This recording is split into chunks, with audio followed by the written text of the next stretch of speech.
Chapter 792. I don't believe it, shouted Ralph. He turned to City Lord Wallace and said, My lord, I believe that one of the three is a high god. Wallace bunched his brows and turned to look at Han Shoa. My Han family does not have that many high gods. Before entering the arena, they have all been inspected by the House of Saint. I believe that if they possess high god strength, they shouldn't be able to enter the arena. Lord Andre should have the right to say this, said Han Shoa smilingly and nodded at Andre. That's right. My men will be in charge of that. Any team that enters the arena will have to inject their divine energy into the crystal used to test for divine energy. The fact that those three could enter the arena means that they are definitely not high gods, said Andre confidently.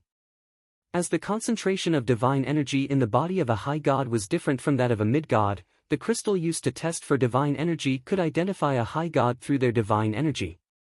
However, as Balance, Sanguiner, and the others did not cultivate in the energy of this world, they naturally could not detect anything. Gilbert, on the other hand, was still in the low god realm. Wallace no longer had any doubts after hearing Andre's assurance. He said in an indifferent tone, Then there shouldn't be any problems. You two, don't say anything else. Ralph and Batuk stared blankly for a moment. Their faces were filled with puzzlement. Naturally, they would not believe that Andre would lie under such circumstances. It appeared that the trio really weren't high gods.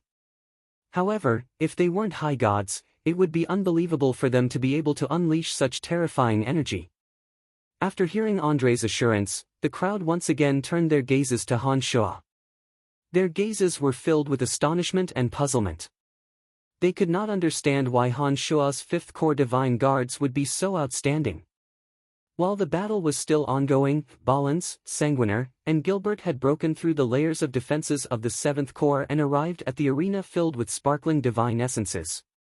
To Balance and the other two, seizing the divine crystal from the hands of the seventh core was not too difficult.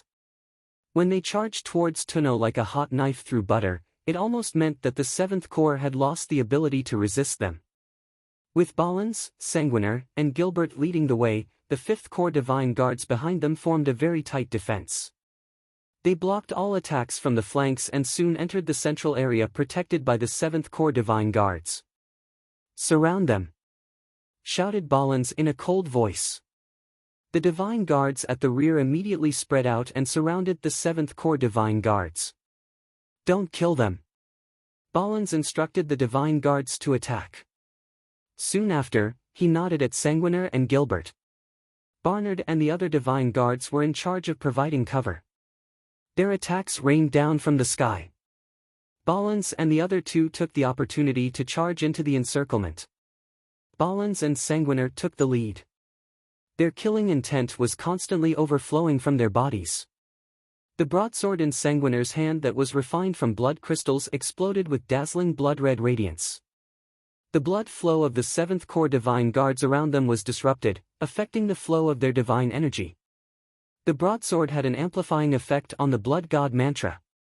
Sanguiner's skin was as red as blood and his eyes were blood-red. As he charged forward, the divine guards around him could no longer control the blood in their bodies. They retreated one after another.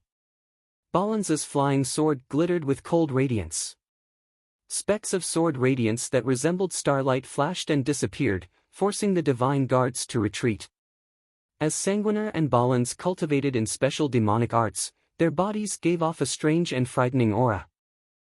In addition to the killing intent emanating from their bodies, the seventh core divine guards trembled with fear. They retreated as far as they could from the two. Sanguiner and the other two arrived before the seventh core divine guard who was in charge of guarding the divine essences. When the sword was pointed at the guard, he very cooperatively handed the divine essences to Sanguiner and Balance. His eyes were filled with obvious reverence. The teams at Soaring Cloud Mountain Range were just sparring. As divine guards of the City of Shadows, they naturally wouldn't make a big fuss about it. When he learned that the seventh core had kicked an iron board and that their team had been easily dispersed, he knew that this would happen. Therefore, he did not put up any useless resistance. His goal this time was to retrieve the divine essences. After obtaining the divine essences, Sanguiner immediately nodded and cupped his hands at the divine guard in a very courteous manner. He said, "Forgive me for offending you." The divine guard was rather flattered. He hastily replied, "You're welcome, you're welcome." From his point of view, Sanguiner and the other two had gained the absolute upper hand. Under such circumstances, there was no need for the divine guard to be so courteous. Sanguiner had followed Han Shuo for a long time and had gradually learned some of Han Shuo's shrewdness. He knew when to be bossy and domineering and when to display his poise.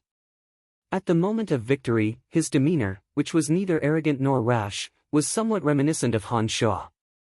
"I hope you can defeat those from the second corps," the divine guard suddenly said when he saw that Sanguiner was about to leave after obtaining the divine essences. "Don't worry, we will definitely defeat the second corps." Gilbert laughed, his face full of savagery. "Cut the crap. Let's go." Ballins lightly shouted and took the lead to leave. Sanguiner and Gilbert closely followed behind. After obtaining the divine essences, Ballins and the other two had demonstrated sufficient strength. Those from the 7th Corps knew that they were no match for them and therefore, they did not put up any last-ditch struggle. They could only watch helplessly as Ballins and the other two left. At the sand table at the center of Soaring Cloud Mountain Range, Batuk forced a smile and shook his head. He said, "I accept my defeat wholeheartedly. There was no fluke involved in this battle. From start to finish, the 5th Corps had maintained an absolute advantage. They did not give Tuno and the others the slightest chance to retaliate." Although Batuk was somewhat indignant, when Ballins and the other two obtained the divine essences and did not harm a single person from the 7th Corps, Batuk was relieved. Lord Batuk need not take it to heart. It was just a fluke. Han Shuo put on a faint smile and said gently. Anyone could see that the strength of the 5th Corps had completely overwhelmed that of the 7th Corps. There was no fluke involved at all. Everyone knew that Han Shuo was being modest. Batuk felt a little better when he saw that Han Shuo was not arrogant and modest. He shook his head with a wry smile and did not say anything else. Erebus suddenly stepped forward and patted Han Shuo's shoulder. He said in a low voice, "You are truly unfathomable." After a short pause, Erebus glanced at Ralph, who had an ugly expression on his face, and said softly, "It seems that what you said at Aobashi's place was not just arrogant talk. Brian, take down the 2nd Corps." Aobashi walked over from Andre's side and said in a low voice. Han Shuo nodded with a calm smile and said confidently, "Don't worry. As long as the two sides fight, the 5th Corps will definitely be the winner." "Humph." Ralph shot a cold glance at Han Shuo from not far away. Everyone present could see that the 5th Corps was the only force that could contend against the 2nd Corps. Ralph had always been unpopular. The strength of the 2nd Corps was the foundation that allowed him to gain a foothold in the City of Shadows. If the 2nd Corps were defeated by Han Shuo in the competition, it would definitely be a huge blow to Ralph. Most of the people present were either rich or powerful. However, most of them disliked Ralph. In their hearts, they could not wait for Ralph to suffer a crushing defeat. Their gazes were filled with schadenfreude when they looked at Ralph. "The 2nd Corps and the 4th Corps are fighting," Ridgersea suddenly exclaimed in a low voice. The crowd, each with their own thoughts, immediately turned their attention back to the sand table. Through the map on the sand table, they could clearly see that the 2nd Corps was aggressively attacking the 4th Corps. The 2nd Corps had always been ruthless. Although they did not kill anyone directly, injuring someone was a common occurrence for them. On the way to the location of the 4th Corps' divine essences, under Kiffin's leadership, the 2nd Corps divine guards who had survived the massacre would surely injure at least one member of the 4th Corps. In just a few moments, many of the 4th Corps divine guards had their limbs broken. As long as it was a competition, there would always be accidental injuries. In order to ensure that both sides could be at ease during the competition, there would be a quota for casualties. Although it was strictly forbidden to kill in a competition, minor injuries were still allowed. One of the main reasons why the 2nd Corps had always been unpopular was due to the fact that they would injure people at every competition. Everyone could see that the second corps was stronger than the fourth corps in terms of combat strength. With such a huge disparity in strength, the second corps could simply snatch the divine essences without injuring anyone. But the second corps divine guards did not do so. For those who did not even care about the lives of their comrades in the cruel training, injuring someone was already considered very merciful to them. As the number of injured divine guards of the fourth corps increased, the chief of divine guard Camilla's face grew uglier and uglier. She tried her best to suppress the anger in her heart and stared at the sand table with a gloomy face. She hated Ralph to the bone.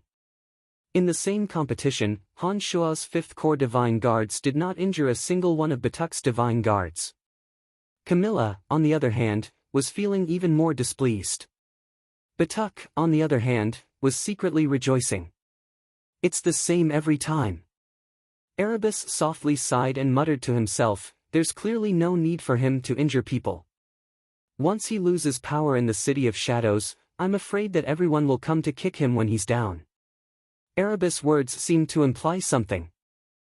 Han Shua couldn't help but turn his head to look at Ralph. He thought to himself, this fella is indeed a lunatic. After today's competition, Han Shua will have to make plans in advance to prevent Ralph from doing anything crazy. The second corps was indeed not a force that the fourth corps could handle.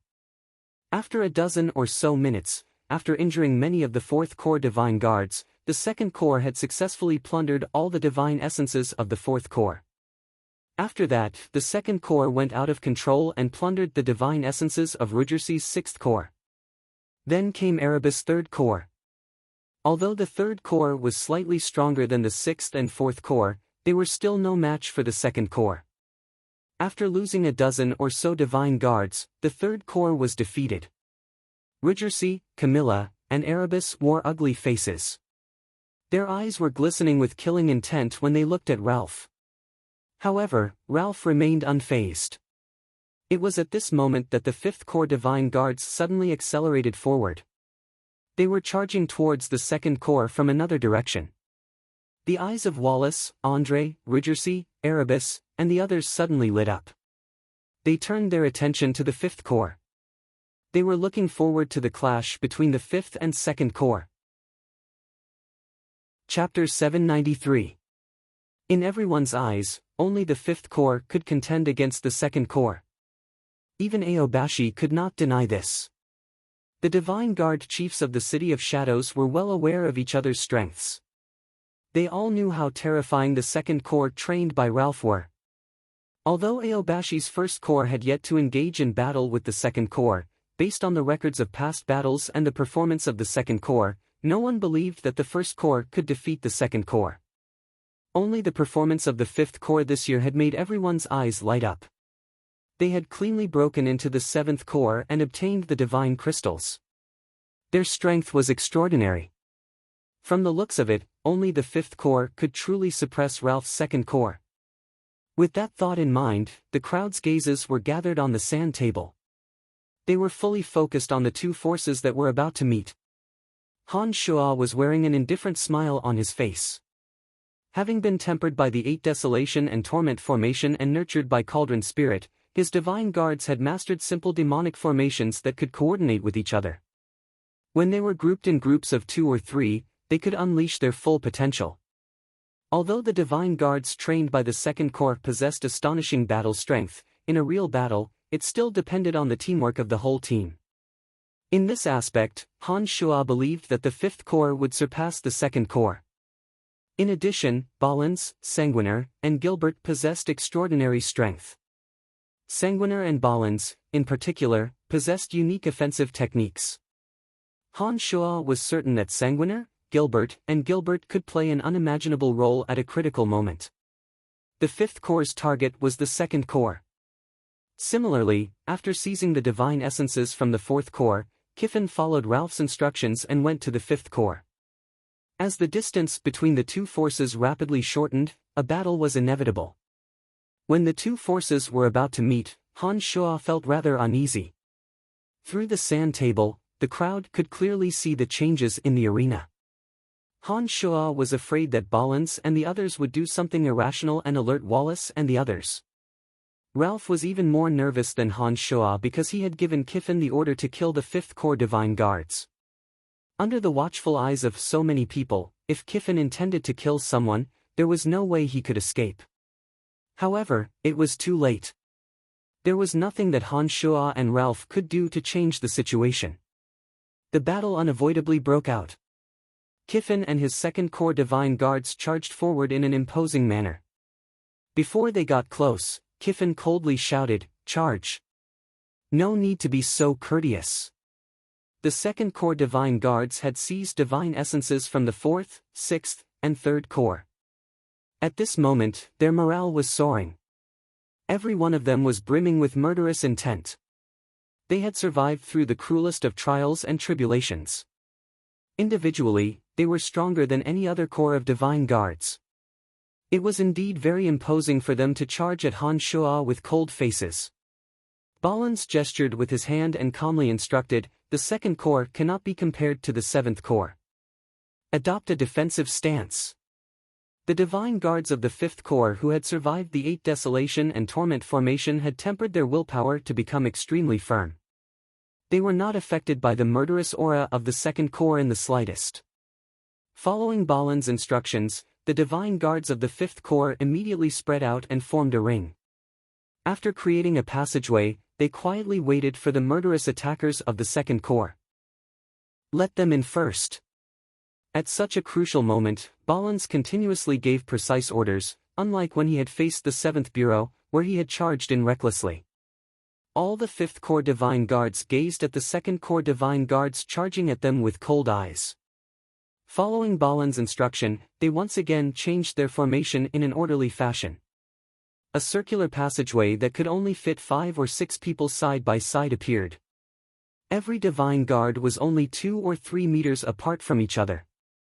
It was the most suitable distance for them to provide support and attack. When viewed from the sand table, the troops of the 5th Corps resembled a demonic pattern that was rapidly changing. In the blink of an eye, they lined up neatly and neatly. When Han Shuo lowered his head to take a look, he would see that every divine guard was at the same distance from each other. They were spread out to form a ring that seemed to have been measured by some kind of equipment. It was extremely accurate. Traces of astonishment flashed across the crowd's eyes. Putting aside the actual combat strength of the 5th Corps, just from the tacit understanding and orderly formation of the 5th Corps Divine Guards, one could tell how difficult it was to train a division of Divine Guards to such a level. Just from the formation, it was as though every Divine Guard knew what position they should be in and how they should exert their strength to the fullest. Truly remarkable. That was the thought in almost everyone's mind. Ralph was a man who knew what was good and what was bad. Just by lowering his head to look at the tacit coordination of the 5th Corps Divine Guards, he could tell that the 5th Corps had spent a great deal of time and effort on team coordination. It was this kind of team that could exert their full strength that was the most frightening. For some reason, Ralph suddenly felt uneasy when he saw his Divine Guards charging into the formation with great confidence. The battle broke out in an instant. The first to attack was not the 2nd Corps but the 5th Corps Divine Guards who had taken defensive measures. As soon as Kiffin and his 2nd Corps Divine Guards charged into the center of the ring, Balans coldly waved his hand. Before Kiffin and his Divine Guards could get ready, the 5th Corps Divine Guards around them started launching all kinds of attacks at them. Sanguiner and Gilbert took the lead and charged straight at Kiffin. Balans did not join the battle. Instead, he constantly shouted and commanded his Divine Guards to surround and attack the 2nd Corps Divine Guards. As the commander of this battle, Balans did not act rashly. He wisely mobilized the strength of his team and surrounded the 2nd Corps Divine Guards. Although the individual combat strength of the 2nd Corps was slightly higher than that of the 5th Corps, their teamwork could not be compared to that of the 5th Corps. With the tacit coordination of the Divine Guards, wave after wave of attacks rained down on the 2nd Corps Divine Guards. No one from the 2nd Corps had the chance to retaliate. The order that Han Shuo gave to Balans was very simple: kill as many of the 2nd Corps Divine Guards as you can. Balans faithfully carried out Han Shuo's order. He ordered his Divine Guards to attack with all their might. Wave after wave of attacks rained down. Several of the Second Corps Divine Guards who could not dodge in time were injured. Beautiful. This is what true teamwork looks like. Camilla cheered with a face full of joy. She looked at Han Shuo with delight and said, I've really learned something new today. Everyone in your 5th Corps truly thinks of themselves as a member of the team. No one leaves the team, and you've accurately blocked every gap that's suitable for them to charge in. You're indeed extraordinary. After taking a short pause, Camilla shot a disdainful glance at Ralph, who was wearing an ugly expression, and said, comparatively speaking, the other party is only slightly stronger in individual combat strength. Their teamwork is clearly far inferior to the 5th Corps. Camilla's 4th Corps had suffered severe losses at the hands of Kiffin and the others. She was obviously very happy to see that the enemy was also suffering. She kept provoking Ralph with her sarcastic remarks. Ridgersea and Erebus, who had also suffered great losses at Ralph's hands, of course, would not hold back. Erebus immediately agreed, that's right. It seems that there will always be someone stronger than you. I reckon that the 2nd Corps will have to give up the title of the strongest in combat strength. I think that the so-called number 1 in combat strength only refers to the strength of individual Divine Guards. Judging from the current situation, they also don't know how to bring out the full strength of a team. Ridgersea also took the opportunity to ridicule them. The 3 of them were overjoyed. They felt that Han Shuo had helped them vent their frustrations. They stared fixedly at Ralph and kept making sarcastic remarks, causing Ralph's face to turn uglier and uglier. Ralph understood that it was difficult for 2 fists to fight against 4 hands. Although he was extremely furious, he did not refute. Otherwise, he would not only be ridiculed by Erebus and the other 2, but also by the patriarchs of the 3 major family clans. He had offended too many people. Alright, are you guys tired? Wallace was the first to lose his patience. He bunched his brows and softly asked. As soon as Wallace opened his mouth, Erebus and the others tactfully shut their mouths. They forced a smile and continued to watch the sand table attentively. Their faces were filled with complacency, as though they had gotten their revenge. You guys, just you wait. Ralph gnashed his teeth in his heart. His face was ice cold. He was thinking about how he should teach them a lesson after today's duel. Someone's dead. Andre suddenly shouted in a low voice. The crowd was immediately stunned. They immediately stopped their teasing and turned their attention back to the sand table with solemn faces. A 2nd Corps Divine Guard had collapsed to the ground after being bombarded by the rain of attacks. Although he looked like a tiny black dot on the sand table, his motionless appearance was enough to prove that he was dead. Otherwise, he would have been fleeing in panic. Wallace's face jolted. He suddenly raised his head and looked at Han Shuo. His eyes seemed to be questioning Han Shuo. Han Shuo put on a bitter smile and shrugged at Wallace, indicating that he too did not know how this happened. However, in his heart, Han Shuo felt rather uneasy. He shouldn't have died. Andre spoke again. After taking a short pause, he explained, if his teammates had stepped in to help him, he would only have suffered minor injuries. But at the critical moment, his teammates coldly retreated. It was their own men who killed him. Wallace was slightly taken aback when he heard this. The 2nd Corps had always been known for their ferocious attacks in team battles. Many of their weaknesses were covered up by their terrifying individual abilities. Because of the 2nd Corps' amazing combat power, they usually had the upper hand in a real battle. They had never been as passive as they were this time, so the coldness between their comrades was not exposed. Andre's words had undoubtedly pushed the blame onto the 2nd Corps. Han Shuo felt a little relieved. He turned to Andre with a faint smile.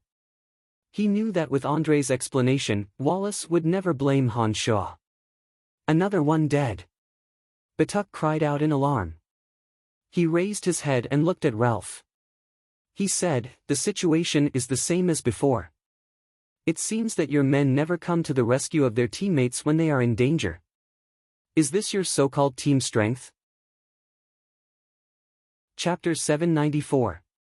The crowd lowered their heads and looked at the sand table. they discovered that more and more Second Corps Divine Guards were either killed or injured. They could clearly see that the Second Corps Divine Guards were acting abnormally coldly and indifferently towards each other despite the storm of attacks from Han Shua's Divine Guards. They did not care about the lives and deaths of those around them. It was because of this selfless attitude that those Second Corps Divine Guards who could have dodged the attacks with only minor injuries were either severely injured or killed. They were selfish and had no team spirit at all. Ralph's face grew uglier and uglier. The training of these Divine Guards was extremely cruel. In a situation where everyone around them could be their enemy, the Second Corps Divine Guards had zero trust in each other. They did not even have the most basic trust in each other, much less perfect teamwork. Once this flaw was exposed, it was too late to remedy it. Ballins had received special instructions from Han Shua beforehand. He calmly issued one cruel order after another. More and more attacks rained down. The Second Corps Divine Guards suffered heavy casualties. Interesting, how interesting! Aobashi cried out. She looked at Ralph coldly and ridiculed, "What you have trained are not Divine Guards but a bunch of death-sworn. It is true that they possess outstanding strength and are not afraid of death. But they do not know how to cooperate with those around them. You have lost this battle from the very beginning." Wallace shot a cold glance at Ralph but did not reply. For the first time, he started to doubt Ralph's method of training. The battle continued. The Second Corps Divine Guards were indeed extraordinary in combat strength. They did not show the slightest sign of retreating despite the ferocious attacks from the Fifth Corps. Every single one of them continued to charge towards the divine essences of the Fifth Corps without fear of death. Sanguiner, Gilbert, and Kiffin were engaged in battle. Kiffin led 5 Divine Guards and intercepted Sanguiner and Gilbert. Kiffin and his 5 Divine Guards did not seem to care about the injuries to their bodies. They stared at Sanguiner and Gilbert with ice-cold eyes. Every attack they launched had no regard for the rules of battle. It was obvious that they were determined to take the lives of Sanguiner and Gilbert. The Sanguiner duo were naturally not to be trifled with. They had heard Ballins' orders earlier and were very clear about Han Shua's intentions. Just like Kiffin and the others, Sanguis and Gilbert were also using ruthless techniques to kill. The few of them were locked in a stalemate and it was hard to tell who would win. Most of the Second Corps Divine Guards were unable to charge out of Ballins and the others' attack range. Every Divine Guard who tried to charge into the fray would be met with even fiercer and denser attacks. Every single one of them would suffer the same fate, death or injury. The Fifth Corps Divine Guards cooperated with tacit understanding. Every one of them found their own positions on the battlefield and attacked in an orderly manner according to Ballins' instructions. The Second Corps was unable to break through the encirclement for the time being. As time went by, the situation became more and more disadvantageous for the Second Corps. Under such circumstances, the wisest course of action for the Second Corps was to retreat as soon as possible, leave the divine crystals behind, and not put up any more pointless resistance. However, that was not what the Second Corps thought. Not a single person from the Second Corps retreated. They disregarded their own lives and continued to charge forward recklessly. More and more of the Second Corps Divine Guards were injured. The number of casualties had far exceeded the quota for each battle. "Ralph, order your men to give up," Andre suddenly shouted. He stared at Ralph in a solemn face and said, "If this goes on, your Second Corps will be wiped out." "No, they haven't lost yet," Ralph shouted loudly. His face was filled with stubbornness. At this point, everyone could see that the Second Corps was at a disadvantage. As the casualties of the Second Corps increased, their combat strength grew weaker and weaker. On the contrary, Han Shua's side was full of vigor. The outcome of the Second Corps had long been decided. Perhaps Ralph had never thought that he would lose, but he still couldn't let go of his stubbornness and was unwilling to admit defeat. Therefore, he continued to persevere. "Serves you right." Carmelita rejoiced. She raised her head and giggled at Han Shua. She appeared to be very happy. "Ralph, order your men to stop." Wallace finally couldn't stand it any longer and he shouted in a deep voice. Ralph was one of Wallace's most loyal lackeys. He obeyed no one in the City of Shadows except for Wallace's orders. Although Ralph wore an unwilling face, he took out a magic messaging crystal and contacted Kiffin under the watchful eyes of the crowd. He ordered Kiffin to stop the senseless attack. What a bunch of lunatics! Balin secretly heaved a sigh of relief when he saw that the Second Corps Divine Guards had stopped their senseless attack. If they allowed the situation to continue, the frenzied Divine Guards of the Second Corps could very well be wiped out. That was not an outcome that Han Shuo wished to see. Damn it, why did they suddenly give up? Keep going. God damn it, keep going. Gilbert cursed and pointed at Kiffin and the others. He had been suppressing a bellyful of anger for not being able to finish off Kiffin and the others. Of the 102nd Corps members, only less than 30 remained unscathed. More than 20 had died and nearly 50 had sustained light or severe injuries. Their overall combat strength was far from what it was before. On the other hand, every member of the 5th Corps under Han Shuo's command appeared calm and collected. Only a dozen or so of them sustained light injuries. Not a single one was seriously injured or killed. It was clear who was stronger and who was weaker. The crowd looked at Han Shuo in astonishment. They did not expect that the 5th Corps would possess such terrifying combat strength. I think there's no point in continuing. Aobashi put on a bitter smile and said to Wallace, the 1st Corps will not be a match for Brian's subordinates. Having watched for so long, Aobashi had a good idea of the strength of the 5th Corps. With the perfect coordination of the 5th Corps, the 2nd Corps was routed in a single blow. Aobashi did not think that her subordinates would be much stronger than the 2nd Corps. Since they were going to lose anyway, she might as well end things quickly. The 1st Corps was the only force that had yet to fight. All the other 6 Corps had displayed their strengths.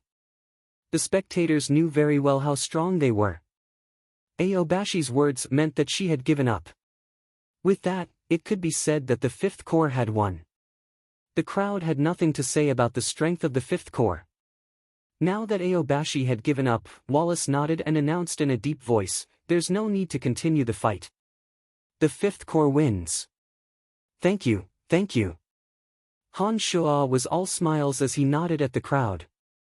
When he saw Ralph, the smile on Han Shuo's face became even more cheerful. He laughed loudly and said, my apologies, Lord Ralph. It seems that my subordinates have done a better job than I expected. Ralph's face was slightly distorted as though someone had stepped on it. Under the mocking gazes of his opponents, Ralph had the urge to charge at Han Shuo and fight him. With great difficulty, Ralph looked at Han Shuo and slowly nodded. He said, I will make you regret this during the Divine Guard Chief's competition. The smile in Han Shuo's eyes intensified. He calmly said, very well. I too look forward to fighting you. Brian. Wallace suddenly shouted. His face was rather unpleasant. He stared at Han Shuo and said, how do you explain the deaths of so many of the 2nd Corps' men? Manslaughter. Han Shuo immediately declared. He put on an aggrieved face and said, Lord Andre has just said that these are the 2nd Corps' men's fault. Their deaths have nothing to do with us. The first few can be considered manslaughter. But your men, who clearly know the 2nd Corps' style, not only did they not restrain themselves, they even intensified their attacks. How can this be considered manslaughter?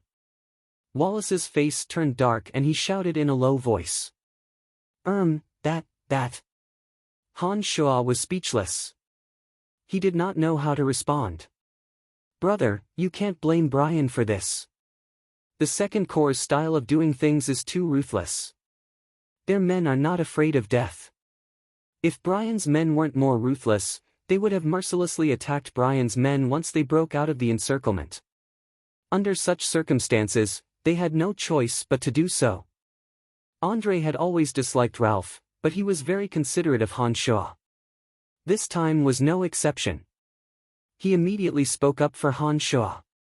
After Andre spoke up, Ridgersea, Camilla, Erebus, Aobashi, Batuk, and even the patriarchs of the three major families spoke up to express their opinions. They all said that although the Fifth Corps' actions were a little reckless, they were not wrong. Not a single one of them pleaded for Ralph's men. Ralph stood alone, his cold eyes sweeping across the crowd. Han Shuo smiled bitterly, but he was inwardly overjoyed. He thought that Ralph deserved it. Who asked him to be so inhumane? With so many people pleading for Han Shuo's life, and knowing that the goddess of fortune had a good impression of Han Shuo, Wallace did not intend to punish him severely. In the end, he only reprimanded Han Shuo and reminded Han Shuo to be more careful next time and not to be so ruthless towards his own men. Han Shuo, of course, was tactful. He repeatedly nodded and said that he would definitely reprimand his disobedient subordinates. Just like that, the matter was left unsettled. One party was happy while the other was sullen. Under Wallace's command, Andre dispatched a messenger to the fighting area and announced the end of the team competition. Wallace did not take back the divine essences obtained by each team. All the divine essences were given to the winning team as a reward. Soon enough, the few teams in the fighting area received their orders. Under the gazes of the crowd, the teams left the fighting area in thin lines and returned to their respective residences. The team competition ended prematurely. Wallace did not start the competition between the Divine Guard chiefs immediately. He ordered everyone to return to their residences to rest. The competition between the Divine Guard chiefs would be held 3 days later. The crowd dispersed. Some were happy, some were sighing, and some were filled with resentment. As the Divine Guard chiefs left, Wallace suddenly shot a glance at Ralph and nodded. Ralph did not leave but stayed in silence. He knew that Wallace had something to tell him. Chapter 795. Although Ralph was unkind to everyone, his loyalty to Wallace was unquestionable. Therefore, even though no one liked Ralph, Wallace still trusted him. One by one, the Divine Guard chiefs and family patriarchs left. When Andre saw that Ralph was left alone, he knew that his brother Wallace had something to say to him. "Let's go, Carmelita," said Andre with a smile. Carmelita tactfully followed behind them, leaving the area to Wallace and Ralph. "You don't have to worry about what happened today," Wallace comforted Ralph as he gazed deeply into the eyes of Ralph. "My lord, I can't accept this." Ralph lowered his head and let out an aggrieved cry. Then, he suddenly raised his head and said to Wallace, "The Second Corps Divine Guards have been trained under your lordship's orders. The Second Corps has always carried out the most dangerous missions. The privileges of our Second Corps have been earned by piling up human lives. There is no luck involved." "I understand." Wallace nodded with a sullen face and said, "The existence of the Second Corps has solved many of the problems in the City of Shadows. Its position will not be affected too much. Don't worry about that." After taking a short pause, Wallace continued to console Ralph, "No matter what, the Second Corps is the true force of our House of Saint. Although the Fifth Corps is powerful, its master is still Brian. He belongs to the Han family. Do you understand what I mean?" Ralph stared blankly for a moment before he replied, "Yes, I understand." No matter what, Ralph's Second Corps was a force under Wallace's control. This force was also a safeguard for Wallace to stabilize his power and position. To Wallace, Ralph's unpopularity was exactly what he wanted to see. He needed someone like Ralph to intimidate the other family clans. As the city lord of the City of Shadows, there were many things that Wallace could not do that were too extreme. Most of the time, it would be Ralph who dealt with those whom he could not stand. As a result, Ralph became the biggest villain in the city. In fact, this was all Wallace's doing. Because of the special nature of Ralph's work, it was destined that he would never become a friend of the three major family clans, nor would he gain the approval of the majority of the House of Saint. Everything was under Wallace's control. It was Wallace's order that led to Ralph's current predicament. After hearing Wallace's words, Ralph understood that even if everyone in the City of Shadows hated him, Wallace, the city lord, would still protect him. Because he and the Second Bureau existed for Wallace. Just as he and the Second Bureau relied on Wallace, Wallace also needed him. As long as you understand. Wallace put on a faint smile and said, therefore, regardless of whether you win or lose this battle, your authority and status in the City of Shadows will not be affected. Understood, my lord. Ralph was relieved. Soon after, he sneered and said, I will teach him a lesson in the competition of Divine Guard chiefs 3 days from now. Wallace shook his head and looked at Ralph pitifully. He softly sighed and said, forget it. You are no match for him in a fight between Divine Guard chiefs. Wallace knew that Han Shua could even injure Hafs of Hushvale City. Hafs was a late-stage high god and was obviously stronger than Ralph. If Han Shua could defeat Hafs, how could Ralph possibly be a match for Han Shua? That's impossible. I'm confident. Ralph said confidently and solemnly, rest assured, my lord. I will defeat him. Wallace would not tell Ralph about the fact that Han Shua had defeated Hafs. Although he already knew the truth, it would not be appropriate for him to say too much about it. Otherwise, it might have the opposite effect. Wallace had no choice but to remind Ralph to be careful. After being comforted by Wallace, Ralph felt a little more at ease. With the thought of revenge in 3 days, he left the place and prepared to reprimand his subordinates for their defeat. Aobashi and Erebus arrived at the 5th Corps' assembly grounds in high spirits. They came to celebrate with Han Shua with fine wine in their hands. Erebus, in particular, wore an overjoyed face as though it was his subordinate who had defeated the 2nd Corps. Ha! You are. As soon as Erebus arrived at the 5th Corps, he noticed Spider Goddess Rose standing beside Han Shua. As a cultivator of the energy of darkness, Erebus could immediately sense how terrifying Rose was. As Han Shua had been worried that someone might recognize Rose, he would normally not bring Rose to places with many outsiders. Therefore, it was only now that Erebus and Aobashi saw Rose. Aobashi was also startled. She secretly sensed for a moment and immediately realized that this beautiful woman with a black veil on her head possessed strength on par with hers. Since when did this kid have such an expert by his side? Both Erebus and Aobashi were very surprised. They exchanged glances with each other and the same thought came to their minds. She is my Han family's guard, Rose. Han Shua introduced Rose to the two smilingly. In front of outsiders, Rose was as cold and detached as ever. After nodding at Erebus and Aobashi, Rose left without saying a word. The area was extremely vast. The divine guards of the 5th Corps who had just returned were scattered all over the place. In the blink of an eye, Rose was nowhere to be found. Impressive, Brian. Your Han family has just been established. How did you manage to recruit an expert of this level? Erebus exclaimed in admiration. He casually tossed a bottle of fine wine to Han Shua and smilingly said, Kid, you are just too incredible.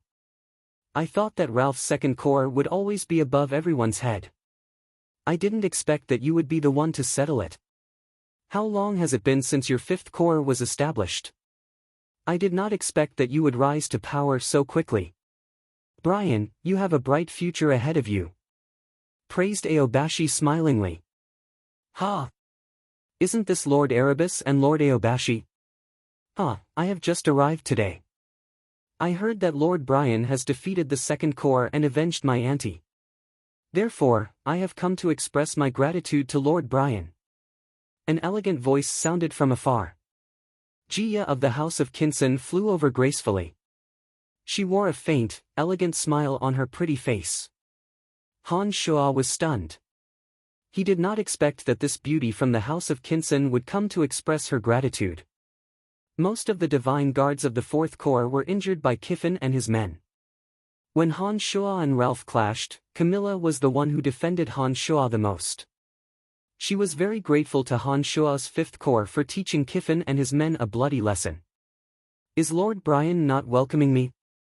Asked Jia in a rather uneasy voice when she saw that Han Shua was standing there in a daze.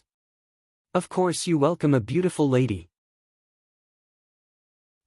It's just that there aren't any clean places in the camp. I was afraid that I might neglect Miss Jia," replied Han Shuo with a big laugh. "Lord Brian is too courteous," Jia put on a faint smile. Her bright eyes swept across the divine guards behind Han Shuo, especially when she looked at Balance, Sanguiner, and Gilbert. She looked at them for a while longer before she exclaimed in admiration, "Lord Brian has trained the 5th Corps Divine Guards to such an extent in such a short period of time. It is truly unfathomable. They are talented." "I did not do much," replied Han Shuo in a very modest manner. He chatted casually with Jia, who had come without warning. Jia's appearance was outstanding and graceful. As soon as she arrived, all the divine guards around her gathered their gazes on her. Their faces were filled with ambiguous expressions. From their point of view, Jia, a famous beauty in the City of Shadows, had come all the way to Han Shuo's doorstep. They were secretly envious of Han Shuo's luck with women as the new chief of divine guards. Rose too was a beauty. But unfortunately, Rose was cold and indifferent to everyone. The divine guards had all witnessed Rose's inhuman strength. Therefore, every one of them was trembling with fear and trepidation when they saw Rose. They did not dare to look at Rose with impudent gazes, fearing that Rose would teach them a lesson. Yet, Rose, an extremely beautiful woman with outstanding strength, was obedient and docile to Han Shuo. No matter how Han Shuo ordered her, she would obey him obediently. And now, Han Shuo had quite a few beauties in the Han family. Each and every one of them was dazzling and dazzling.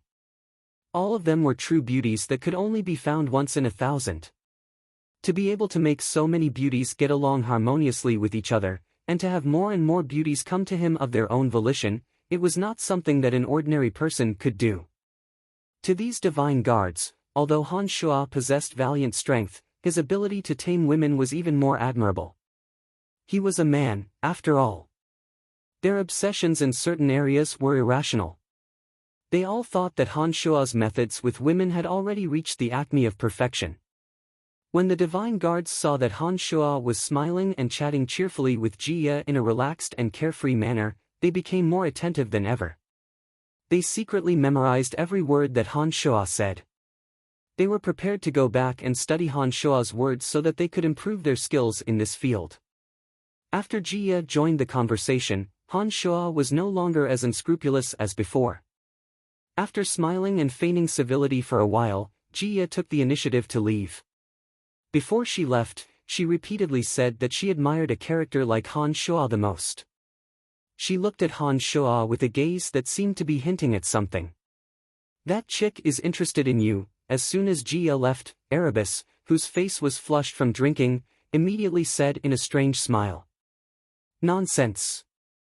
I think her main purpose of coming here is to express goodwill to me. She hopes that she can share more of the medicines that I personally refine with her family clan." Han Shuo said smilingly. "Look at you. You obviously know what's going on, but you pretend to be ignorant. Youngster, you are indeed a scoundrel." Aobashi glared at Han Shuo and groaned, "But you can indeed be proud of yourself. That chick Jia has her eyes on the top of her head in the City of Shadows. I have never heard of her flirting with any young man. Now that she has come to you alone to express her gratitude, it would be strange if she said that she isn't interested in you." Han Shuo shrugged and said, "What does that have to do with me? I have enough women in my house. I get a headache whenever I see a beautiful woman. I hope she won't bother me." Aobashi glared at Han Shuo with her hands on her hips and said, "You get a headache whenever you see me?" "No," replied Han Shuo hastily. Upon hearing those words, the anger on Aobashi's face grew even more intense. She cursed in her heart. "Are you saying that I'm not a beautiful woman?" Aobashi was enraged. Chapter 796. Of course not. Han Shuo hastily explained, "In my heart, you and Erebus are a couple." So, hee. After hearing those words from Han Shuo, Aobashi couldn't help but turn her head to glance at Erebus, who was looking at her affectionately.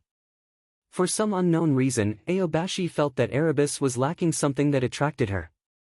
She couldn't fall for Erebus no matter what. I don't feel anything for him. Aobashi replied with her brows bunched in front of Erebus. Erebus, who had long gotten used to Aobashi's blunt tone, did not mind it at all. Even his affectionate gaze when he looked at Aobashi did not change in the slightest. Han Shua despised Erebus. He thought to himself, Erebus is a reputable character in the City of Shadows. Why is he so spineless when facing Aobashi? Be careful of Ralph.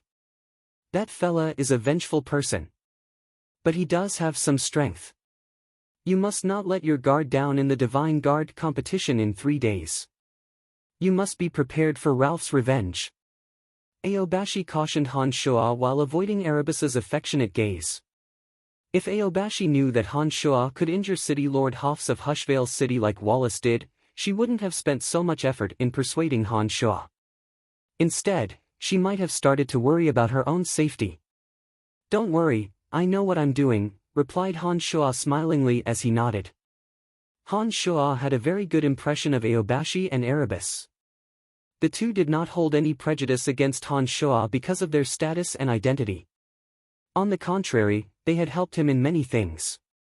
Aobashi and Erebus did not stay for long. After chatting with Han Shua for a while, they bade farewell and left. The Divine Guard competition in 3 days was of utmost importance. Even Aobashi and Erebus had to make preparations to avoid unexpected failure. After the two left, Gilbert, Sanguiner, Bollins, Barnard, and the rest of the 5th Corps Divine Guards came to greet Han Shua. Barnard was in charge of handing the spoils of war to Han Shua and said, "My lord, these are our spoils." As most of the participants cultivated in the energy of death, destruction, and darkness, the divine essences that Wallace placed in the fighting area were of these 3 types. These divine essences were very useful to the 5th Corps Divine Guards. Barnard did not use any of them but handed them all in. This was a testament to the strict discipline of the 5th Corps. To Han Shua, divine crystals that could increase his divine power were not of much use to him. After devouring the divine power of a few gods in Hushvale City, his avatars were already full of divine power. What he lacked now was the comprehension of his realm, not the divine crystals that could increase his divine power. You don't have to hand it over. You can distribute it among yourselves. Han Shua shook his head and did not take the divine essences that Barnard handed over. Bernard's heart skipped a beat, and he hurriedly said, "My lord, these are divine crystals, and you can directly absorb the divine power inside them. Why doesn't my lord want them?" "I don't need them." Han Shua put on a faint smile and straightforwardly said, "For the time being, I don't need the divine crystals to increase my divine energy. You have performed outstandingly in this battle. You have earned the divine crystals with your own abilities. You should distribute them among yourselves." When Han Shua saw that Barnard was still hesitating, he impatiently said, "All right, enough with the nonsense. Take them and distribute them. You are the captain. You can decide how to distribute them. Mr. Bollins." Barnard stared blankly for a moment and looked at Bollins in a somewhat awkward manner.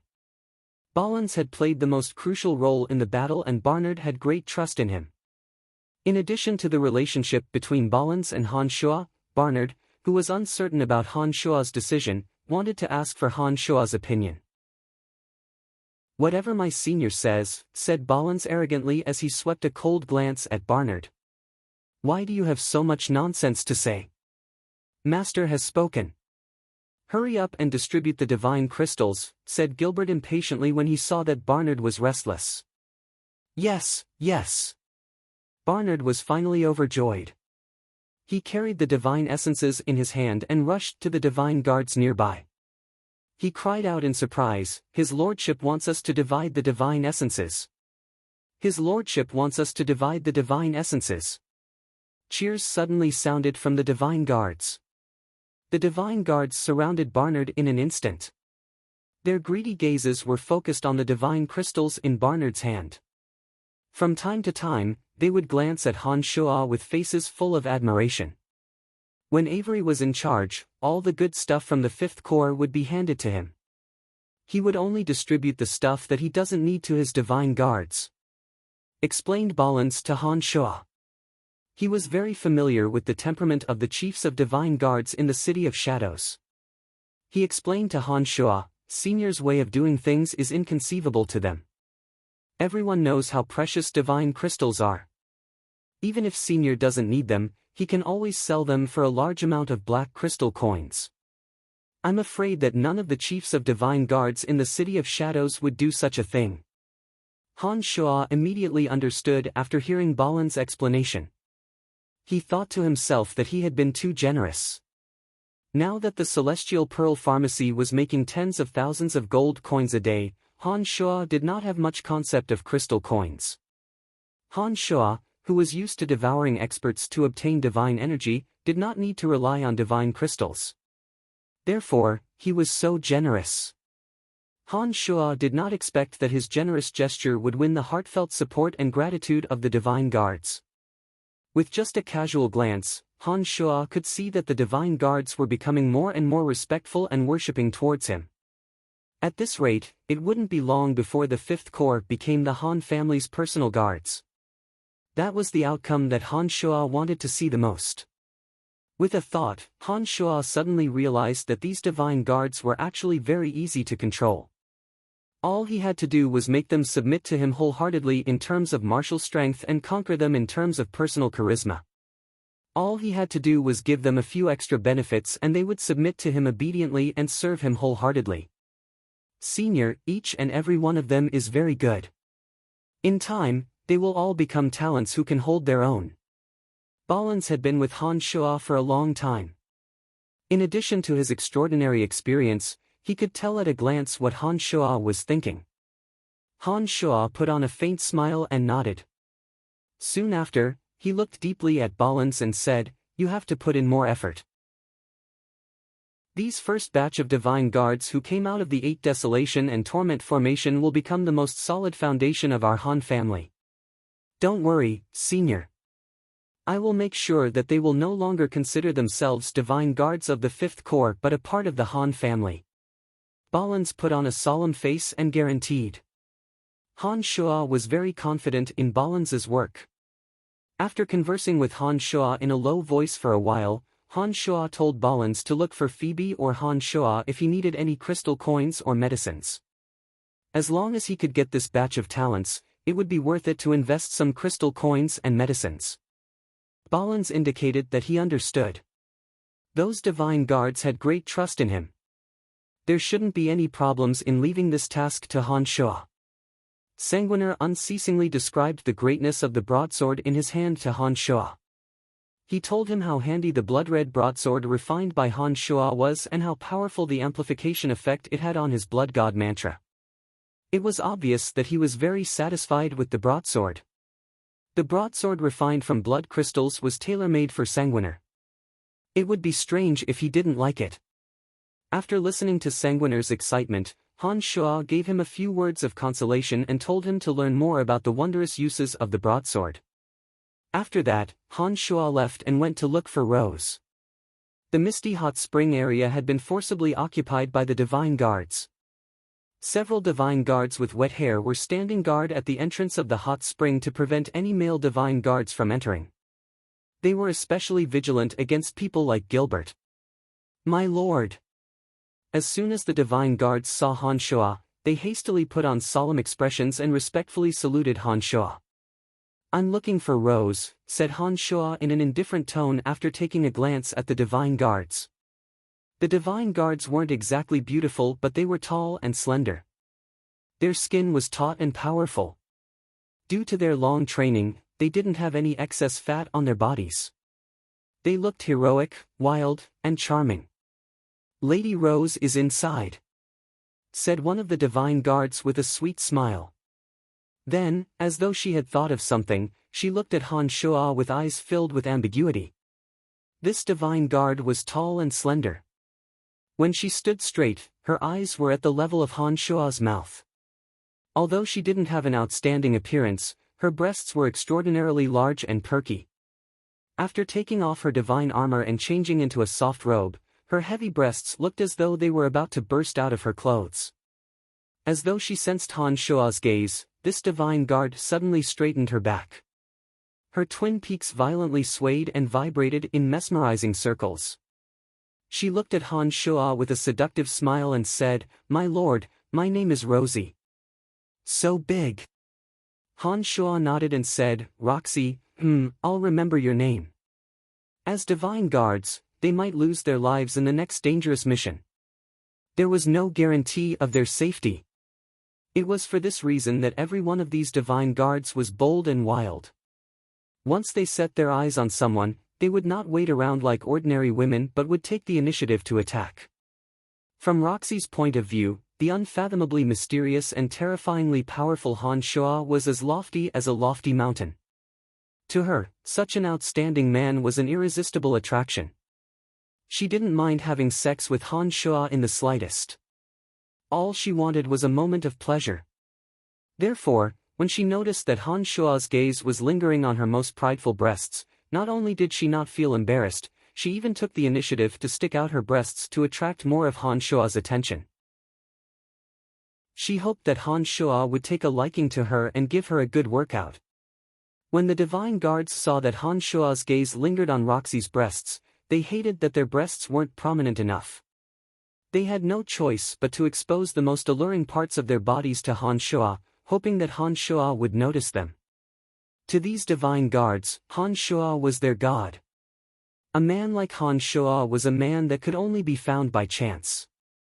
As long as Han Shuo beckoned, they would be willing to take off their clothes, take a bath, lie down on the bed, and await Han Shuo's favor. To them, who worshipped the strong, Han Shuo was poison. Chapter 797. What kind of woman had Han Shuo not seen before? Han Shuo only needed to stare at Rosie's watery eyes for a few seconds to know what Rosie was thinking. Having experienced so many women, Han Shuo no longer needed women to decorate his life. Especially since Rosie was his subordinate. As the chief of divine guards, he had the duty to set a good example for her. Of course, he couldn't act recklessly. Han Shuo nodded indifferently and ignored Rosie's flirtatious eyes. He walked past her towards the hot spring area. Rosie's face turned somewhat gloomy when she saw that Han Shuo was leaving. She lowered her head to look at her voluptuous bosom and sighed in her mind. Am I not attractive enough? Why didn't the chief give me any hints? The other female divine guards were both dispirited and happy when they saw that Han Shuo had left. They were happy that Han Shuo did not show any special intentions towards Rosie. They were dispirited that the chief could even ignore Rosie's voluptuous figure. Did that mean that they had no chance at all? After all, we are not Lady Rose. Only Lady Rose's beauty and strength are worthy of the chief of divine guards, sighed a female divine guard sourly. In their minds, it was obvious that Rose had long been Han Shuo's woman since she followed Han Shuo blindly.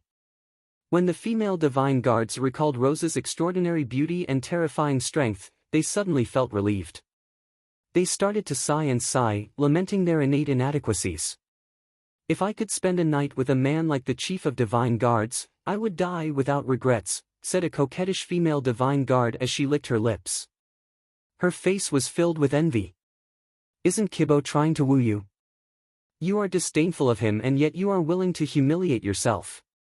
What are you thinking in that head of yours? All you have to do is crook your finger and Kibo will crawl under your feet and lick your toes like a dog.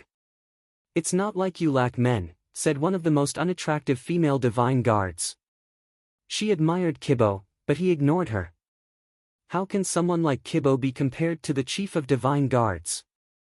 The coquettish female divine guard smirked and said, I would rather kneel and lick Lord Divine Guard Chief's toes than be fawned upon by a useless man. The other female divine guards nodded in agreement as soon as she said that. Han Shuo did not waste his demon generals to pay attention to the lustful thoughts these female divine guards were having about him. He calmly walked towards the hot spring area that was shrouded in mist. This natural hot spring covered an area of 1,000 meters and was divided into several sections. Each individual could have a small area to themselves. With Rose's strength, it was only natural that she had her own private area. Therefore, Han Shuo headed straight for Rose. Halfway through the journey, a few divine guards who were leisurely soaking in the hot spring suddenly noticed that a man was approaching them. They shrieked in panic. But when they realized that the man was Han Shuo, their shrieks grew even louder.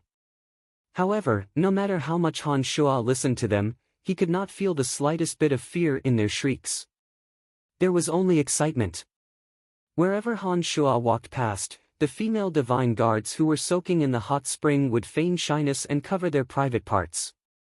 However, Han Shuo did not know whether it was because their private parts were too big or because they could not close their fingers, but when they covered their chest and abdomen with their palms, they would always see something beautiful peeking out from the gaps between their fingers.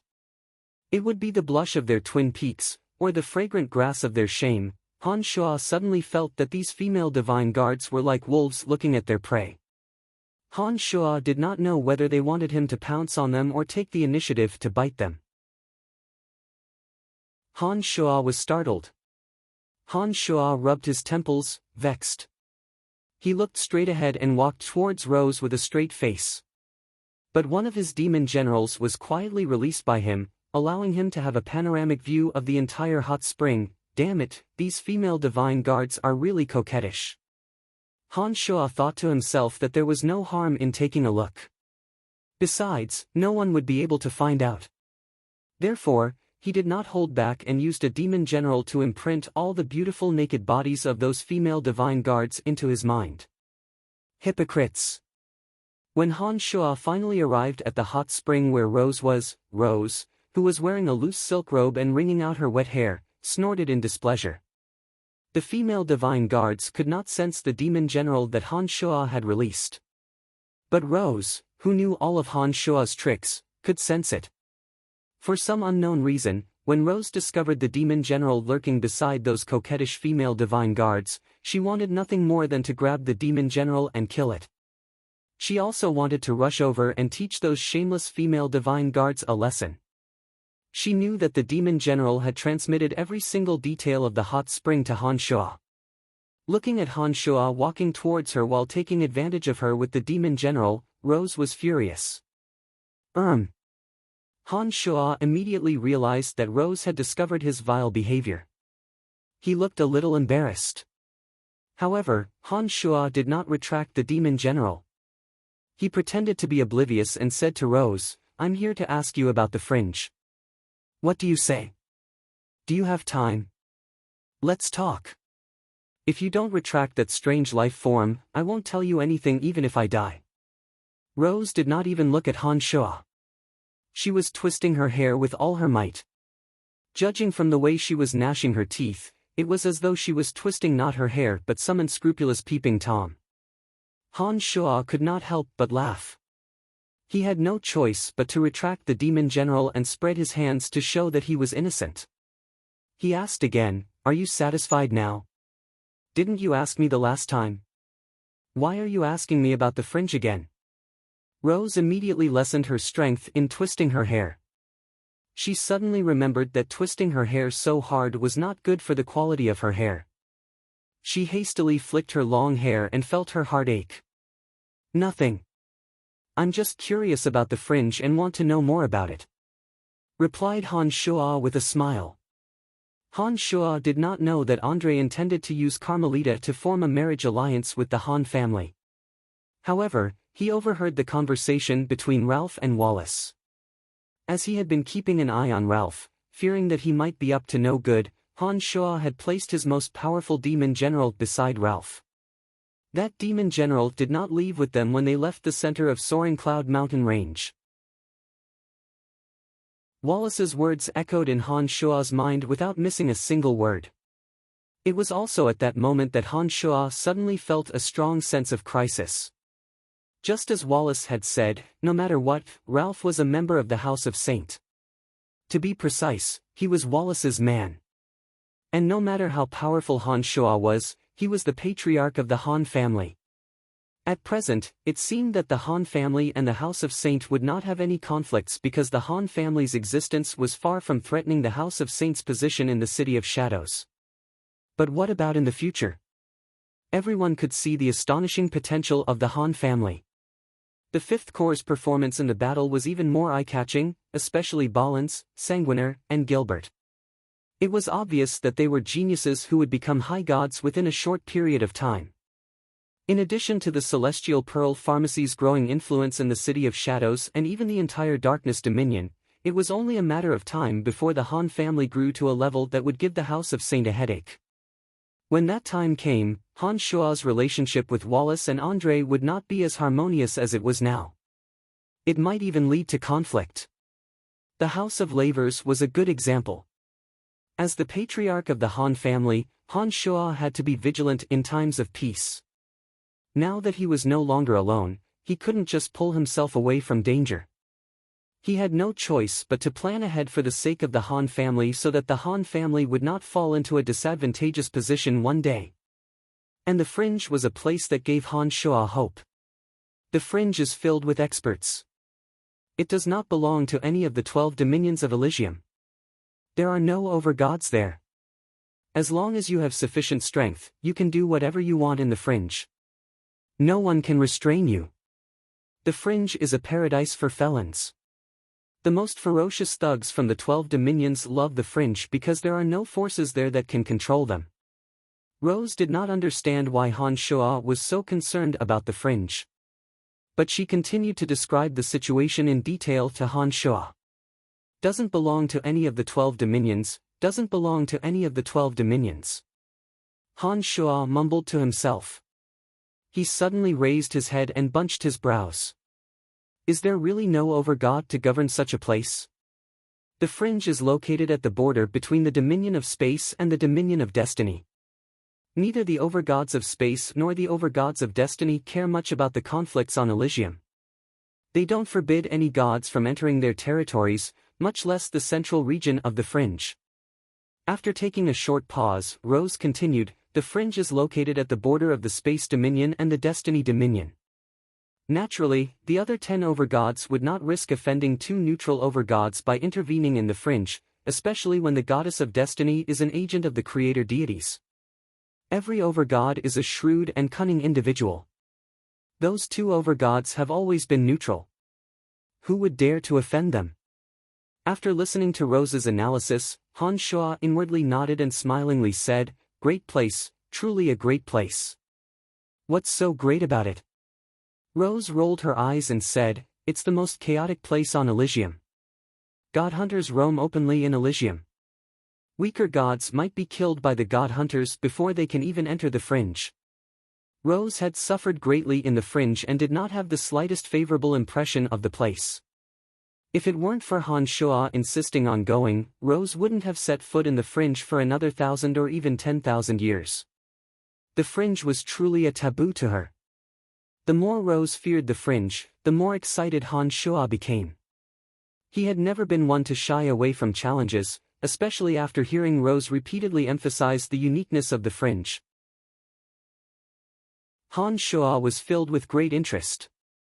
Han Shua, who was born with the desire to conquer, had made the Fringe his goal. Not only did Han Shua want to go there, but he also wanted to conquer the Fringe and become the overlord of the Fringe. Chapter 798.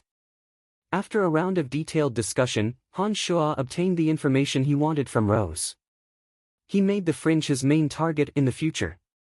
After leaving the hot spring area, the female divine guards started showing off in front of Han Shua again, hoping that Han Shua would do something to them. As Han Shua was worried about the future of the Han family and his future relationship with the House of Saint, he did not send out his demon generals to spy on the female divine guards again. Instead, he calmly left the Fringe. The female divine guards were very disappointed. After Han Shua left, they sighed in self-pity. Barnard distributed the divine essences to the divine guards according to their performance in the battle. Under Balanza's indifferent gaze, no one objected to the distribution of the divine essences. Those who received divine essences were, of course, overjoyed. Those who did not receive divine essences were slightly disappointed but not too dissatisfied. Balans and Sanguiner cultivated in demonic arts and did not need divine essences to increase their strength. Gilbert, however, was a little different. As he possessed darkness divine energy in his body, he needed divine essences. As one of the main contributors to the battle, he received the largest piece of darkness divine essences. With the competition between the teams of divine guards over, the 5th Corps divine guards had nothing to do for the time being. They could relax and have some fun. However, Balans did not give the divine guards too much time to relax. The next day, he gathered the divine guards once more and discussed their experiences in the duels. He wanted to learn from their mistakes and learn from their mistakes. In the eyes of the patriarchs and divine guard chiefs, the cooperation between the 5th Corps had reached the acme of perfection. However, as the leader of the battle, Balans felt that the performance of the divine guards was far from what he expected. During the actual battle, their cooperation was far from perfect. Balans wanted to use all the time he had to bring out the potential of the divine guards and change their way of thinking so that they would see themselves as part of the Han family. Therefore, from the second day onwards, Balans started to instill new ideas into the divine guards' minds. He told them that the reason they were able to defeat the 2nd Corps was all thanks to the 8 Desolation and Torment formation. In other words, Han Shua, who deployed the formation, was the reason they won the battle. Balans deeply imprinted Han Shua's image in the minds of the divine guards. He made them understand that everything they had was bestowed upon them by Han Shua. Under such deliberate influence, the divine guards would gradually acknowledge Balans's views and change their views. Han Shua saw all of this and nodded in his mind. With a great helper like Balans, Han Shua believed that there wouldn't be any problems. In the future, Han Shua would have to travel to the fringe. Whether it was the fringe or the City of Shadows, Han Shua would only be able to gain a stable foothold in both the fringe and the City of Shadows. If the Han family's Celestial Pearl Pharmacy wished to expand in the Darkness Dominion, they would need divine guards to protect them. It was for this reason that Han Shua had to increase the strength of the Han family at all costs. 3 days passed in the blink of an eye. The patriarchs of the major family clans and the 7 divine guard chiefs once again gathered at the center of Soaring Cloud Mountain Range. When the patriarchs and experts of the major family clans saw Han Shua, they were even more cordial than before. The crowd greeted Han Shua as soon as he appeared. For a moment, Han Shua was not used to it. In the past, the patriarchs of the 3 major family clans, Kinsun, Buller, and Kisa would only nod at Han Shua when they saw him. They had never considered Han Shua to be their equal. In their minds, the Han family, which had just risen to power, was relying on the Celestial Pearl Pharmacy. A family clan without military strength was far from being comparable to an established family clan like theirs. Although Han Shua had taken over the 5th Corps from Wallace, in their eyes, the 5th Corps that did not even have 10 companies was nothing but an undeserved reputation and was nothing to be proud of. It was only after the 5th Corps displayed astonishing combat strength 3 days ago that the patriarchs of the 3 major family clans started to take the Han family seriously. They started to view Han Shua as someone who could stand on equal footing with them. No matter where one is, one can only be respected by others if one possesses sufficient strength. Thought Han Shua to himself after noticing the change in attitude of the patriarchs of the 3 major family clans towards him. Ralph of the 2nd Bureau had a dark expression on his face, a stark contrast to the cheers and laughter in the room. A pair of icy, resentful eyes landed on Han Shua without the slightest concealment. Standing alone in a remote corner, Ralph was like a venomous snake lurking in the shadows, flicking its tongue. His target was obviously Han Shua. Han Shua greeted the patriarchs and divine guard chiefs of the 3 major family clans without the slightest trace of unfamiliarity. It was as though he had been interacting with them for a long time. Han Shua wore a warm and reserved smile on his face. He greeted everyone in a friendly manner, discussed the taste of fine wine, and discussed the management of divine guards. The patriarchs and divine guard chiefs who had been feigning civility with Han Shua were inwardly impressed by Han Shua's tact. His outstanding ability to socialize was something that could not be cultivated without decades or centuries of immersion. The fact that Han Shua was able to handle everything with ease and composure made them look at Han Shua in a whole new light. Although Ralph possessed astonishing strength, had a group of murderous fiends from the 2nd Corps under his command, and had Wallace backing him up, the patriarchs of the three major family clans secretly admired Han Shuo. Although the patriarchs of the three major family clans loathed Han Shuo, they did not consider him to be a worthy opponent because he did not know how to conduct himself. A boorish fellow, no matter how powerful he might be, was still a boorish fellow. A boorish fellow who did not understand the ways of the world and did not know how to endure patiently would not be able to do much in the grand stage that was the City of Shadows. Han Shuo was different. From the patriarchs of the three major family clans, Han Shuo, who had developed the Celestial Pearl Pharmacy into the Han family in such a short period of time, gained control of the Fifth Corps, and trained the divine guards of the Fifth Corps, was a terrifying existence. Especially when Han Shuo blended in among them without the slightest hesitation and gained a favorable impression from them as though he was taking a stroll in his own backyard, they became more vigilant against Han Shuo. The wolf is coming. That was the thought in the patriarchs of the three major family clans.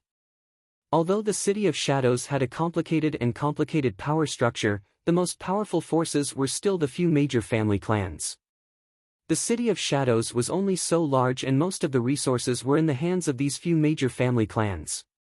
The rise of the Han family would inevitably cause conflict with them. If the Han family wished to obtain more territory, they would have to seize it from their hands. Under such circumstances, the patriarchs of the major family clans who had been smiling and amiably at Han Shuo had taken Han Shuo as a potential rival. The patriarchs of the major family clans finally took Han Shuo seriously as an equal opponent. There was no longer the slightest trace of contempt in their eyes. The rules of the duel are very simple. Draw lots. Of course, just like in previous tournaments, challenges can be issued before the lots are drawn.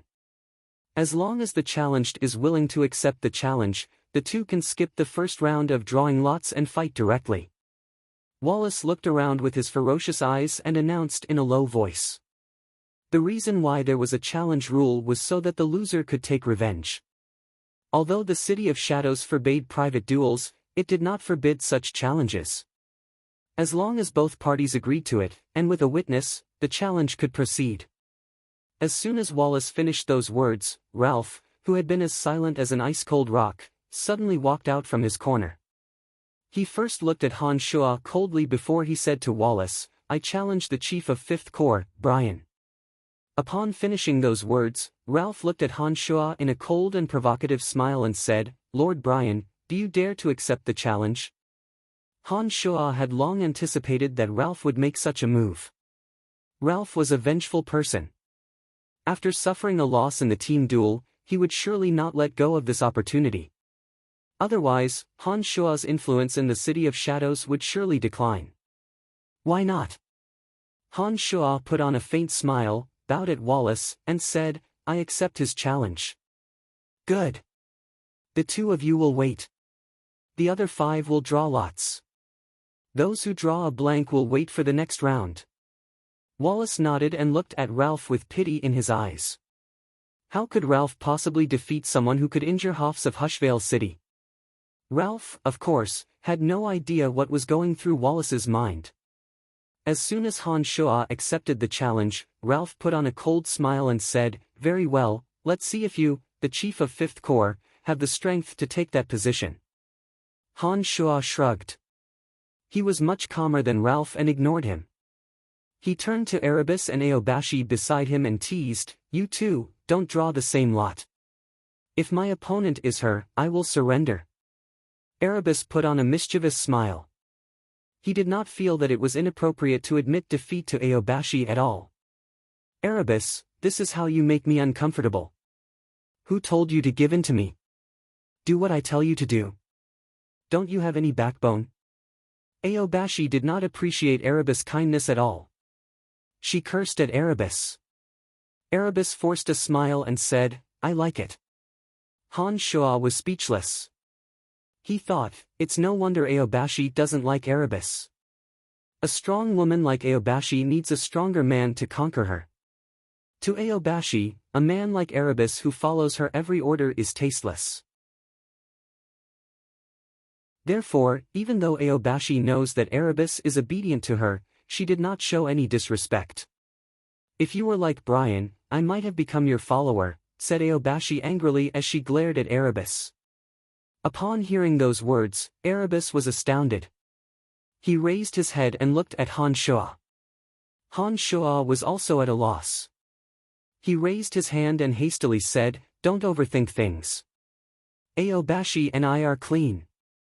Aobashi giggled and reprimanded Erebus, "What are you thinking? I'm just saying that you should have some backbone. Don't just do whatever I tell you to do. I don't like men who are obedient to me." Erebus heaved a sigh of relief after hearing Aobashi's words. He forced a smile and muttered to himself, "What's wrong with being nice to you?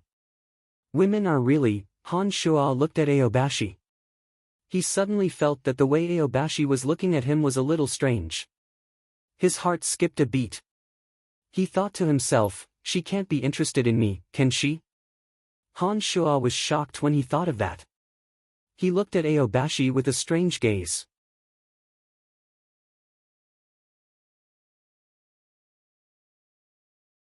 "Let's do it at the same place where the Divine Guards fought," said Wallace.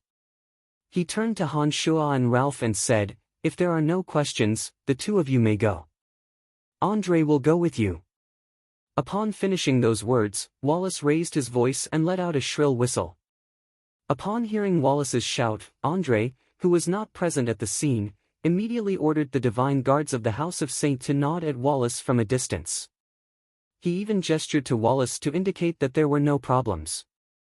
Han Shuo did not say a word. He walked straight towards Andre. Ralph glared at Han Shuo's back and followed after Han Shuo. It would take several days for the Divine Guards to travel from this area to the arena.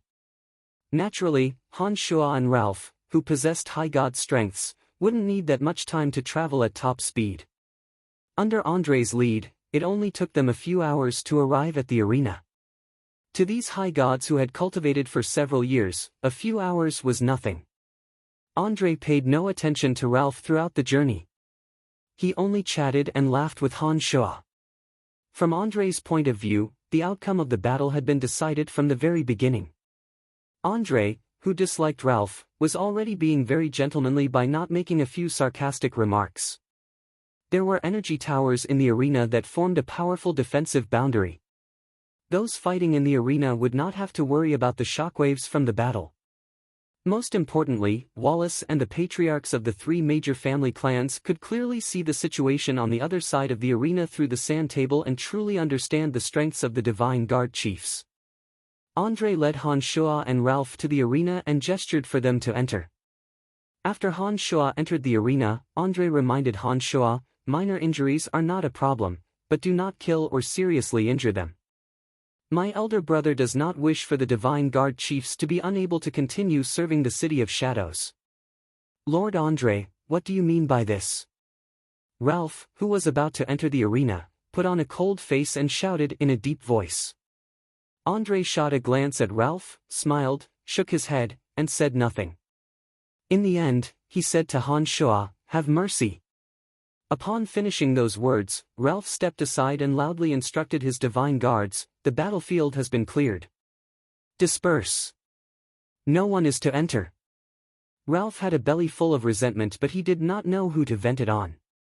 After Andre finished giving his orders, Ralph let out a cold groan and said to Han Shuo in a low voice, "Lord Brian, I will not show any mercy." Han Shuo stared blankly for a moment. He picked his ears and said in a mocking tone, "Andre just asked me to show mercy. Are you deaf?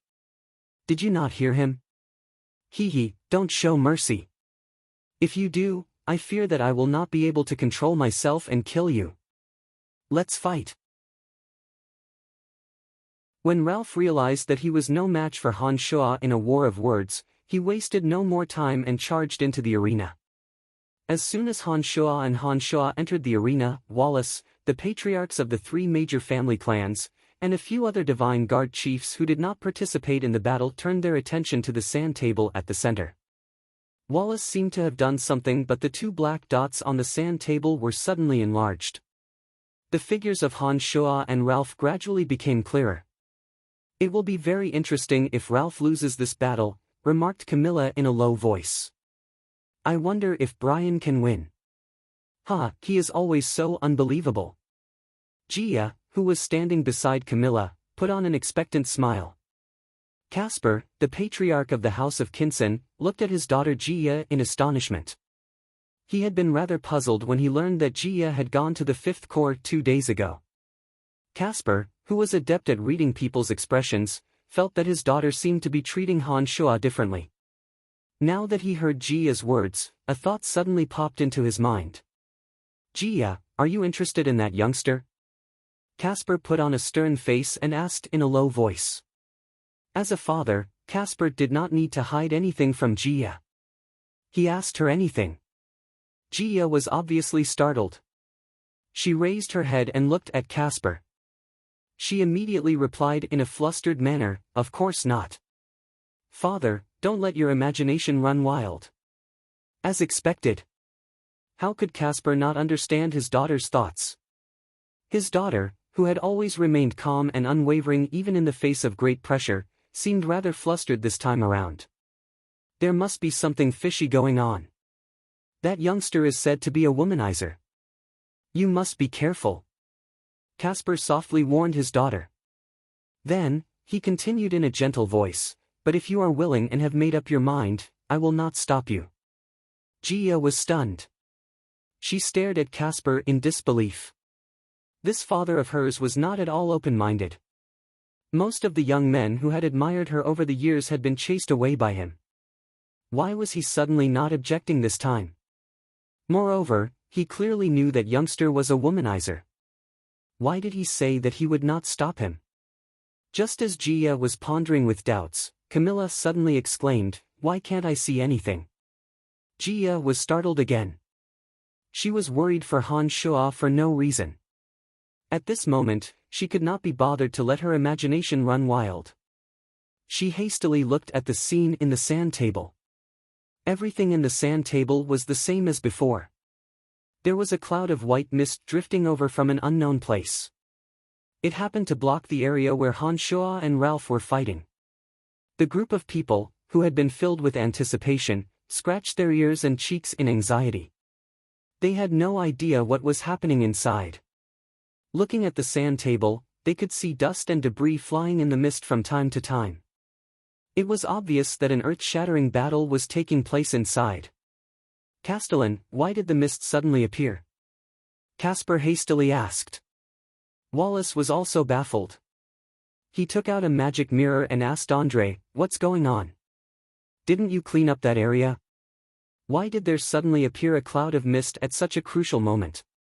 Where did it come from?" Andre smiled bitterly in the magic mirror and said, "Everything inside has been cleaned up. There's no way such an accident would happen. This situation must be man-made." Man-made? Wallace frowned. In all the previous battles, Ralph had always been attacking ferociously. He had never had the time to care about the situation around him. If it really was done by someone, then the culprit had to be Han Shua. Of this, Wallace was 100% sure. Why? Why couldn't anyone see how he attacked? Wallace frowned deeply.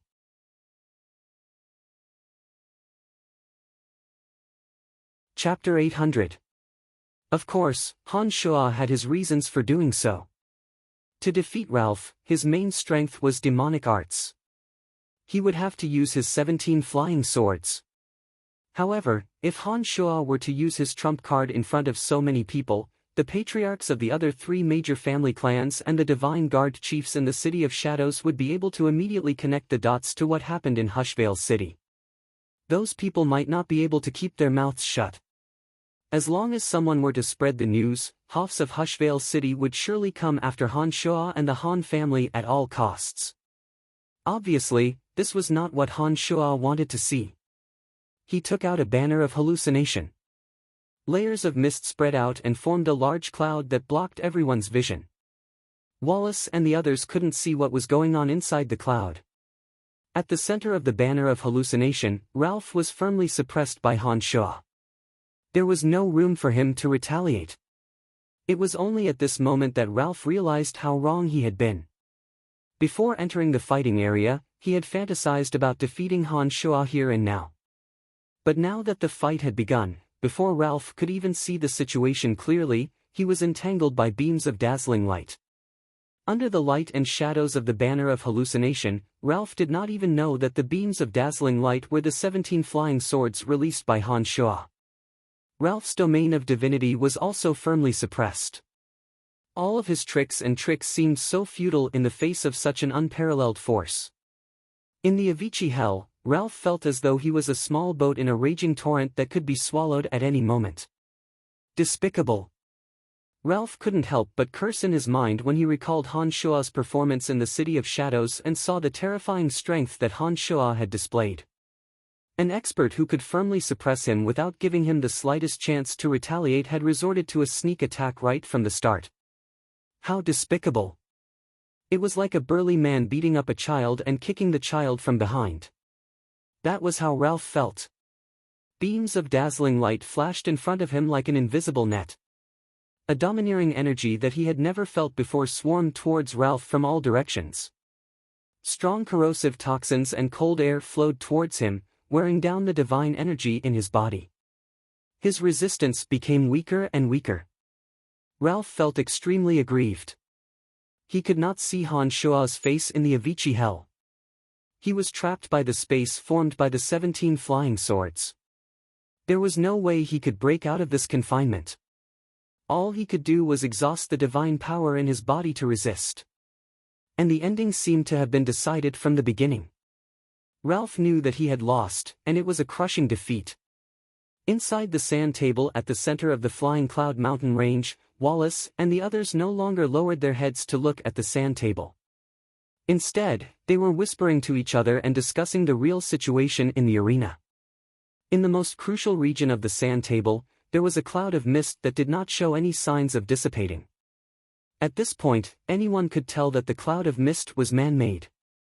It was impossible for such a phenomenon to occur in the middle of a battle between two high gods.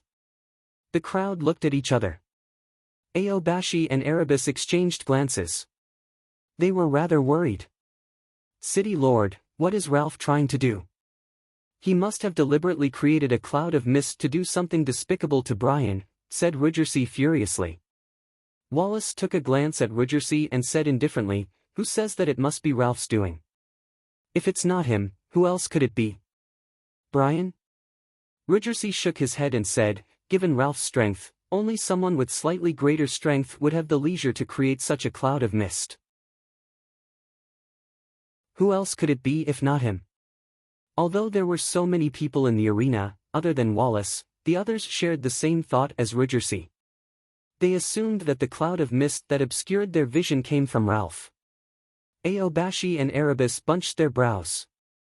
The two of them were the closest to Han Shuo and they did not want to see anything happen to Han Shuo.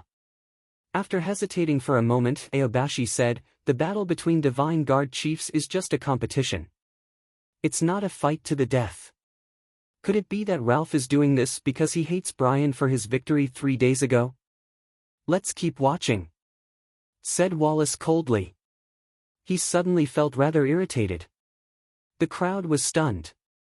They could hear the displeasure in Wallace's tone. After staring blankly for a moment, they did not say anything else. They were all thinking about what was going on. The rules of the competition between Divine Guard chiefs were set by Wallace himself. Ralph, the chief of the Second Corps, had to obey all of Wallace's orders. Logically speaking, there shouldn't be any problems with the competition. Perhaps we are worrying too much, the crowd thought to themselves. While they were inwardly puzzled, Han Shuo knew that Ralph's sharpness had been ground to dust. Sneering in his heart, Han Shuo suddenly plunged into the Avicenaraka hell and launched a sudden assault when Ralph's divine energy was at its weakest. With the most ferocious attack, Han Shuo destroyed Ralph's remaining resistance. The 17 flying swords were suddenly withdrawn. Han Shuo, who had continuously blasted through layers of defensive boundaries, injected a few streams of demonic energy into Ralph's chest, rendering Ralph powerless to retaliate. With one thought, the banner of hallucination was withdrawn. The demon's lair edge flew out from Han Shuo's arm and pointed at Ralph's throat. The mist is gone.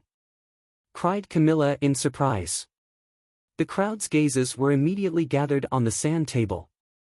The noisy murmurs suddenly vanished. The surroundings abruptly quietened down. The patriarchs and divine guard chiefs of the major family clans were dumbstruck. They stared at the scene on the sand table in astonishment. Their faces were filled with disbelief. In the sand table, Ralph's face was ghastly pale. He was lying limply on the ground as though he had collapsed from exhaustion. His eyes were wide open as he stared at his chest in fear. A pitch-black, ice-cold longsword that was as sharp as an awl was pressed against Ralph's throat.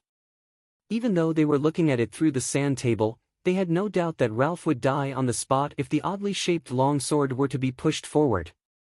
In their eyes, Han Shuo was still wearing a faint smile on his face. However, at this moment, his usual gentle smile seemed somewhat cold. The patriarchs of the major family clans couldn't help but feel a chill in their hearts. They suddenly felt that Han Shuo, who had been talking and laughing with them, was a demon wearing a mask. Ralph has lost. Wallace was expressionless. He shot a glance at Ridgersea and said, "The one who created the mist must be the one with the upper hand. Now, you should know where the mist came from, right?" Under Wallace's gaze, Ridgersea put on an embarrassed face. He forced a smile and said, "I really did not expect that Brian would be this terrifying. He could even defeat Ralph. Ralph has suffered a crushing defeat. He seems to be exhausted and unable to retaliate. On the other hand, Brian looks exactly the same as when he first entered the battlefield. He doesn't seem to have used any energy at all." Aobashi put on a solemn face and said, "This is a complete victory. Even when I fought Ralph, I never had such an easy victory. It seems that I will have to hand over my position as the chief of Divine Guard chiefs to someone else." Upon hearing those words, the crowd once again focused their attention and realized that Aobashi was telling the truth. One side was completely unscathed while the other side was utterly defeated. It was a battle with a huge disparity in strength. After a moment of silence, the crowd burst into an uproar. They were whispering to each other with faces filled with amazement. They were constantly crying out in surprise and marveling at the strength Han Shuo had displayed. The patriarch of the House of Kinsen, Caspar, couldn't help but look at his daughter Jia, who was brimming with joy.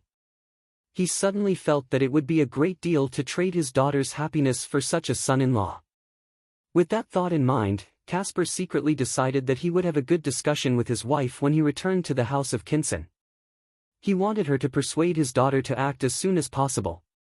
Caspar had sensed Han Shuo's enormous power. At this juncture, it was best to act as soon as possible to avoid unnecessary disputes. If things went smoothly, the House of Kinsen's position in the City of Shadows would be even firmer. Even the House of Saint would have to look at the House of Kinsen in a new light. Caspar did not have the slightest concern for his daughter Jia's happiness. Caspar wasn't the only one who had such thoughts. As he was making those plans, Wallace suddenly recalled Andre's proposal. For the first time, he realized how important Andre's proposal was to the House of Saint. Wallace couldn't help but turn to look at Carmelita. Carmelita and Erebus were laughing and shouting, "Brian." Wallace, who was about to make up his mind, suddenly recalled the close relationship between Carmelita, Aobashi, Erebus, and Han Shuo. He bunched his brows and hesitated. It's not a good sign that they're too close, Wallace thought to himself. Han Shuo looked into Ralph's eyes and slowly put away the demon's lair edge in his hand. He coldly said, "You have lost." Ralph continued to stare at Han Shuo. He was panting heavily and did not say a word. No one knew what he was thinking. "This is a duel. I won't kill you." Han Shuo turned around and said in an indifferent voice, "But if you dare to play any tricks, I can guarantee that you will die without a doubt." Upon finishing those words, Han Shuo walked out of the arena. Ralph looked at Han Shuo's back with a myriad of feelings welling up in his heart. One moment, he wanted to take revenge, and the next, he persuaded himself to bear with it. He was at a loss as to what to do. "Brian, why is there mist all of a sudden in the arena? My elder brother was asking me about it just now." Andre had long expected the answer. When he saw Han Shuo walking out of the arena with a smile on his face, he asked about the reason for the mist. There were not many people around. Han Shuo explained, there are too many onlookers. If I were to fight with my full strength, the people outside would be able to see my weapon and martial arts. The more people there are, the more mouths there will be. I don't want the matter of Hushvale City to get out. That would do neither the City of Shadows any good. Andre stared blankly for a moment. After thinking for a moment, he nodded and said, I see. I will explain to my elder brother alone. Many thanks. Han Shuo expressed his gratitude and left the arena. After a while, Ralph walked out of the arena. His face was pale and he looked like a critically ill patient. Andre cried out in surprise, Ralph, do you want me to help you walk?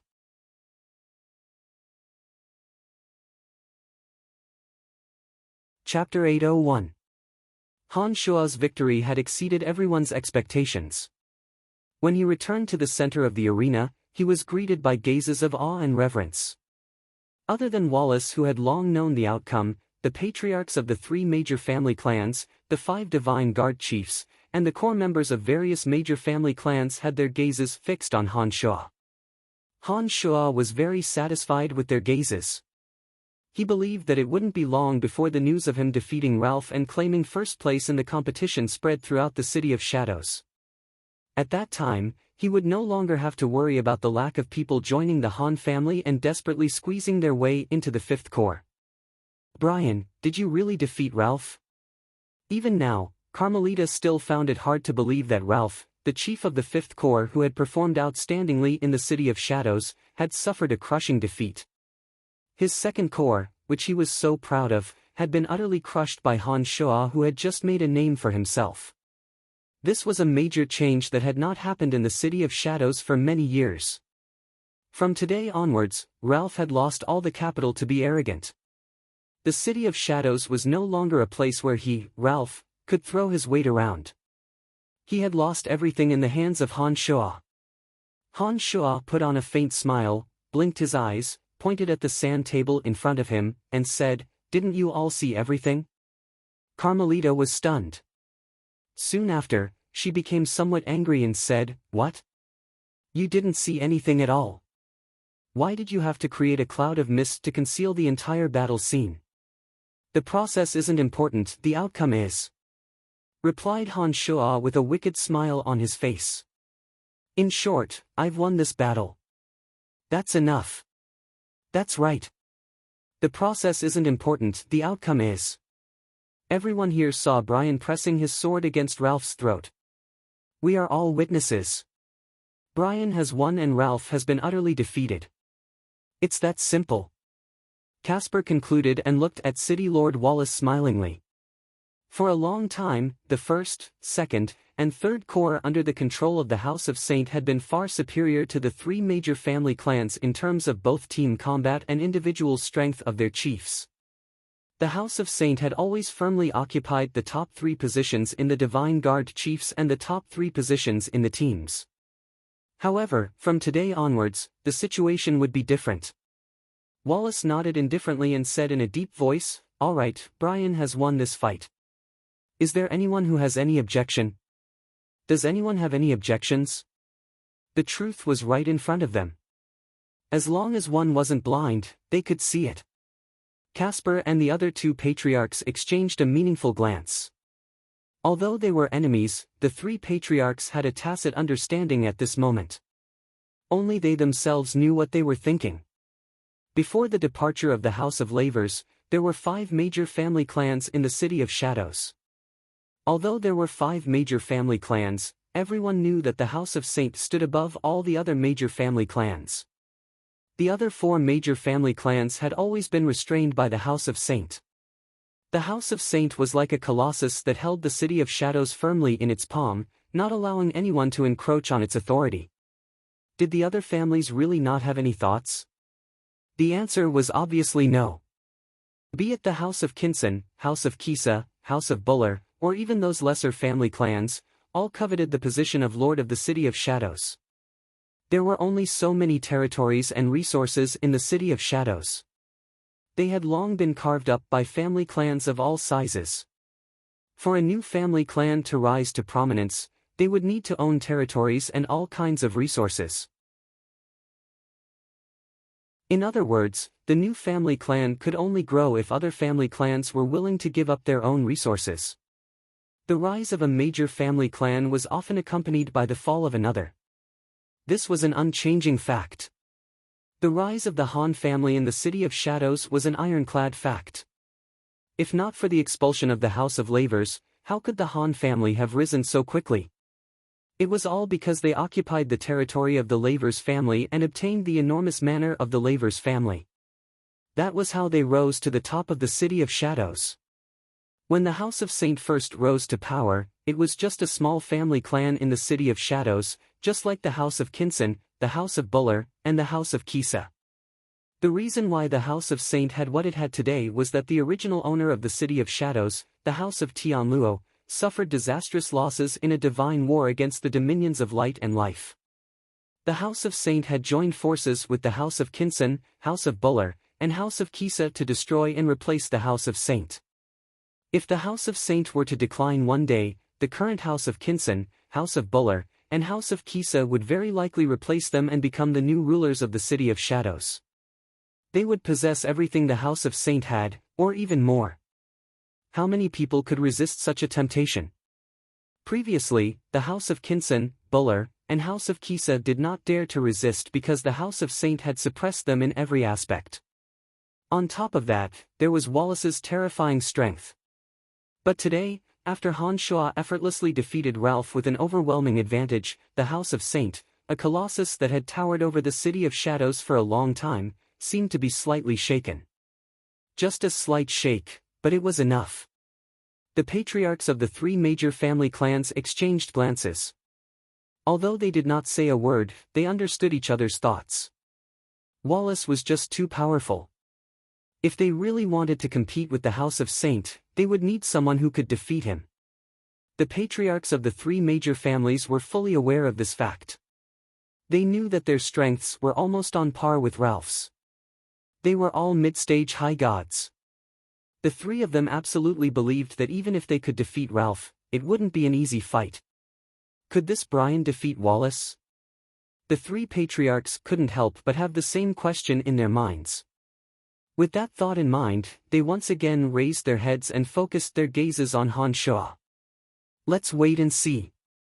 If he can defeat Aobashi with ease, it is almost certain that he has the strength to contend against Wallace, the three astute patriarchs thought. Next match, Erebus and Camilla. Wallace's voice sounded again. I'm going.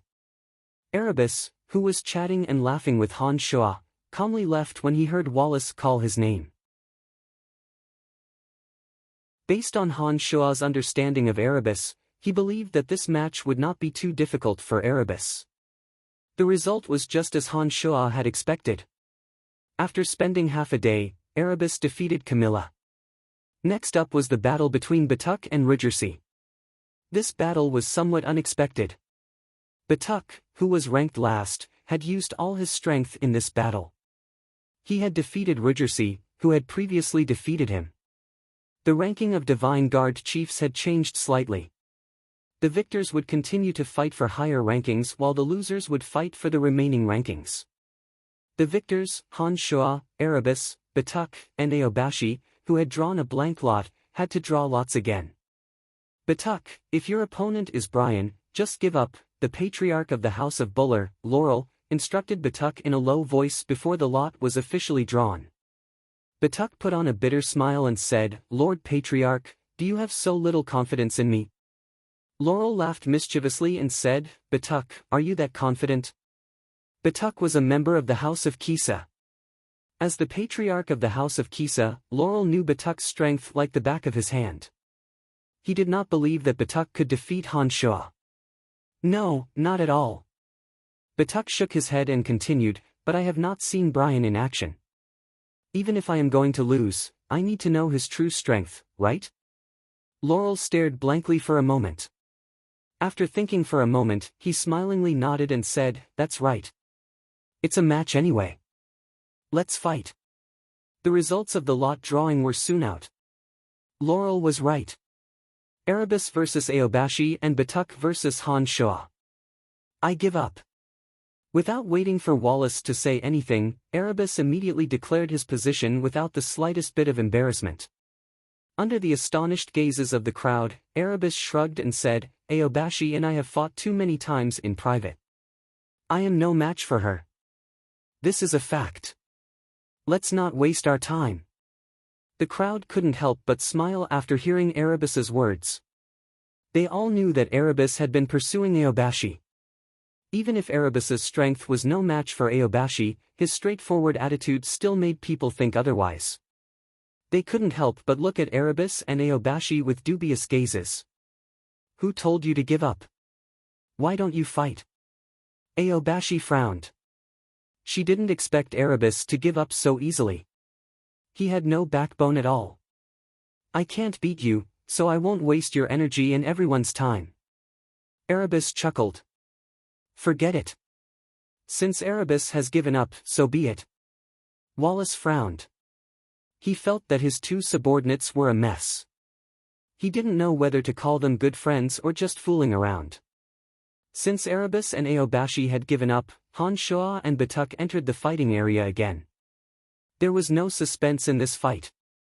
The mist that had disappeared mysteriously reappeared and completely blocked the scene of the fight. Those who wanted to see Han Shoa's strength gnashed their teeth in anger. When the mist finally dispersed, the scene of the arena once again entered the eyes of the crowd.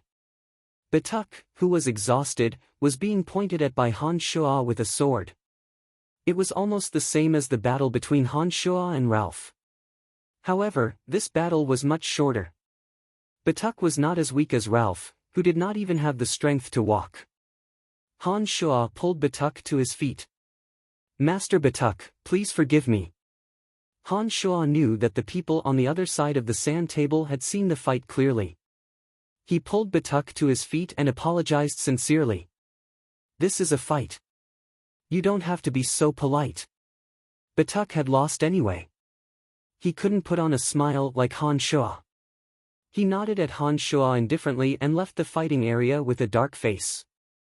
Since his next fight was against Aobashi, Han Shoa didn't leave the fighting area. He continued to apologize sincerely to Batuk's lonely back. How was it? Laurel asked hastily as soon as Batuk returned. It was as if I was pulled into an independent space. I didn't see Brian fight even once. By the time he appeared, I had already lost the fight. It was exactly the same as what you saw through the sand table. Batuk looked aggrieved. He couldn't accept the result. It wasn't shameful to lose. What was shameful was that he didn't even know how he lost. Batuk felt more aggrieved the more he thought about it. He said angrily, if I had known this would happen, I would have surrendered. Why did I even bother fighting? Laurel was stunned. The other two patriarchs who had approached them at some point also wore strange expressions.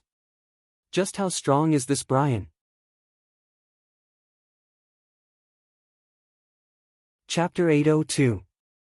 They were not at all surprised that Han Shoa could defeat Batuk. After all, Batuk's strength was inferior to Ralph's. If even Ralph was no match for Han Shoa, it was only natural that Batuk would be defeated. However, Batuk claimed that he did not even see Han Shoa attack during the battle. Wasn't this too outrageous? Under the puzzled gaze of the patriarch, Batuk put on an indignant face and said, that is indeed the truth. I really did not see him attack. Then how did you lose? Laurel was even more puzzled. It was as though I was trapped in some kind of prison from the beginning of the battle. Shockingly corrosive acid and frost poisons attacked me at the same time. I had no choice but to deploy a defensive boundary. It was only when the divine energy in my body was completely exhausted that I felt that I had escaped from the prison. It was at that moment that Brian appeared and restrained me. Batuk was very depressed. He sounded indescribably aggrieved as he recounted his experience. Laurel was greatly alarmed. He exchanged glances with the patriarchs of the other two major family clans and suddenly became silent. While the crowd was conversing, Aobashi had entered the arena. Han Shuo, who was resting with his eyes closed, suddenly stood up with a smile on his face. "You've arrived." Han Shuo looked at Aobashi with a smile. He was uncertain if he should go all out against Aobashi. Han Shuo had witnessed Aobashi's strength once and knew that she was an expert in the City of Shadows, second only to Wallace. She was even slightly stronger than Ralph. Han Shuo was very confident that he could defeat Aobashi. It was just that the two had a good relationship and that made him rather hesitant. Aobashi, on the other hand, was much more carefree than Han Shuo. She giggled as she walked into the room. She shot a glance at Han Shuo with her bright, rippling eyes and giggled sweetly, "I couldn't tell that you have been hiding your true strength. You even managed to defeat Ralph and Batuk without anyone noticing. It seems that I will have to go all out in this match. I hope that big sister Aobashi will go easy on me." Han Shuo replied courteously. "Against you, I don't dare to be lenient. Otherwise, he might lose in an unsightly manner." "Huh, Brian, go all out. Show me your true strength. Don't be a coward like Erebus." Aobashi lightly shouted. She suddenly shot towards Han Shuo like a feather. A monstrous gale suddenly set off in the arena. Sand and pebbles flew around Aobashi. Gusts of wind gathered around Aobashi at high speed and tightly wrapped around her. The wind element from all directions frantically converged towards the center of the gale, forming the tightest wind barrier without leaving a single gap. Once a cultivator of the energy of wind mastered the domain of divinity, he or she could form a barrier with the wind at will. They could also merge their body into the barrier to increase their speed. Aobashi was obviously an expert in mastering the domain of divinity. On one hand, she surrounded herself with the wind element and displayed the speed advantage of a cultivator of the energy of wind. She turned into a raging tornado that blew towards Han Shuo. The strong winds around Aobashi stirred up sand and pebbles. Trees were uprooted wherever she passed. Their roots, branches, and leaves were all sucked into the tornado. Only a few trees with energy towers in the center were barely holding on. They were on the verge of collapse and did not get flattened. The hurricane whistled as it approached, its momentum growing stronger and stronger. After sucking in a large amount of flying rocks, trees, sand, and soil, the dusky hurricane expanded several times in size. It was like a winding wind dragon that was several hundred meters long, destroying everything in its way as if it was crushing dry weeds and smashing rotten wood. It arrived in front of Han Shuo in an instant. With such a terrifying tornado wreaking havoc, Han Shuo didn't need to expend any extra effort to release the banner of hallucination. The thick, enormous tornado formed a natural barrier, and the people on the other side of the sand table wouldn't be able to see through the flying dust at all. Han Shuo stood motionless like an ancient boulder, waiting for Aobashi to accumulate the power of the tornado to its peak so that she would be convinced of his superiority. Han Shuo finally made his move when the tornado had accumulated its power to the limit and was about to engulf him. Cauldron Spirit's energy surged into his body. In an instant, an enormous amount of energy filled his limbs, bones, and internal organs. Along with the excruciating pain, Han Shuo felt an endless amount of power. Han Shuo didn't attack immediately. The 17 flying swords suddenly shot out like a bolt of black lightning. Demonic Yuan converged into the Demon's Lair edge. The dark and translucent Demon's Lair edge suddenly emitted a bewitching red glow. Streaks of blood-red light split apart like a blooming flower, instantly spreading into a large ball. The blood-red radiance continued to revolve and formed an enormous ball of light. It blasted into the incoming tornado like a clap of thunder. As soon as the bloody radiance of 10,000 slashes performed in the Omen realm landed on the tornado, the blood-red radiance completely ignored the barrier of rocks and trees entangled by the tornado. The blood-red radiance penetrated into the tornado and pierced towards Aobashi at the center. Aobashi was obviously shocked when she saw that the barrier around the tornado was completely ineffective. She hastily halted the tornado's rotation and condensed more wind element onto the barrier. She used the barrier of vacuum to block the sharp sword rays shot out by the bloody radiance of 10,000 slashes. The tornado suddenly slowed down. Han Shuo took advantage of this gap and blasted into the tornado like a fully charged magic crystal cannon. The 100-meter-long tornado formed by Aobashi's divine energy and domain of divinity engulfed Han Shuo almost instantaneously. His figure abruptly disappeared into the tornado. The violent wind, mixed with rocks and trees, violently twisted around and struck towards Han Shuo, who was spinning uncontrollably. Han Shuo's invincible omen body didn't even automatically take on this level of attack. The defensive power of his demonic body had already withstood the attack. Han Shuo wasn't injured in the slightest under the impact of the hundreds of boulders and ancient trees. He allowed his body to spin along with the wind, inching closer and closer to the center of the verdant forest. Aobashi, who was at the center of the tornado, was greatly surprised. Although the rocks and trees themselves did not possess much penetrative power, the force of the tornado's high-speed rotation should have been astonishing. An ordinary person would certainly suffer some damage even if they could handle such an attack. However, Aobashi discovered that Han Shuo was unscathed with the help of the omnipresent wind element. While Aobashi was perplexed, he was slowly approaching Aobashi, who was at the center of the battlefield. A barrier of wind formed from pure divine energy formed from the element of wind in her domain of divinity appeared in front of him, blocking his path forward. With one thought, the 17 flying swords finally shot out from his body. The invincible flying swords contained intense acidity and frost toxins. They had a natural advantage over any barrier. Under the control of Han Shuo's mind, the 17 flying swords converged into a straight line and suddenly struck at a single point. The wind barrier was constantly changing its position as the tornado spun. However, Han Shuo was able to keep a close eye on it. No matter where the wind barrier moved, the 17 swords would stab towards that spot, using the ferocious force of impact and the terrifying acid and cold toxins to corrode that spot. Under Han Shuo's astounding eyesight, the 17 flying swords only needed 3 waves of attacks to break through Aobashi's wind barrier. The moment the wind barrier shattered, Han Shuo suddenly appeared beside Aobashi and grinned, "You can't get away." Aobashi stared blankly for a moment. Before she could react, she discovered that she had been imprisoned by a strange space that had suddenly formed inside her wind barrier. From the moment she fell into that strange space, she discovered that she had lost contact with the surrounding wind elemental energy.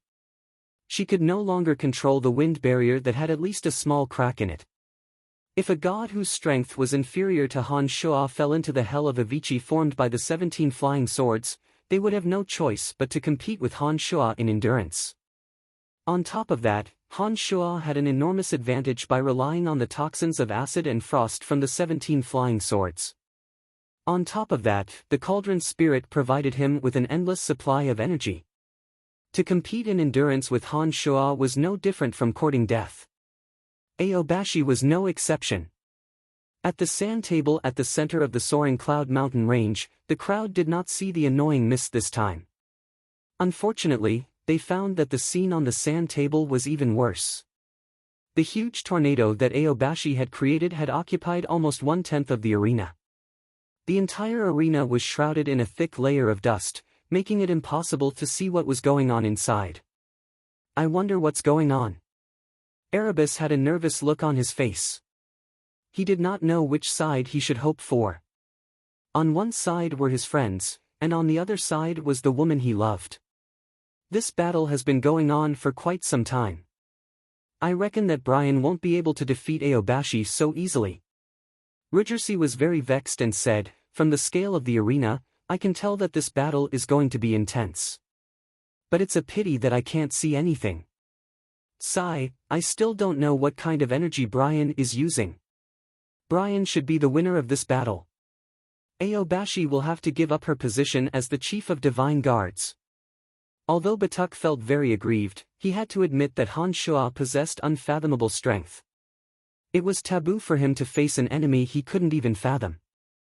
Although Aobashi possessed valiant strength, Batuk had seen her in action and had a rough idea of her strength.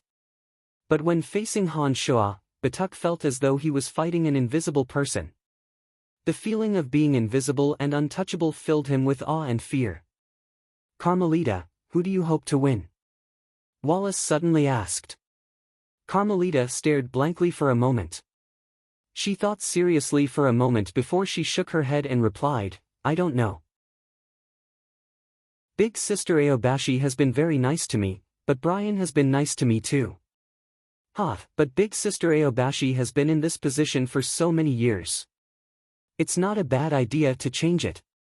This way, the City of Shadows will have more vitality. Wallace couldn't help but smile wryly when he heard Carmelita's words. He thought to himself, this silly girl has no idea how much of a storm that youngster's sudden rise will cause. Sigh, it's not easy being a city lord. When the tornado gradually calmed down and crushed rocks and ancient trees fell to the ground, the arena was gradually revealed. This time, Han Shuo did not point the demon's lair edge at Aobashi. But from the calm smile on his face and the dejected look on Aobashi's face, everyone knew the result. He won again. Chapter 803. Han Shuo, Aobashi, and Andre returned to the center of the city together. The crowd's gazes were uniformly gathered on Han Shuo. Congratulatory words and compliments kept coming from the members of the three major family clans. Han Shuo, on the other hand, put on a smile and dealt with them calmly. He wore a humble face and was neither arrogant nor impatient. The patriarchs of the three family clans, on the other hand, did not express too much enthusiasm towards Han Shuo. However, Carmelita, Jia, Erebus, and those who were on friendly terms with Han Shuo did not have any scruples. They treated Han Shuo's victory as an unbelievable and joyous event. Carmelita and Erebus even had to console Aobashi, who had lost the battle. Aobashi, who had mentally prepared herself before the battle, chatted with Han Shuo and Andre for a while and felt relieved. She was not as dispirited as the crowd had expected. On the contrary, Aobashi's fighting spirit seemed to have been ignited. She kept saying that she would find trouble with Han Shuo next time. When Wallace saw that Erebus, Aobashi, Carmelita, Andre, and the others were getting closer to Han Shuo, he grew more and more worried. As the patriarch of the House of Saint, he had to think more long-term than others and had more concerns than others. Unknowingly, Wallace had started to take Han Shuo's special status in the City of Shadows seriously. The first place had been determined. The remaining rankings had to be determined. After a round of battles, the rankings of the Divine Guard chiefs were finally determined: Han Shuo, Aobashi, Erebus, Ralph, Camilla, Batuk, and Ridgersea. As Ralph was exhausted from his battle with Han Shuo, he was defeated by Erebus. This was somewhat unexpected. After the new rankings were determined, Ralph was even more silent than usual. He did not utter a single word from beginning to end, but from time to time, his gaze would sweep across Han Shuo's body. No one knew what he was thinking. Han Shuo had warned Ralph and kept his guard up against him. If it weren't for the fact that Ralph was directly under Wallace's command, Han Shuo might have gotten rid of this hidden danger. However, even though Han Shuo had the intention, he knew that once he took action, his relationship with the House of Saint would immediately plunge into an irreparable state. This was not an outcome that Han Shuo wished to see. Therefore, he could only think about it. At the end of the competition, the top 3 in each category will be rewarded. As the Chief of 5th Corps, Brian has obtained first place in both categories. According to the usual rules, he has the right to arrest members of major family clans without any prior notice. In addition, the Han family will have their taxes reduced by half. Wallace gestured for the crowd to quieten down before announcing the rewards. After Wallace's announcement, Andre looked a little startled. It was as if Wallace's reward was different from what he had expected. He looked at Wallace with a puzzled expression. He wanted to say something but stopped himself. The patriarchs and Divine Guard chiefs of the 3 major family clans bunched their brows. According to the rules, the first chief of Divine Guard would be rewarded with a piece of territory. This territory was usually left over from a declining family clan or a piece of land directly carved out from the House of Saint. But this time, Wallace did not reward Han Shuo with a piece of land. The Han family's shops and forts would have their taxes reduced by half. This had been the case every year. Other than that, Han Shuo was rewarded with some random titles such as the title of First Chief of Divine Guard and 500,000 black crystal coins. Given the wealth of the Han family's celestial pearl pharmacy, a mere 500,000 black crystal coins wasn't a huge sum. It was definitely not worth the price of a fort or a fief.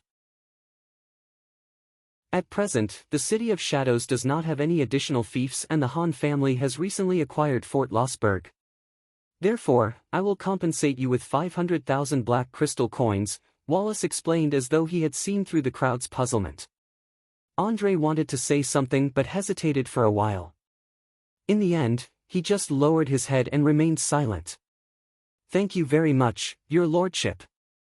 Han Shuo bowed and expressed his gratitude. His face was filled with joy and not the slightest bit of displeasure. The patriarchs of the three major family clans were about to say something, but when they saw that Han Shuo had already expressed his gratitude, they hesitated for a moment and eventually shook their heads.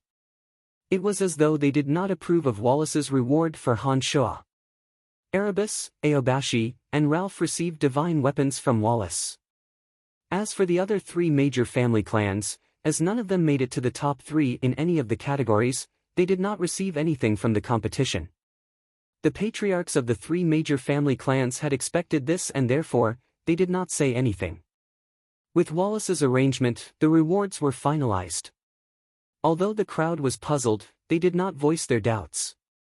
Soon enough, the competition between the Divine Guard chiefs came to an end. Following the rules, the crowd performed a series of worshipping rituals. When Wallace signaled for the crowd to disperse, it signaled the end of the competition. The patriarchs of the three major family clans and the Divine Guard chiefs left. Han Shuo too, with a face full of joy, headed for the 5 corps. When Wallace and Andre were the only ones left, Andre gestured for the Divine Guards of the House of Saint to leave. He asked puzzledly, I don't remember that the reward was supposed to be like this. There was supposed to be a fief. Elder brother, why did you suddenly change your mind? Andre would never question Wallace's decision in front of outsiders.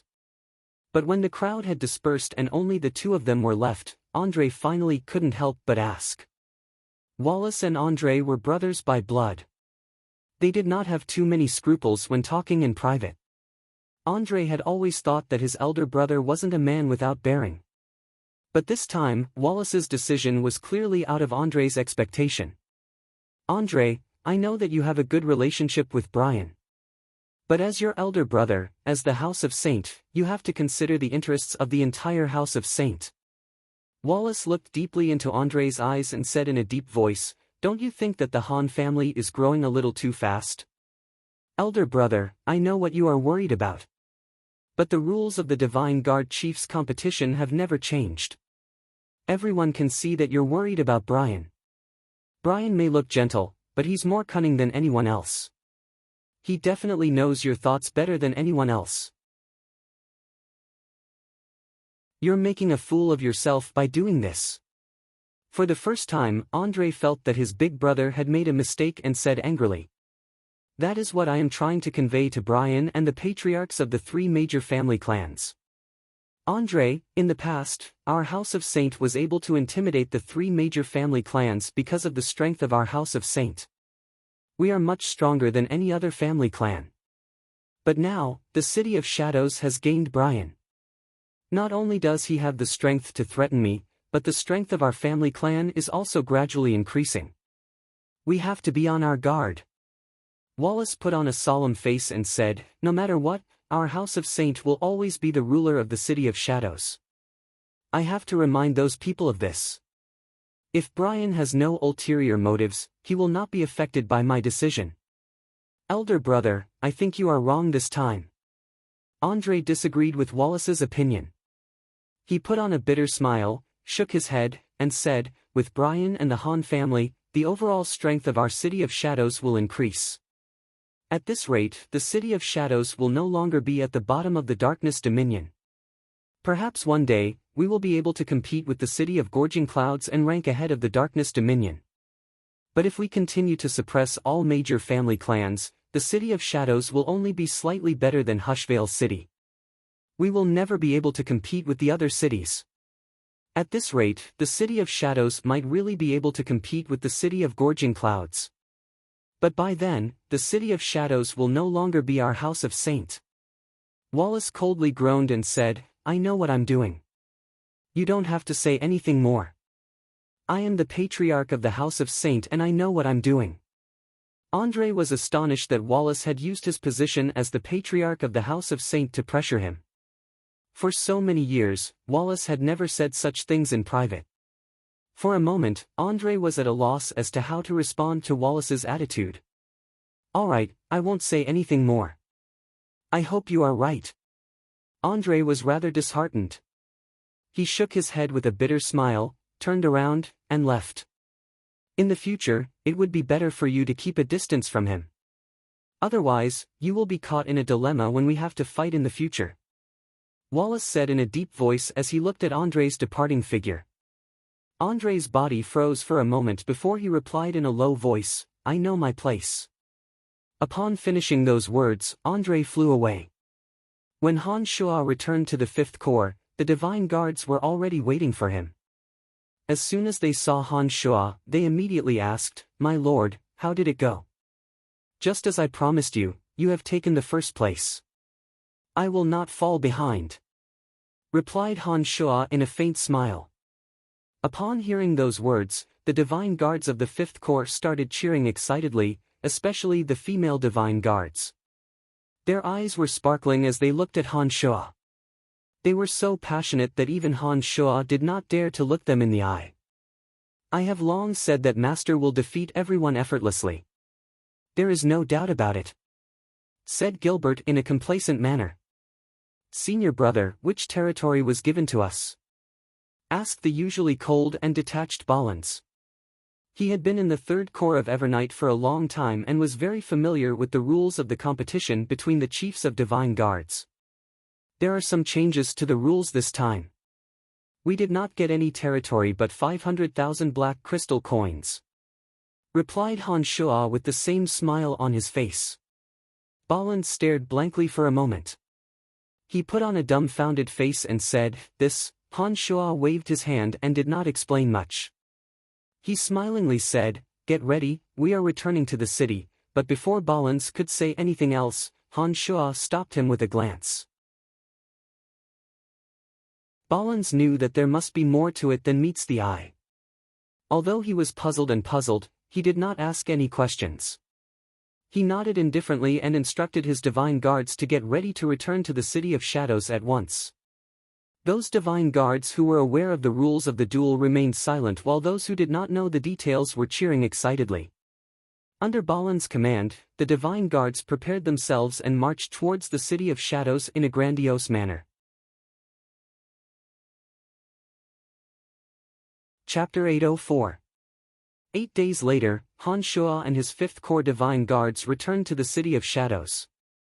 ****** In a secret chamber of the Han family. Han Shuo, Statholm the Old Monster, Mike Cotton, Ballins, Emily, and a few other ladies gathered together to discuss the outcome of the competition between the chiefs of Divine Guards at Soaring Cloud Mountain Range. Wallace has sensed that our family clan is a threat to him. His actions have clearly raised his guard against us. Mike Cotton and the others were informed of the outcome of the competition in advance. After everyone took their seats, Mike Cotton immediately expressed his opinion. Statholm nodded and said, That's right. It seems that Wallace isn't a forgiving person. The House of Lavers has weakened the overall strength of the City of Shadows. The rise of our Han family is just the right time to fill the gap. Not only did he not fully support us, but he even started suppressing us.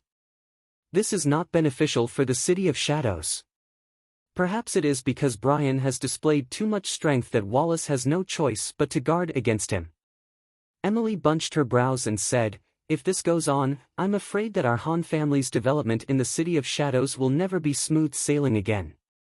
Han Shuo took a glance at everyone's expressions before he put on a faint smile and said, For us, we have reaped enough benefits in the City of Shadows. Although Wallace has the intention to suppress us, he won't go too far. There is no need to worry too much for the time being. After taking a short pause, Han Shuo continued, from today onwards, our Han family's development will no longer be focused on the City of Shadows.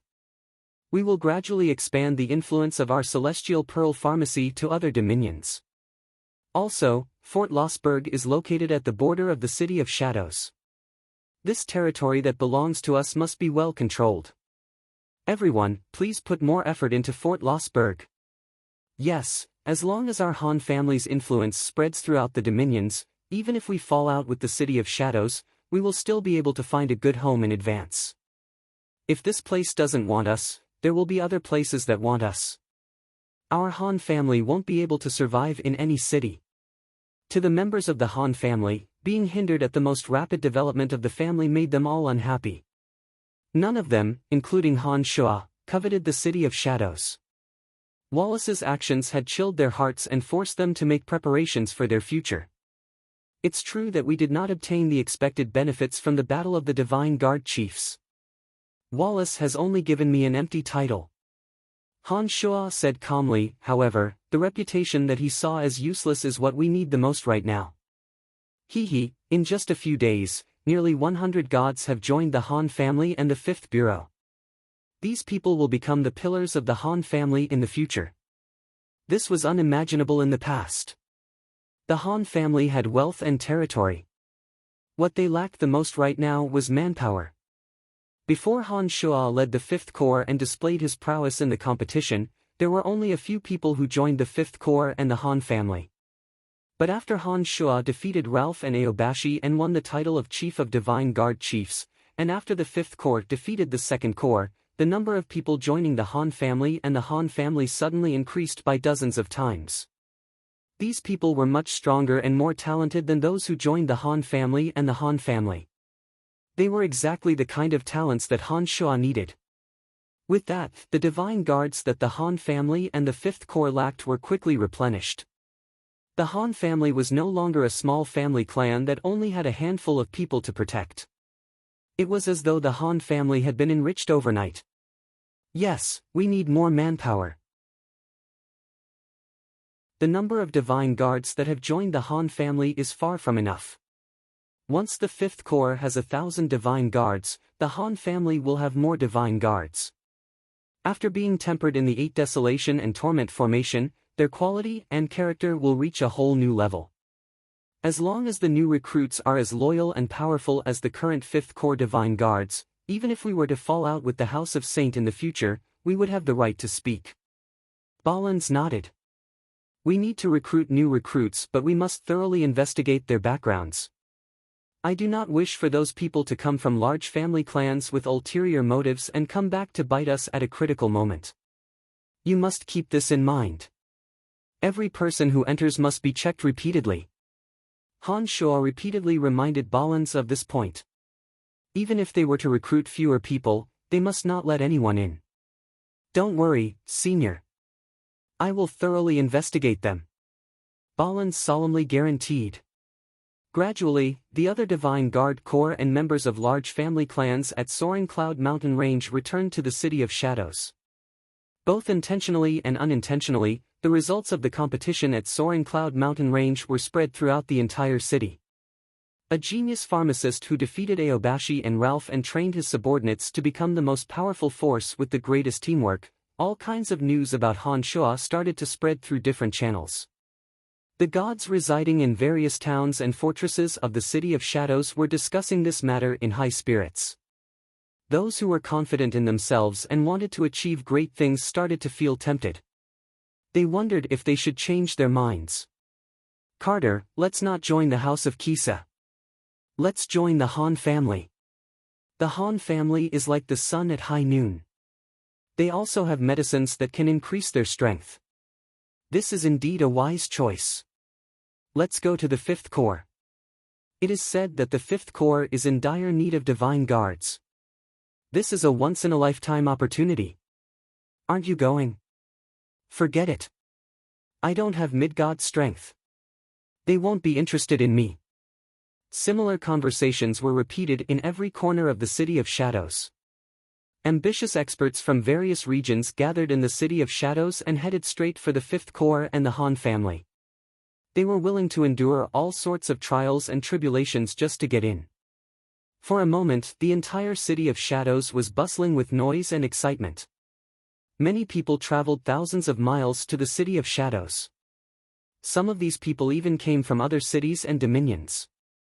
When they heard that the Han family was recruiting divine guards, they came to the city with the intention of giving it a try. The Han family and the Fifth Corps became extremely busy. Long lines of people lined up at the two places that were in dire need of manpower. Inspectors Ballins of the Fifth Corps and Statholm and Ermike of the Han family were busy from day to night, examining the divine guards who came to the city with all sorts of harsh conditions. The patriarchs of the three major family clans were secretly observing the activity in the city. They observed the Han family's grand recruitment with cold eyes and tacitly maintained their silence. Erebus and Aobashi of the House of Saint were reassigned to the border by Wallace after the competition. They did not come to congratulate Han Shua. Carmelita and Andre, for some reason, did not come to visit Han Shua during this period of time. All the family clans that maintained friendly relations with the Han family did not dare to get too close to the Han family. It was as though they were afraid that they would become a taboo. As the situation in the City of Shadows was rather delicate, Han Shua did not immediately leave for the fringe. Instead, he stayed at the Han family to oversee the situation. At such a sensitive time, if Han Shua were to leave the City of Shadows with Rose, the Han family would not be able to hold on without a high god. Therefore, Han Shua had no choice but to stay for the time being.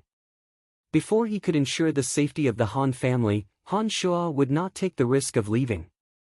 Time flew by and a year had passed in the blink of an eye. During that year, the House of Han and the Fifth Corps had recruited more than 500 divine guards. And this was because the House of Han's recruitment requirements were too strict. They only recruited those with clean backgrounds and extraordinary talents. All those experts who were born with some problems or were not tenacious enough to take advantage of the situation were excluded. Once the newly recruited divine guards were determined to be absolutely loyal to Han Shua, they would be sent to the 8 Desolation and Torment formation to temper themselves. Every time they came out of the formation, their strength and vigor would greatly improve. Those divine guards who had not made up their minds to sacrifice their lives for the Han family could only watch helplessly as their companions' strength and treatment improved greatly. Almost all of them could not resist the temptation. During this period of time, Jia of the House of Kinson would frequently visit the Han family. She would meet Han Shua under the pretext of asking for advice on martial arts or purchasing medicines. She would not pay any attention to the murderous gazes of Phoebe, Emily, and the other ladies. She would drag Han Shua into talking about all sorts of things. As the number of visits increased, even those divine guards who had just joined the Han family could tell that Jia had a good impression of Han Shua. They would look at Jia with dubious gazes. There were many young men in the city who were in love with Jia. When they discovered that Jia would frequently visit the Han family and visit Han Shua alone, they were incomparably enraged. However, the current Han family and Han Shua were not people that any ordinary person could afford to offend. Although those young men were filled with resentment, they did not dare to cause any trouble at the Han family. They could only yell at their family members not to purchase the medicines from Celestial Pearl Pharmacy. Their actions clearly posed no threat to the Han family. "I hate that little vixen." Phoebe had said this many times. Emily, Fanny, Jasper, Lisa, and the other ladies were united against Jia. Every time Jia visited, they would not give her a pleasant look. They had even caused a few disturbances. "Brian, none of us like that woman. Tell me the truth, do you have any feelings for her?" asked Emily in a low voice. On this day, after making love with Han Shua, she lazily lay on top of Han Shua and drew circles on Han Shua's chest with her tender little hands. Phoebe, who was completely exhausted, raised her head to look at Han Shua when she heard Emily's question. She pinched Han Shua's calf and said, "That woman is too hypocritical. I don't like her either. Brian, can you just ignore her?" Han Shua's body went limp. He nodded contentedly and said, "All right, I'm satisfied with the company of the few of you." After receiving Han Shua's assurance, Phoebe and Emily were overjoyed. They laid on Han Shua's body and fell into a deep sleep. 3 days later, Han Shua received a handwritten letter from the patriarch of the House of Qinsun, Caspar. The letter stated that Han Shua would like to marry Han Shua. He also wanted Han Shua to officially marry Jia and that they would hold a grand wedding in the City of Shadows. When Emily and the other ladies received the news, they rushed to Han Shua and looked at Han Shua with resentment. They had been with Han Shua for so long but had not received any official status. If Han Shua and Jia were to hold a grand wedding in the City of Shadows, they would not be able to accept it.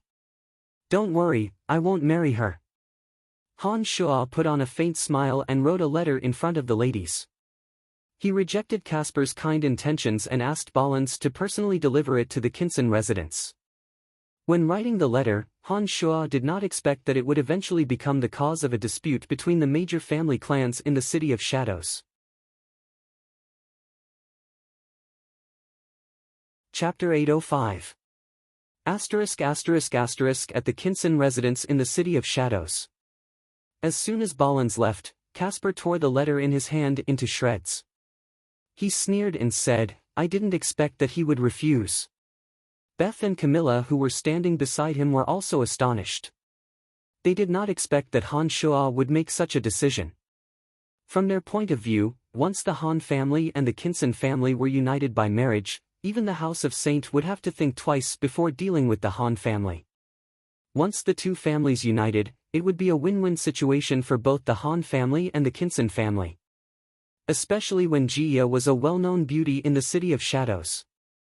Caspar was very surprised that such a beauty that everyone wanted was offered to him by their family. Yet, someone actually refused to marry her. What is this man thinking? Beth was rather annoyed. She said hatefully, "Does he think that our Qinsun family is not worthy of him? It's true that the Han family has been on the rise for the past few years. But how long has it been since they came to the City of Shadows? Do they really think that they have the ability to go toe-to-toe with the House of Saint?" Camilla, inform the patriarchs of the other two family clans that the youngster doesn't know what's good for him. "I have no choice but to let them try." Caspar instructed his sister Camilla with a gloomy face. Camilla nodded and quietly left. Soon enough, the patriarchs of the other two family clans received the news. The three patriarchs had been discussing in private and agreed that they could make use of the conflict between the Han family and the House of Saint. They planned to use Han Shua's power to probe the House of Saint's reaction. Caspar's plan was only the first step. Little did they expect that it would fail. Kinloch of the House of Kisa and Laurel of the House of Buller replied that they would not act rashly for the time being. They would wait and see what Wallace would do with the Fifth Corps. After Avery's death, the original members of the Fifth Corps were scattered. All the responsibilities were shared by the other corps. By now, the Fifth Corps had recruited 300 Divine Guards and formed 3 new companies of 100 men. Together with the victorious company, the Fifth Corps was fully capable of regaining control of the territory they were originally in charge of. Logically speaking, Wallace should have released his authority by now. However, there had been no news for a long time. They were secretly watching the House of Saint and the Han family, trying to figure out if there would be any conflict between the two. What? It was still the Qinsun family. Jia flew into a rage when she heard the news from her mother, Beth. "Who allowed you to act on your own?" Jia did not know about the correspondence between Caspar and Han Shua beforehand. When she suddenly learned of this fact, she felt as if she had been deceived, especially when the result was so cruel and unacceptable. Jia's rage was unusually fierce. "More than half of the City of Shadows knows that you like that youngster. Your father is doing this for your own good." Beth sighed softly and said, "I just didn't expect that brat to be so unappreciative. He must be blind to have rejected my precious daughter's marriage for the sake of a few women he brought from a low-class plane. What can he accomplish with that kind of eyesight? Enough.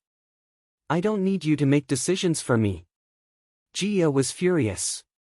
She slammed the door and left. Han family. Emily, Phoebe, and the other ladies were no longer resentful. When they saw with their own eyes that Han Shua had written a letter and tactfully rejected Casper's proposal, they felt as though they had been doused with cold water on a hot summer day. The new batch of divine guards who walked out of the 8 Desolation and Torment formation were examined by Balans in high spirits. Balans believed that these divine guards were fully capable of taking on all kinds of missions in the City of Shadows. However, it was a pity that the House of Saint had yet to give them a definite answer. Many of the divine guards were left unoccupied in the city. Balans went to look for Han Shua and reported the situation to Han Shua. He said, "All the squads of divine guards are currently in the 5th Corps. They are doing nothing but training. As the 5th Corps does not have any missions and some of the city districts they were originally in charge of have been taken over by the 1st, 2nd, and 3rd Corps, there is no way for us to gain practical experience. Without any missions or authority, we don't even have the chance to leave the city for training. We can't go on like this." Those divine guards who joined the 5th Corps had undergone a round of strict training by Balans. They had truly regarded themselves as members of the Han family and placed the interests of the Han family above all else. But it was a pity that the 5th Corps had nothing to do during this period of time. They had been training in a fixed area in the city all day and had grown tired of it. "I'll go and ask Andre about it. He hasn't been here for a while. It seems that Wallace must have put a lot of pressure on him." Han Shua thought for a moment and decided to pay a visit to the Saint residence.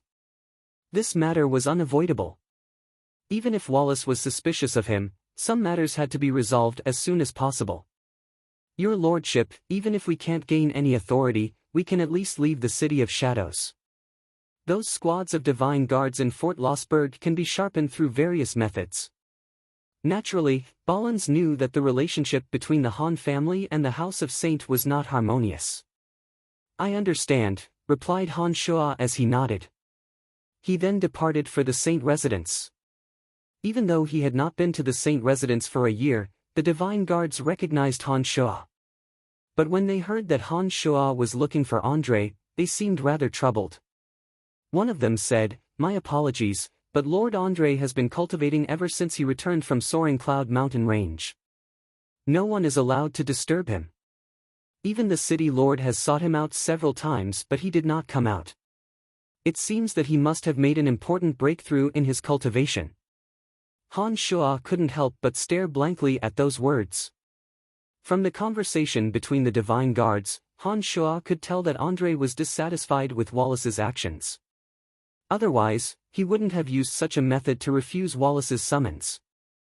Han Shua understood that since Wallace was bent on suppressing the Han family, it would be difficult for Andre to get caught in the middle. After all, Han Shua was a member of the House of Saint and Andre couldn't possibly go against Wallace's wishes. "I see. Since Lord Andre is making the best use of his time in cultivation, Carmelita should be doing the same, right?" Han Shua put on a faint smile and asked. "That's right.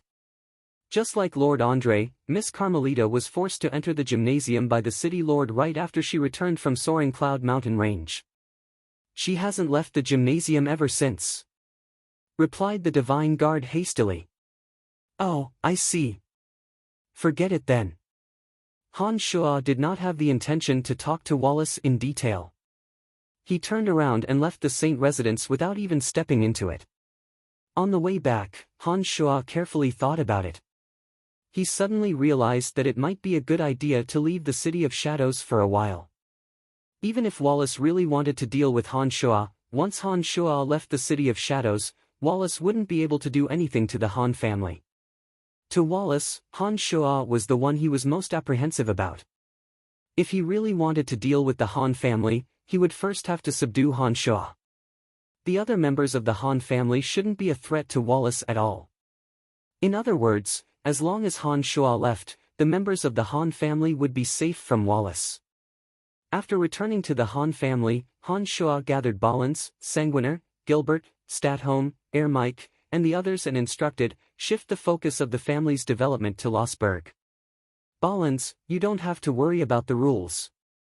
Use all kinds of excuses to move the 5th Corps Divine Guards to Lossberg. Leave only the Celestial Pearl Pharmacy in the City of Shadows. All important members of the family will move to Lossberg one after another. Brian, are you leaving the City of Shadows? Asked Statholm. Han Shua nodded and smilingly replied, that's what I'm thinking, but I haven't made up my mind yet. For the time being, you all will stay in Fort Lossberg. The focus of the family can be placed in other dominions or cities. Don't get into any conflicts with other family clans. Following that, Han Shua wrote a few personal letters, one to Wallace, one to Erebus, and one to Aobashi. He instructed his divine guards to deliver the letters, stating that he was going on a trip. In the letter to Wallace, Han Shua's wording was tactful. He hinted that he had no intention of seizing power in the City of Shadows. Han Shua knew that Wallace wouldn't necessarily believe him. However, as long as he wasn't in the City of Shadows, even if Wallace wanted to suppress the Han family, Han Shua believed that he wouldn't go too far. In the 2 letters to Erebus and Aobashi, Han Shua hoped that the 2 could help him look after the Han family. Given the relationship between Han Shua and the 2, there was no doubt that they would help. With Andre and Carmelita around, as long as it wasn't the House of Saint, Han Shua wouldn't have to worry about other family clans doing anything to the Han family. No matter where you go, be careful. I will ensure the safety of the Han family when you are not in the City of Shadows. 3 days later, Han Shua received Wallace's reply. Han Shua couldn't help but laugh. From the wording of the letter, Han Shua knew that his guess was correct. Wallace was most worried about him. If Han Shua wasn't around, Wallace wouldn't lay a finger on the Han family. Han Shua was truly relieved. He made some arrangements in the City of Shadows before leaving with Rose. They traveled all the way to Fort Lossberg. After arriving at Fort Lossberg, Han Shua first recreated the 8 Desolation and Torment formation. Then, he used a large amount of materials and Cauldron Spirit's energy to deploy a total of 4 demonic formations of various sizes in Han Shua's residence: Shura Formation of Illusionary God, Lightning Formation, Omen Spirit Gathering Formation, and Non-Poisonous Mysticaline Formation. The 4 formations were placed at the 4 corners of the residence, with the 8 Desolation and Torment Formation at the center. With the help of the Cauldron of Myriad Demon, it took Han Shua half a year to complete the 4 newly formed demonic matrices. After Han Shua had tested the power of the demonic matrices one by one and explained in detail how to use them to Candide, Stratholm, and the others, he finally felt at ease.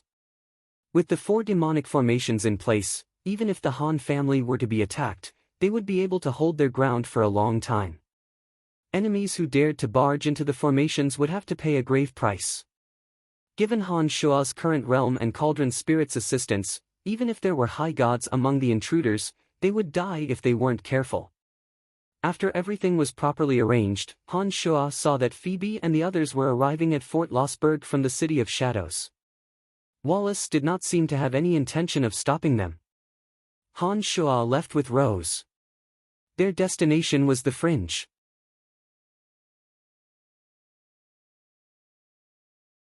Chapter 806. From the Darkness Dominion to the Fringe, Han Shua had to pass through the Dominion of Death and the Dominion of Lightning. There were no transportation matrices available. It was a long journey for Han Shua.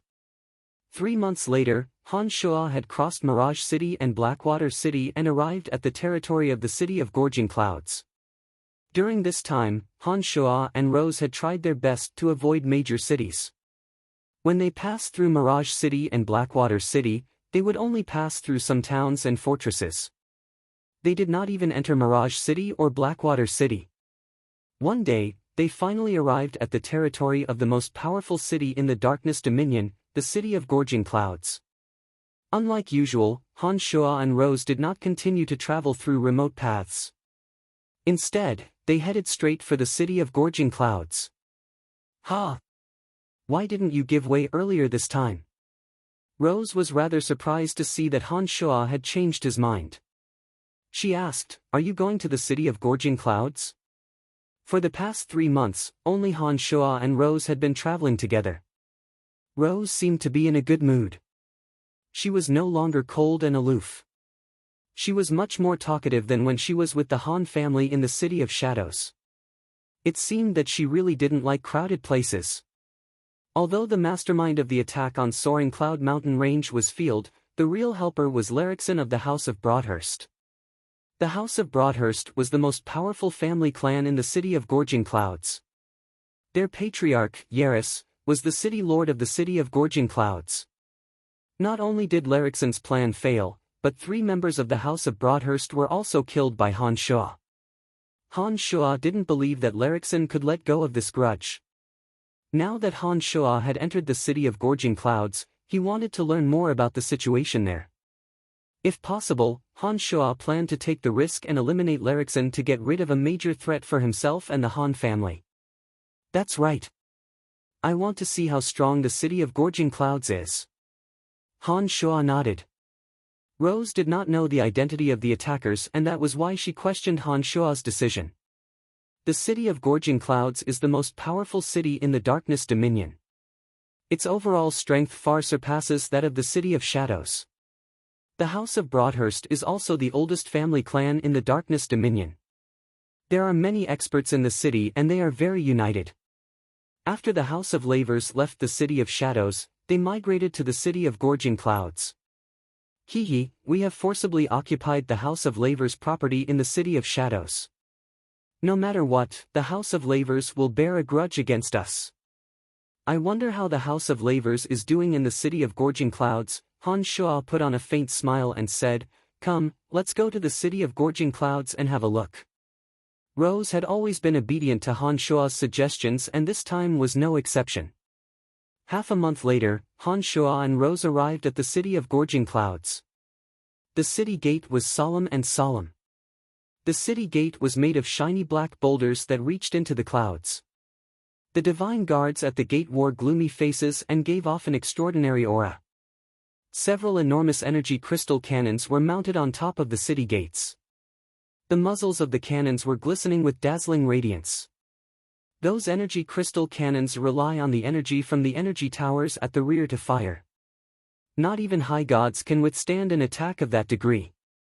A low god will be blasted to death, Rose explained when she saw Han Shua's gaze lingering on the energy crystal cannons. The City of Gorging Clouds is indeed extraordinary.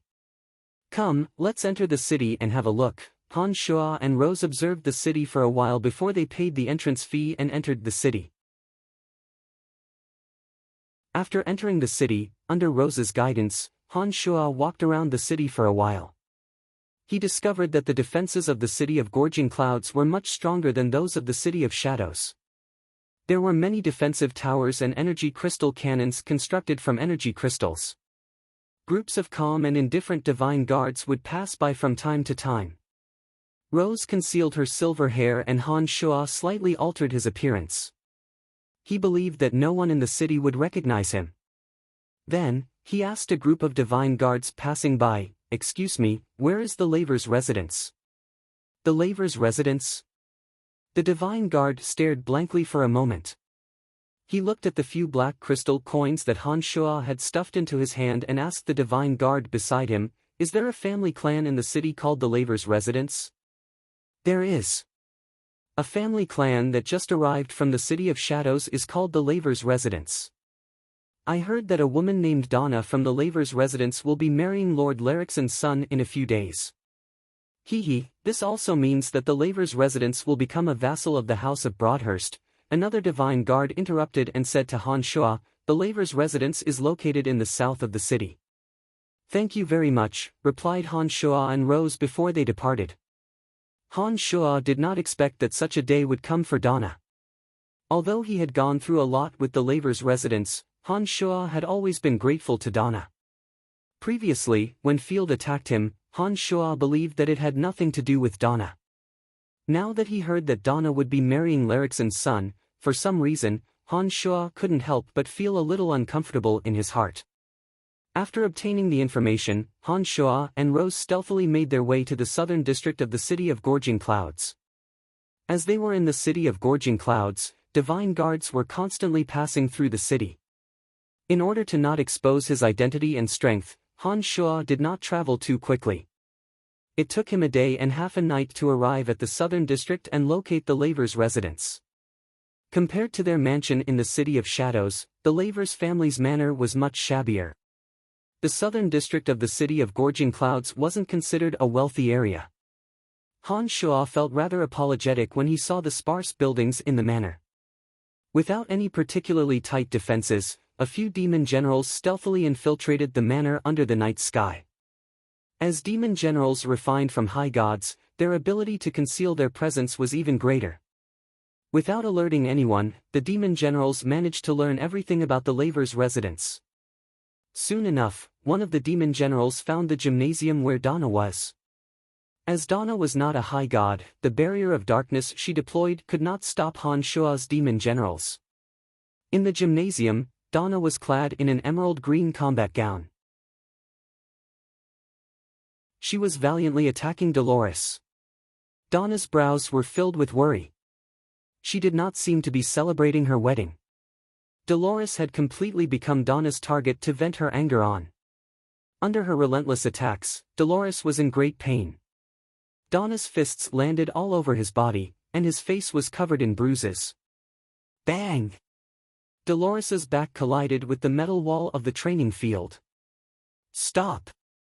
Dolores hastily raised his hands and begged for mercy. In a pitiful voice, he said, "It's about time. It's already so late. I should go back and rest. I'm done." Again. Donna shouted and was about to give chase again. "Elder sister, I know that you are in a bad mood, but you can't vent on me every day, can you?" Dolores shrieked, "The previous incident had nothing to do with me. I was only brought there by the patriarch because I was familiar with that area. Besides, that youngster killed second uncle and took everything from us in the City of Shadows. It's only right for us to retaliate. Elder sister, you are also a member of the House of Lavers. You should understand the situation. If it wasn't for your younger brother Dolox's, Brian wouldn't have become enemies with our family in the first place, and we wouldn't have to deal with all these messy matters." Donna said furiously, "Now that our House of Lavers has fallen to such a state, I have been sacrificed by my father to marry that good-for-nothing. Why? Why do I have to bear all of this?" Donna yelled and charged at Dolores again. Another round of violent punches and kicks landed on him. Donna's graceful and elegant bearing back when she was on profound continent was nowhere to be found at this moment. Donna was gradually losing control of her mind and her temper was much worse than usual. Dolores did not dare to resist and allowed Donna's punches to rain down on his body. When Donna finally grew tired, Dolores shrieked, "Don't ask me. If you want to know, go ask the patriarch. I'm not qualified to answer your questions." Upon finishing those words, Dolores limped and hastily ran out of the gymnasium. After Dolores left, Donna seemed to have lost all of her strength. Exhaustion struck her all of a sudden. What's the point? The interests of the family are above everything else. I have been taught this since I was young. How can I stand by and watch the members of the Lavers family be humiliated and walk down the path of destruction? Donna said helplessly. "Come on, hit me." Suddenly, a low voice sounded from the entrance of the gymnasium. As soon as the voice faded, all the doors of the gymnasium automatically shut. Layers of bizarre boundaries suddenly formed around the gymnasium, isolating all sounds from the outside world. Donna, who was at a loss, forced a smile and shook her head. She looked at the person who suddenly appeared in front of her and mumbled to herself, "I must have suffered too many blows recently. I'm actually hallucinating. Big Sister Donna, this isn't a hallucination. It's me." Han Shua suddenly felt a pang in his heart as he looked at Donna standing before him. Was this still the same calm, graceful, and elegant Donna who never panicked no matter what happened? The Donna of Profound Continent and the Donna in front of him were worlds apart from this despondent and dejected Donna. "So be it!" Donna shrieked.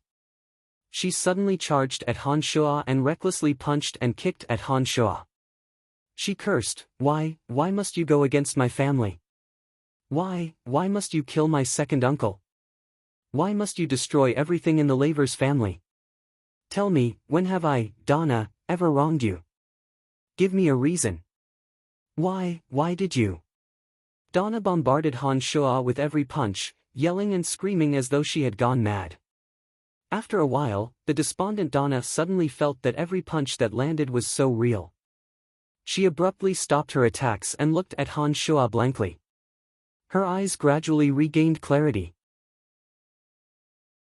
After a long while, Donna covered her mouth and cried out in surprise, It's really you? How is this possible? Why are you here? I happened to be passing by and decided to come and see you.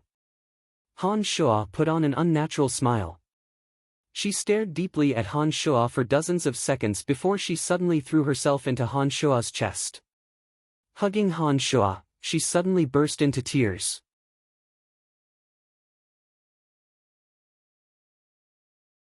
Chapter 807. Han Shuo could feel Donna's body trembling. For a moment, he was at a loss as to what to do. The memories of him and Donna on Profound Continent began to flow into Han Shuo's mind. After crying for some time, Donna suddenly pushed Han Shuo away and glared at Han Shuo. What are you doing here? Han Shuo didn't know what to say. After staring blankly for a long while, he finally said, I heard that you are getting married. I came to see you. That's none of your business. Donna was infuriated when she heard Han Shuo bring up the matter. She hatefully said, Are you satisfied now? Haven't you caused enough harm to my family? What more do you want? Han Shuo was suddenly at a loss for words. He looked at Donna, who was crying, and felt rather guilty. He softly sighed and said, This isn't what I want to see. I have always been on the passive side when it comes to enmity with your House of Lavers. If it wasn't for your second Uncle Avery making things difficult for me and trying to kill me twice, I wouldn't have killed him. What's the point of saying all this? You have won. You have obtained everything that belonged to our House of Lavers. You killed my second uncle. You are amazing. Donna cried out, We are now living under someone else's roof in the city of Gorging Clouds. I have been sacrificed as the only bargaining chip. What are you doing here? Sister Donna, come with me. Han Shuo suddenly said, I know that you don't like what your family has arranged for you. You shouldn't be the one to bear the burden of the House of Lavers. Why don't you leave this place and find a new place to live? Donna put on a sad face and shook her head. Her smile was uglier than her crying face as she said, Do you think that's possible? Do you know what our House of Lavers will face once I leave the city of Gorging Clouds? Our family will be exterminated. Do you think I would be so selfish as to leave hundreds of lives in the city of Gorging Clouds for my sake? Han Shuo was silent. He knew that Donna was not that kind of person. Go, I don't want to see you again, just pretend I never met you. Donna looked at him with tears in her eyes and said resolutely, For your sake, I will not harm the House of Lavers again. When your father ambushed me last time, Han Shuo looked deeply at Donna and said, No matter what, I will remember your kindness to me. Big sister Donna, we will meet again. After saying this, Han Shuo turned around and left. You're such a heartless person. You really left. As soon as Han Shuo left, Donna seemed to have lost all her strength. She collapsed to the ground and wept. Back on Profound Continent, Donna and Han Shuo had gone through many trials and tribulations together. During the days she spent with Han Shuo, she was captivated by the mysteriousness around Han Shuo. As they got to know each other better, Donna grew to admire Han Shuo more and more. When she returned to Elysium, she gradually discovered that she had developed an unusual longing for Han Shuo. That was why she had arranged everything for Han Shuo and waited for Han Shuo's return. After painstakingly waiting for Han Shuo on Elysium for many years, Donna gradually discovered that her feelings for Han Shuo were more than just simple admiration. When the day Han Shuo actually appeared in the Lavers' residence, Donna was overjoyed. Then, right after Donna confirmed that she had true feelings for Han Shuo, the relationship between Han Shuo and the Lavers family suddenly soured. Following that, a series of events occurred. The relationship between Han Shuo and the Lavers family grew more and more intense. In the end, they became enemies because of Avery. The fiercer the relationship between Han Shuo and the Lavers family, the more painful it was for Donna. On one side was her family and relatives that she had grown up with, and on the other side was Han Shuo whom she had just developed a good impression of. Donna did not know what she should do. When the Lavers family was forced to leave the City of Shadows and Han Shuo killed Avery who was hiding in Hushvale City, the agony in Donna's heart reached its peak. She did not know how she should live on. Soon after, she learned from the City of Gorging Clouds that Han Shuo's reputation in the City of Shadows was like the sun at high noon. Not only had the Han family completely replaced the Lavers family in the City of Shadows, Han Shuo had also defeated Aobashi and Ralph to become the leader of the Divine Guard Chiefs. His Fifth Corps had also won the first place in the team competition. Judging from the strength Han Shuo displayed, he had obviously attained mid-stage high god realm. She, on the other hand, was still just a mid-god.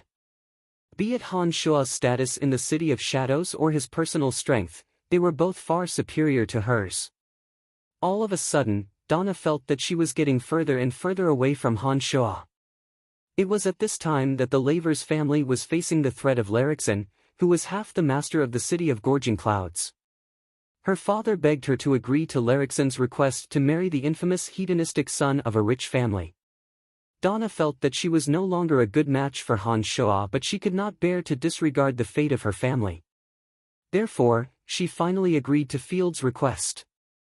Donna, who was utterly disheartened, tried to forget everything. But it was at this moment that Han Shuo suddenly appeared before her. Unfortunately, there was no turning back. What else could she do? Han Shuo returned to Rose's side with a gloomy face. It was obvious that he was not in a good mood. What's wrong? Rose bunched her brows and asked, the House of Lavers brought this upon themselves. Shouldn't you be happy? Having stayed with the Han family for so long, Rose more or less knew about the conflict between the Han family and the House of Lavers. She had worked with Han Shuo to kill Avery in Hushvale City. She thought that Han Shuo would kill every last member of the Lavers family. She did not expect that Han Shuo would behave in such a strange manner. I don't care about the fate of the Lavers family, but there is someone in the Lavers family who has helped me time and time again. I will never forget this debt of gratitude. Han Shuo forced a smile and shook his head. He turned to look at the Lavers residence and said, don't be in such a hurry to leave. Let me kill someone first. Rose, of course, had no objections. She nodded indifferently. After staying in the City of Gorging Clouds for 2 days, Han Shuo learned about Larixin's son, Rashid. Like all hedonistic young masters, Rashid possessed weak strength and spent his days indulging in debauchery. Thanks to the influence of the House of Broadhurst in the City of Gorging Clouds, there were only a few youths in the city who dared to offend him. He spent his days roaming around the city with a group of divine guards, buying expensive divine weapons and visiting the most extravagant places. Rashid had almost no merits. He was obsessed with women and did not put any effort into his cultivation. If Donna were to marry him, her life would be ruined. After figuring out the places that Rashid frequented, Han Shuo finally made his move. One night, Rashid was in the largest auction house in the City of Gorging Clouds, the Illusory Galaxy. He was auctioning off a female slave of a foreign race with a group of hedonistic young masters. There were elves on Elysium as well. The beauty of elves was not only famous on Profound Continent, but also in the land of the gods. Rashid was currently auctioning off a female elf. She had a petite body and appeared to be around the age of a human girl. Several hedonistic young masters were excitedly bidding for the little elf girl. Their gazes were filled with passion as though they had some kind of perverted fetish. After several rounds of bidding, the price of the elven girl was raised from the base price of 5,000 black crystal coins to 30,000 black crystal coins. At this high price, only a few people were still bidding. Rashid's face was flushed with complacency, as if he felt that victory was already in his grasp. Rashid, you are about to get married. You still dare to buy a female slave, teased another person who was bidding against Rashid from a distance. What's there to be afraid of? Rashid chuckled mischievously and said, that woman's family clan has long declined. She can't control me. I'm marrying her because my father wants me to. He hopes that I can gain control of that family clan through this relationship. She should know this very well. She won't dare to interfere in my affairs. Hee hee, but that woman is not bad looking. She should be fun to play with. So you are determined to win today? That person stared blankly for a moment before he asked smilingly. Of course. Rashid laughed and said, 40,000 black crystal coins. Dirk, do you really have to compete with me? The young man named Dirk shrugged and said, 40,000 black crystal coins for a slave girl? It's not worth it. I'm not playing with her. Haha, thank you. Rashid said proudly. He enjoyed the feeling of being superior to others. 50,000. Han Shua, who had slightly altered his appearance, suddenly shouted. Ha! Who are you? I've never seen you before. You must be new to the city of Gorging Clouds, right? How dare you compete with me? Rashid, who was about to enjoy the fruits of his labor, immediately creased his brows and said with a gloomy face. Do you want it or not? If you don't have money, then give up. Don't talk nonsense. Han Shua shouted like a boorish man. Those who recognized Rashid were stunned. They all looked at Han Shua sympathetically, thinking that this outsider's corpse would be strewn across the streets tonight. Well, it's rare to meet an interesting person. Rashid's face changed and he shouted, 60,000. 70,000. Han Shua said leisurely. Rashid made up his mind and shouted again, 80,000. 100,000. Han Shua glanced at Rashid and said sarcastically, if you don't have enough crystal coins, you should stop now. You can't afford to play with me. Rashid was flustered and exasperated after hearing Han Shua's words. He shouted, 110,000. You're crazy. She's just a slave girl. She's worth 50,000 black crystal coins at most. Is there something wrong with your brain? Han Shua laughed and said, I'm not playing anymore. Then, Han Shua turned around and left. Rashid had never suffered such humiliation before.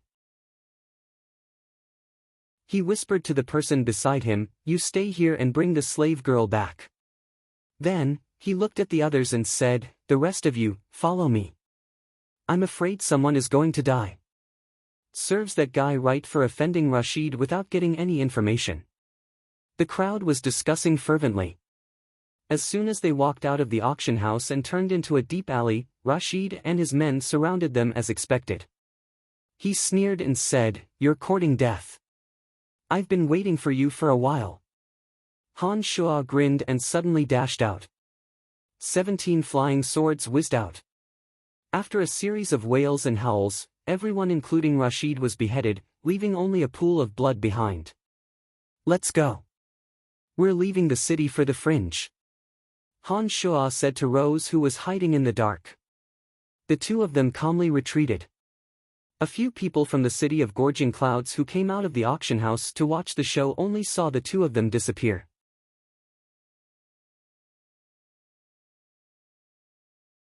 Chapter 808. 2 years, 2 whole years. Han Shua and Rose crossed the Death and Lightning Dominions and arrived at the Space Dominions. Han Shua was not in a hurry to continue on his journey. Instead, he spent his time in various cities in the Death and Lightning Dominions, meditating in the mountains and rivers, collecting many precious medicinal ingredients and precious treasures for forging demonic weapons. Having put down all his burdens, Han Shua's mind was very peaceful during the 2 years.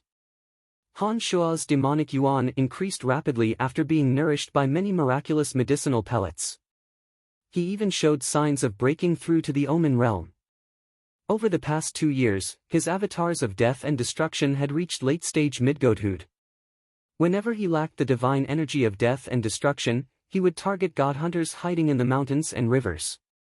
Both of his avatars were on the verge of a breakthrough and were on the verge of ascending to high godhood.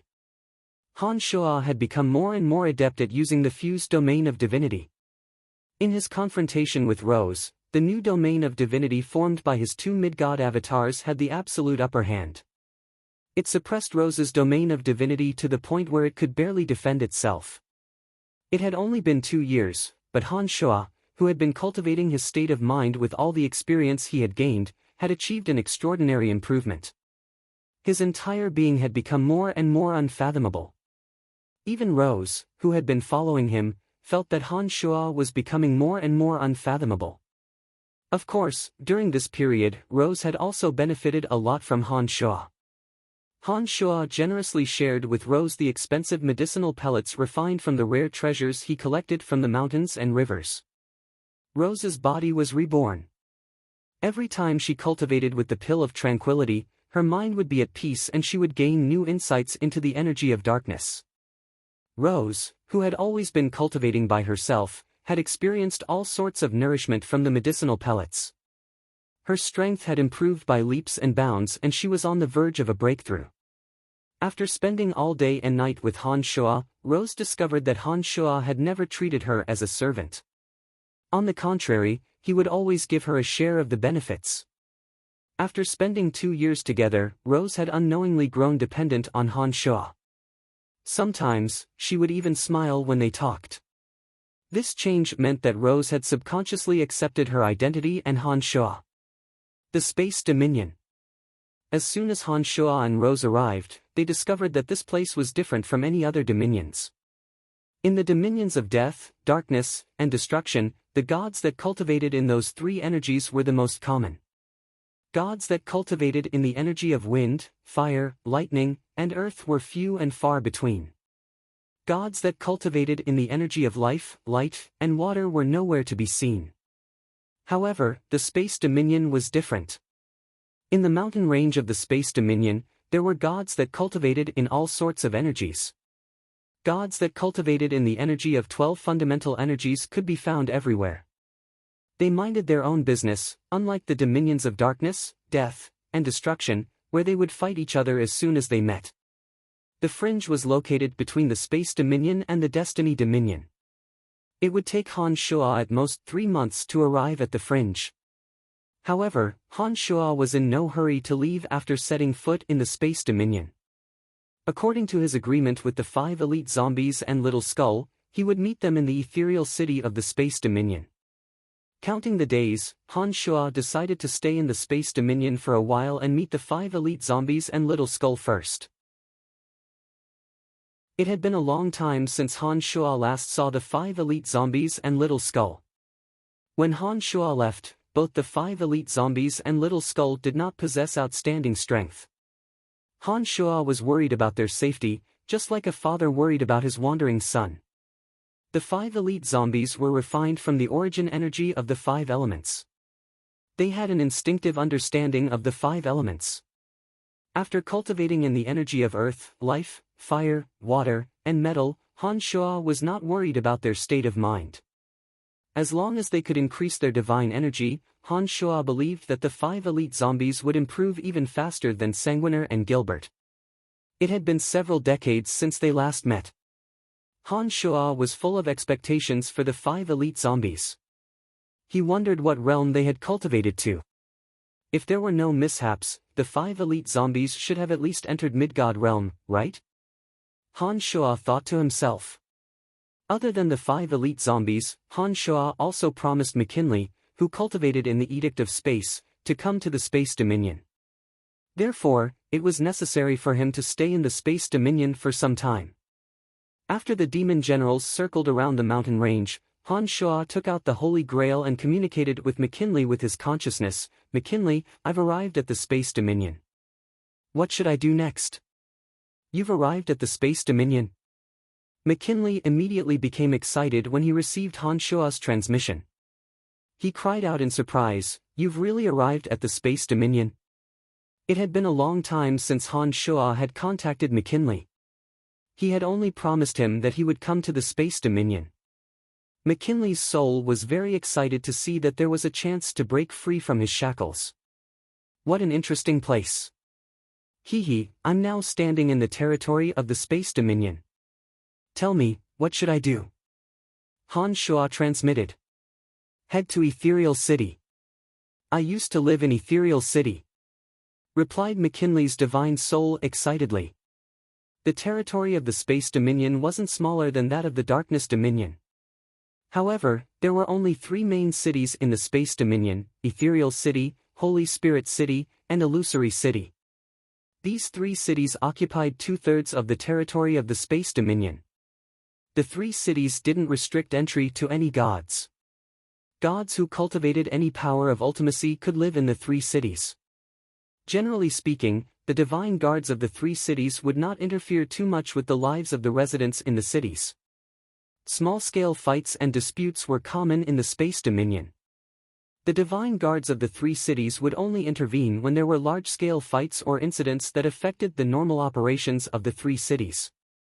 Not all the divine guards of the Space Dominion cultivated in the Edict of Space. Many of them were formed spontaneously. Their only purpose was to maintain the normal operations of the 3 cities. They enjoyed the free and unfettered life in the Space Dominion. They only came to the Space Dominion to avoid wars between other dominions. They did not wish for anyone to destroy the Space Dominion. The Overgod of space and time traveled through the different planes of space and time. He rarely spent time in the Space Dominion. He took a laissez-faire attitude toward everything here, delegating all his authority to the people in charge, making the Space Dominion a very special region. Han Shua immediately smiled and said, "That's great. I'm also heading to Ethereal City. Now that we have the same destination, there's no need for me to take a detour." "What are you going to Ethereal City for?" It was McKinley's turn to be puzzled. He knew that Han Shua had never been to the Space Dominion before. Therefore, he did not understand why Han Shua wanted to go to Ethereal City. "Nothing, I've arranged to meet someone there," transmitted Han Shua to McKinley. After thinking for a moment, he asked, "Where are you going to Ethereal City? Who are you going to meet? What should I do?" McKinley's divine soul inside the Holy Grail hesitated for a moment before he transmitted to Han Shua, "Let's go to Ethereal City first. I need to understand the current situation there. I haven't made up my mind yet." Han Shua understood that McKinley was only a soul at this moment and did not have the ability to resist. If the person he wanted to meet had ulterior motives, he would have no choice but to consider it carefully. "All right, I'll go to Ethereal City first." "You still have time to think about it," replied Han Shua. He put away the Holy Grail that contained McKinley's soul. The divine soul inside the Holy Grail is very powerful. "Who is he?" cried Rose in surprise. She was aware of the communication between Han Shua and McKinley. Therefore, she could sense McKinley's divine soul undulations inside the Holy Grail. "He's just an unlucky high god. I came to the Space Dominion this time to make arrangements for him," Han Shua casually explained. Rose seemed very surprised. She stared blankly for a moment before she asked, "What realm is that divine soul at?" "Late stage high god." But now that he has lost his divine body, he can only stay inside the Holy Grail pitifully," replied Han Shua. After replying to Rose, Han Shua took a deep breath and smilingly said, "Let's go. Let's head to Ethereal City as soon as possible." Half a month later, Han Shua and Rose entered Ethereal City. Ethereal City was different from any other city in the Darkness Dominion. The divine guards in this city were not very strict. They did not even ask Han Shua and Rose to pay any crystal coins. They merely took a look at their divine tablets and let them in. The Space Dominion did not have to worry about attacks from other dominions. Generally speaking, large-scale fights would not break out in the city. The divine guards only needed to maintain some basic order. To Ethereal City, their existence seemed to be dispensable. Gods cultivating in all sorts of energies could be seen everywhere in Ethereal City. Perhaps because there were only 3 main cities in the Space Dominion, Ethereal City was much livelier than most of the cities Han Shua had seen. All kinds of divine weapons, scrolls, energy crystals, and medicine shops could be found in every corner of the city.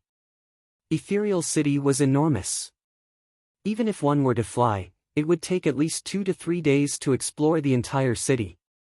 For an average high god or mid-god, it would take even longer. Han Shuo did not pay too much attention to the bustling ethereal city.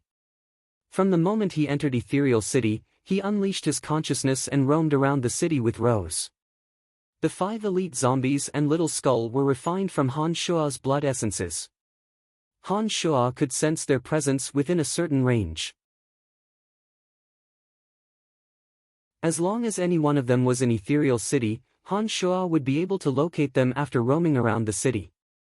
Han Shuo unleashed his consciousness to the fullest and flew along every street with Rose. But after flying for half a day, he did not detect a single presence. Could it be that not a single soul has arrived? Or did something unexpected happen? Han Shuo thought to himself, a bit worried. While Han Shuo was feeling a little paranoid, he suddenly sensed Earth Elite Zombies' presence. Han Shuo was overjoyed. He hastened his pace and flew towards Earth Elite Zombies' location with Rose.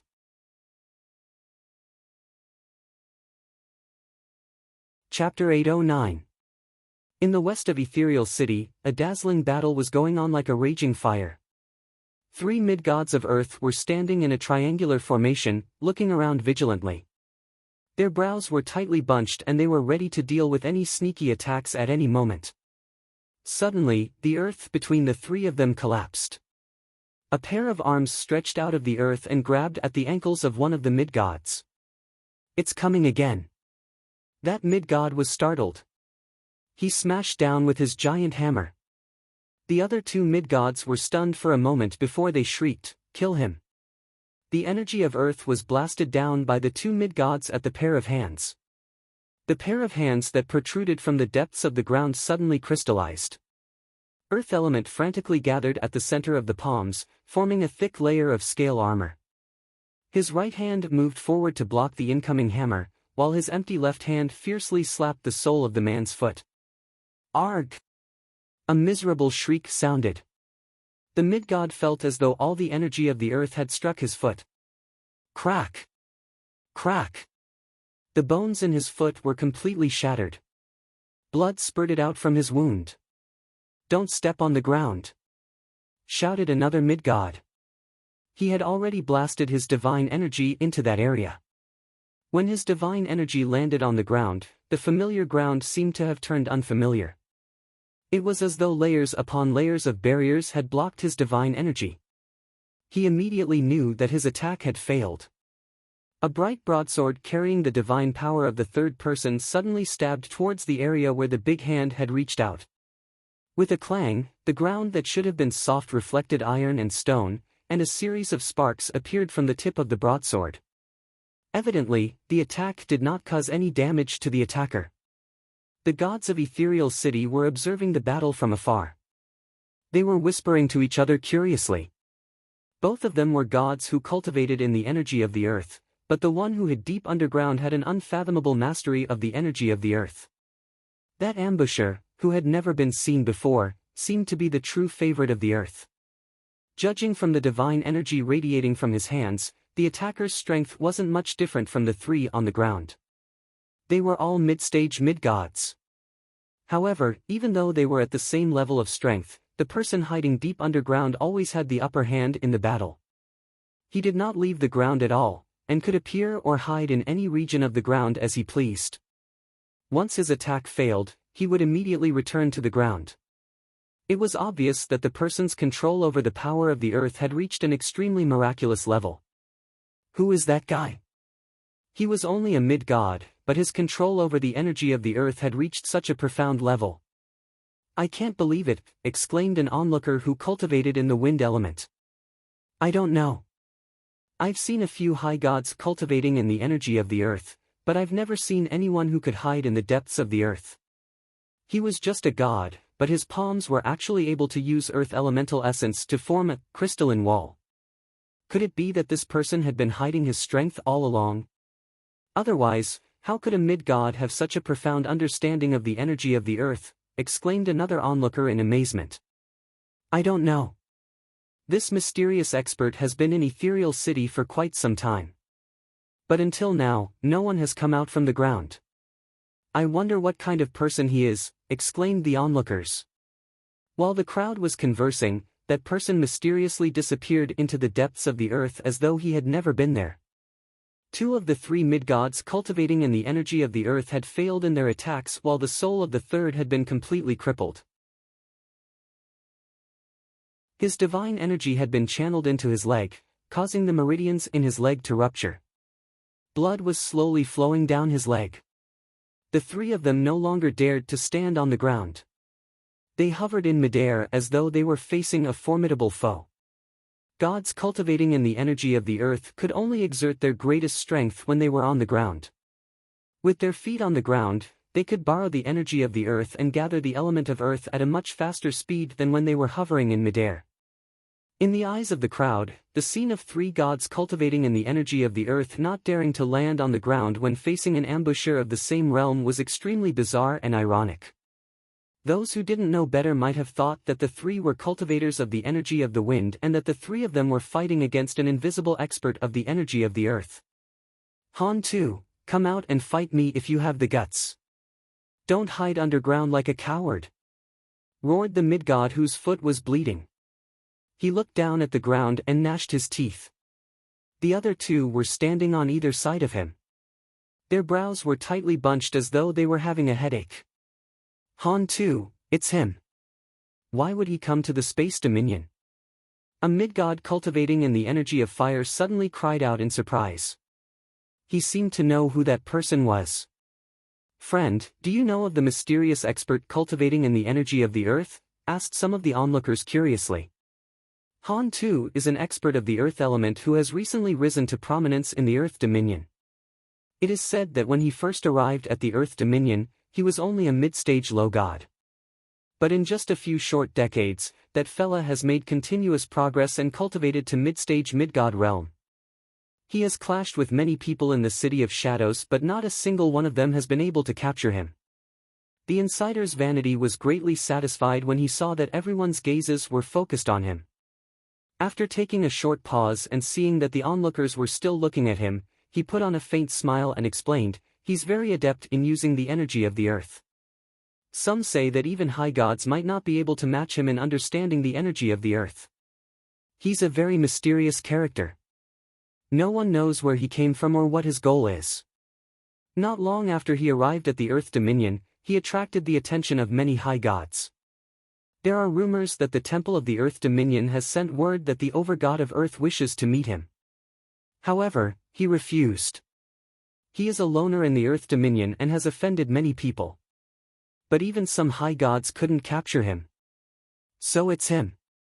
When I passed through the Earth Dominion the last time, I heard about this person. A god had just walked over from afar.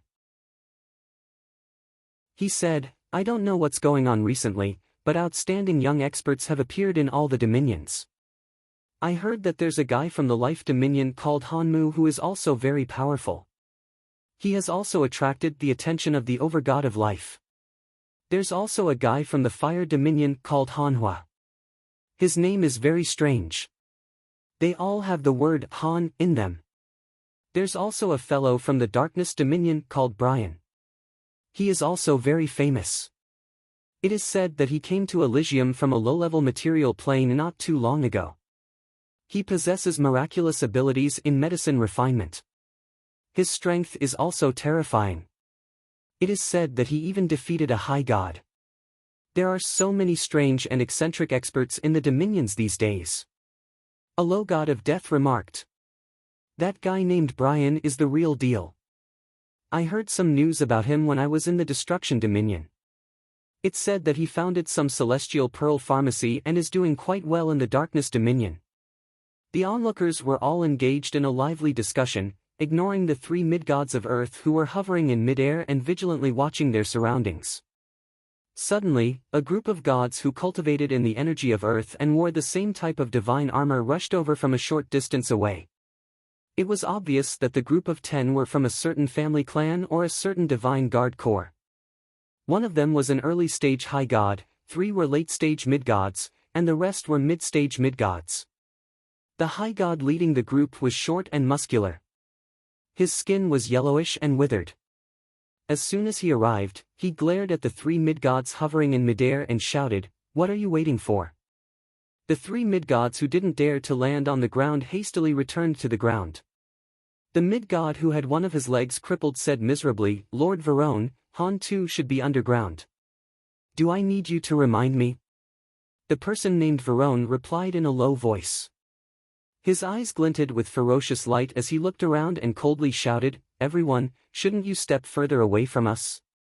Varone possessed high god strength while the majority of the onlookers only possessed low god and mid god strengths. After hearing Varone's shout, the onlookers instinctively backed away. Han too, I know you are underground.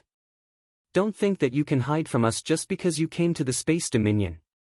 Let me tell you, no matter how far you run, no matter where you go, we will find you, shouted Varone coldly as he lowered his head and looked at his feet after the onlookers had left. All of a sudden, sharp thorns burst out from the depths of the earth. The mid-god who had one leg crippled was struck between his legs by a sharp earthen thorn. He let out a miserable shriek and his eyes rolled back. His leg was bleeding profusely. The divine guards did not expect that they would be ambushed with Varone around. They were caught off guard and 3 of them were struck by the thorns. They either had their feet penetrated or their legs injured. They hastily returned to the sky and cursed, Despicable. Han too, show yourself if you have the guts. Roared Varone furiously. He directed the divine energy in his body towards the ground. A deafening rumble sounded from the depths of the earth. After all, Varone possessed high god strength. The power of his attack was no small matter. 100 meters away, the simple-looking Earth elite zombie emerged from the ground. He said to Varone, Stay where you are if you have the guts. My father will be here soon. Let's see if you still dare to talk nonsense. Although Earth elite zombie's appearance had not changed after so many years, his eyes were filled with intelligence. He had even started using vulgarities when he spoke. He pointed at Varone from afar and behaved arrogantly. He looked very much like Han Shoa. Varone stared blankly for a moment. He did not expect that Earth elite zombie would have a father. When he saw his subordinates groaning in pain, Varone furiously shouted, Even your grandfather won't be able to stop me today, let alone your father. I'm not leaving. Let's see if you can hurt me. Chapter 8:10. Han Shoa, who had been rushing over, had received Earth elite zombie's excited message. Just like how Han Shoa could sense Earth elite zombie could also sense Han Shoa's presence within a certain range. Rose, who had been following Han Shoa around Ethereal City, was very surprised to see Han Shoa suddenly accelerate and fly towards a direction. She had no idea what Han Shoa was up to. Rose did not ask any questions. She silently followed behind Han Shoa while making guesses in her mind. Father, you're here. Even though Earth elite zombie was a few blocks away, he could still hear Earth elite zombie's cheers coming from the depths of his soul into Han Shoa's consciousness. I'll be right there. The demon generals that were scattered in the vicinity had arrived at Earth elite zombie's location and witnessed the battle between Earth elite zombie and the 3 mid-gods. Naturally, they had also heard the conversation between Varone and Earth elite zombie. Han Shoa did not expect that Earth elite zombie would become a mid-stage mid-god in just a few decades. He had even made a name for himself in the Earth Dominion. This made Han Shoa very happy. To Han Shoa, the stronger the 5 elite zombies, the safer they would be.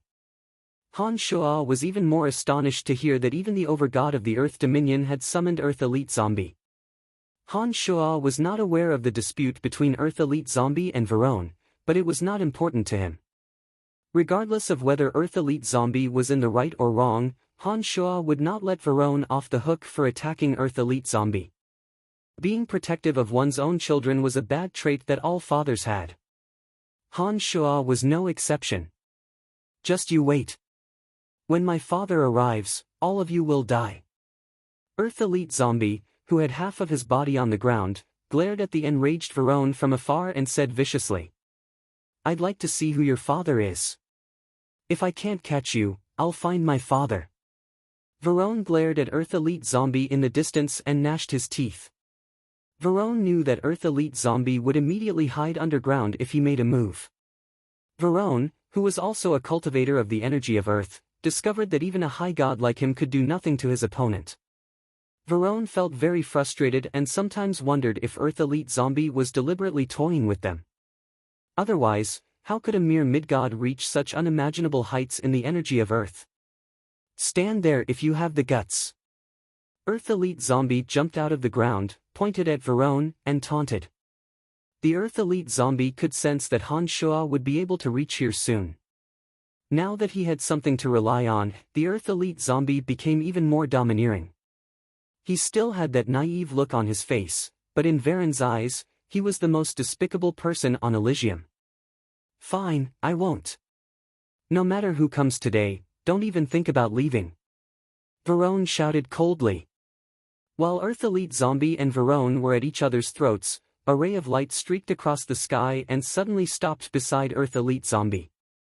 Father, you're here. Ha, it's great to see you. Earth Elite Zombie cheered. He stepped forward and giggled. Are you alright?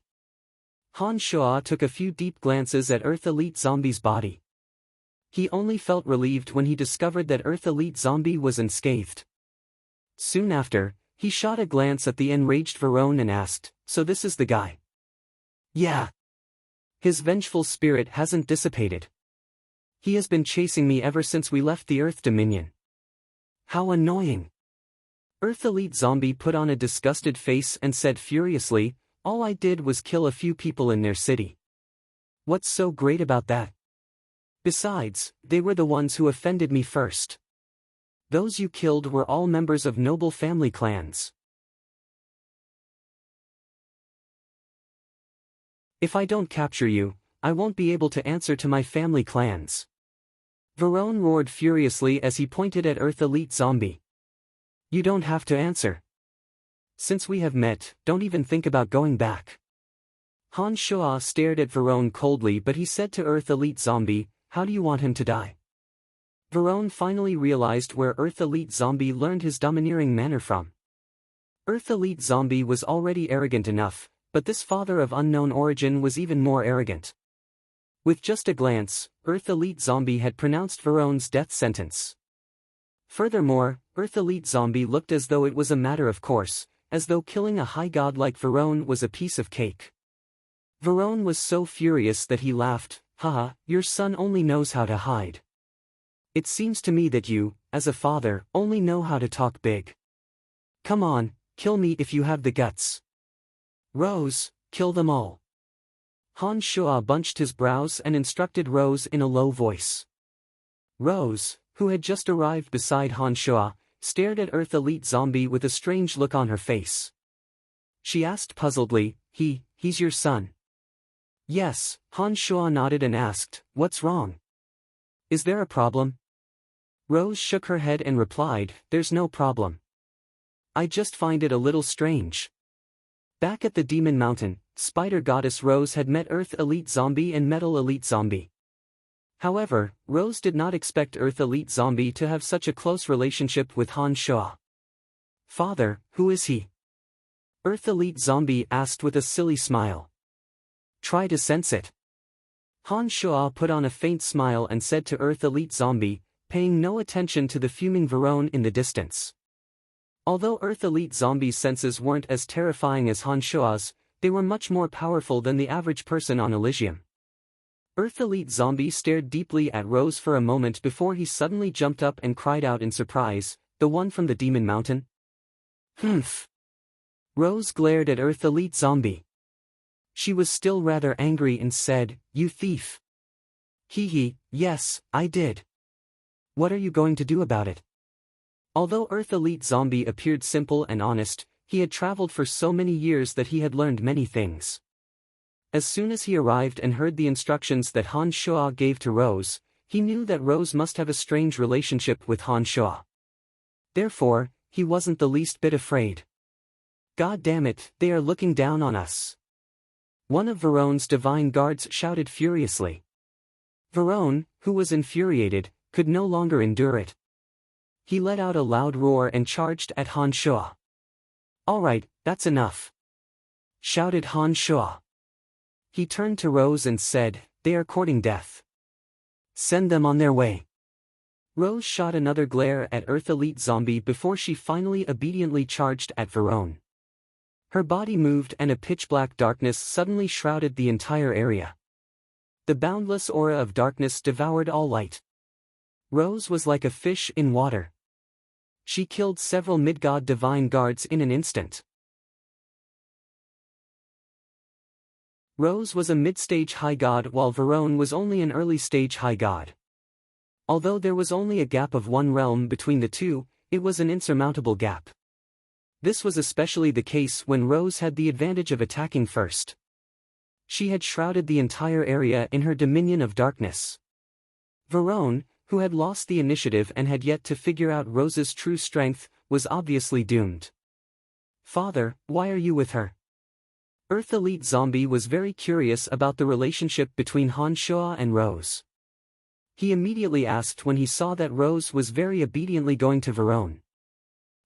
After you all left, my strength had improved a little. Therefore, I made a trip to the Demon Mountain to avenge you and Metal Elite Zombie. I fought with Rose, and she was willing to become my slave. So, I took her in," said Earth Elite Zombie. After all, he was worried that the Earth Elite Zombie would blame him, his father, for not killing Rose. "Hoo-hoo, so that's how it is. Back then, she hunted us down and tried to kill us. But now, she's working for us," said Earth Elite Zombie proudly. He did not seem to be dissatisfied with the fact that Han Shuo did not kill Rose. After spending so much time with Han Shuo, Rose's style of doing things had been influenced by Han Shuo. She did not attack Verone right from the start in her dominion of darkness. Instead, she made use of the fact that Verone was lost in the dominion of darkness to kill those mid-god divine guards. Only a mid-god could stand no chance against Rose. In the blink of an eye, all those divine guards who had been pursuing Earth Elite Zombie from the Earth Dominion to the Space Dominion were killed by Rose. It was only after their corpses collapsed to the ground that Rose went all out against Verone. Under Rose's attacks, Verone could not retaliate at all. He tried his best to defend against Rose's attacks, but he felt more and more powerless. As soon as Verone saw Han Shuo, he treated Han Shuo as a mid-god. That was because no one could tell that Han Shuo's most powerful demonic arts were his avatars. Verone did not know about Han Shuo's reputation. In his eyes, Han Shuo was just a mid-god. Verone, naturally, would not take a mid-god seriously. He did not even take Rose seriously. Although he couldn't quite gauge Rose's strength, he had heard Han Shuo giving Rose the order. In his opinion, a person who could be ordered around by a mid-god like Han Shuo, no matter how strong he was, couldn't be too powerful. Therefore, he started to look down on Rose. It was only when Rose unleashed her domain of divinity unique to high gods that Verone realized that he had made a grave mistake. If he had known that Rose possessed mid-stage high god strength, he wouldn't have stayed in the first place. He would have fled as far away as he could. Verone, who was filled with regret, could only helplessly fend off Rose's merciless attacks. At this rate, it was only a matter of time before he lost his life. Just as Verone was about to lose all hope, an aged voice sounded from afar, "Gentlemen, please stop." An old man with a head full of white hair and a withered yellow wooden staff tore through space and appeared out of nowhere. With a wave of his hand, the area where Rose and Verone were fighting was instantly frozen. Time stopped, and Rose and Verone froze everything around them.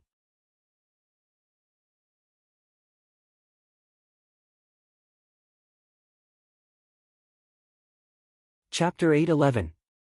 A miraculous restraining energy was transmitted from the withered yellow staff in the old man's hand. In the next moment, both Rose and Verone froze.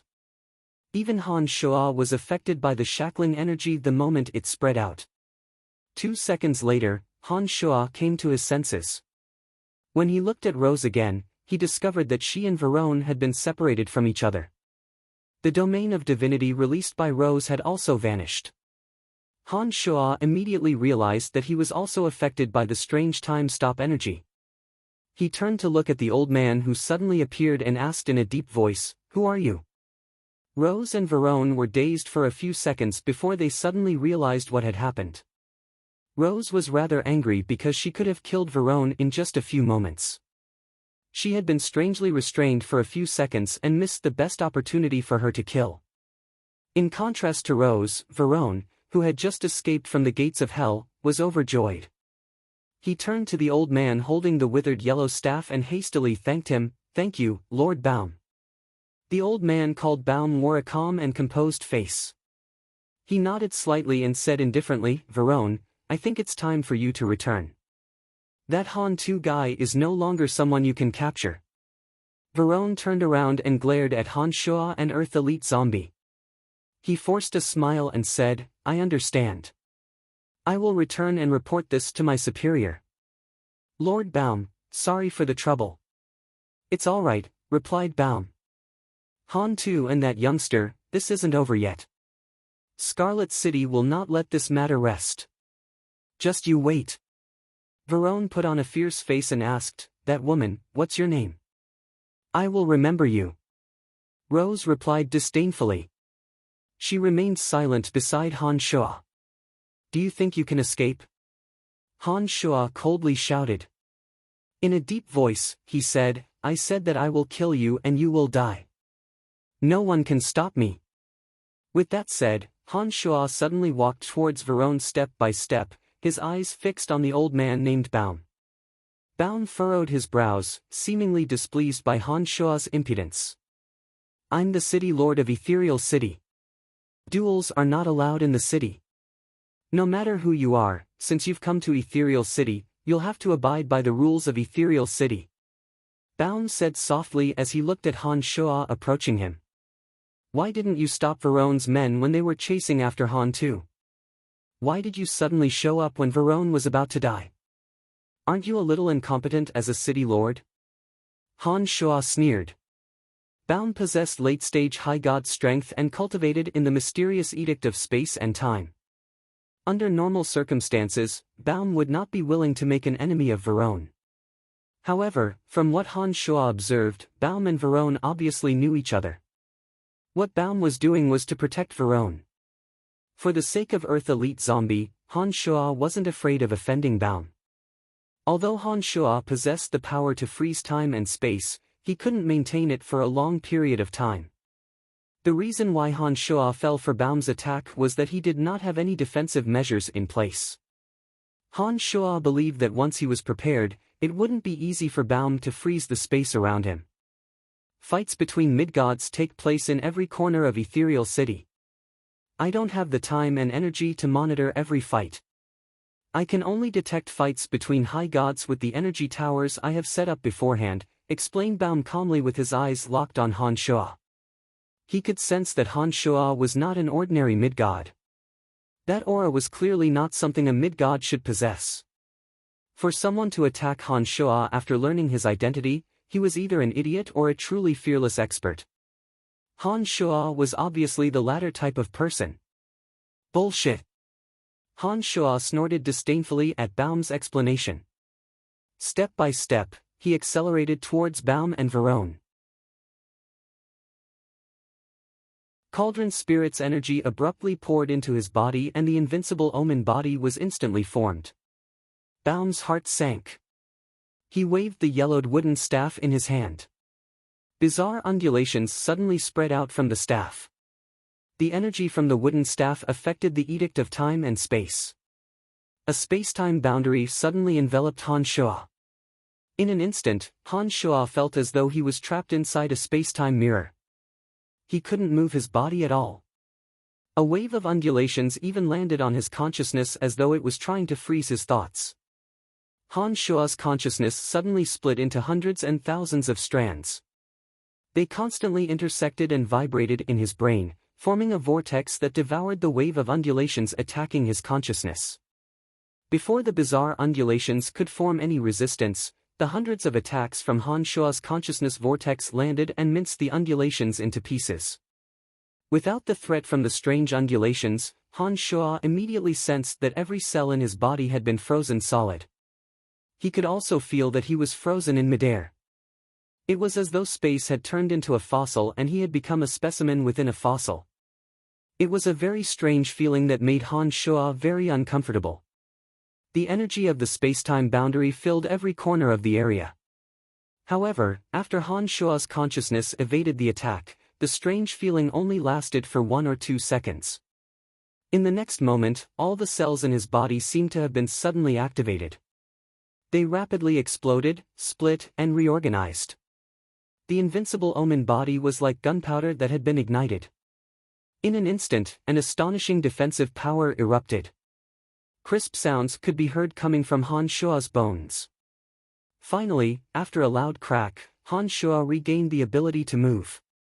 At that moment, Han Shuo felt as though the entire spacetime had been shattered. Many spacetime fissures visible to the naked eye were torn apart and then mended at an even faster speed.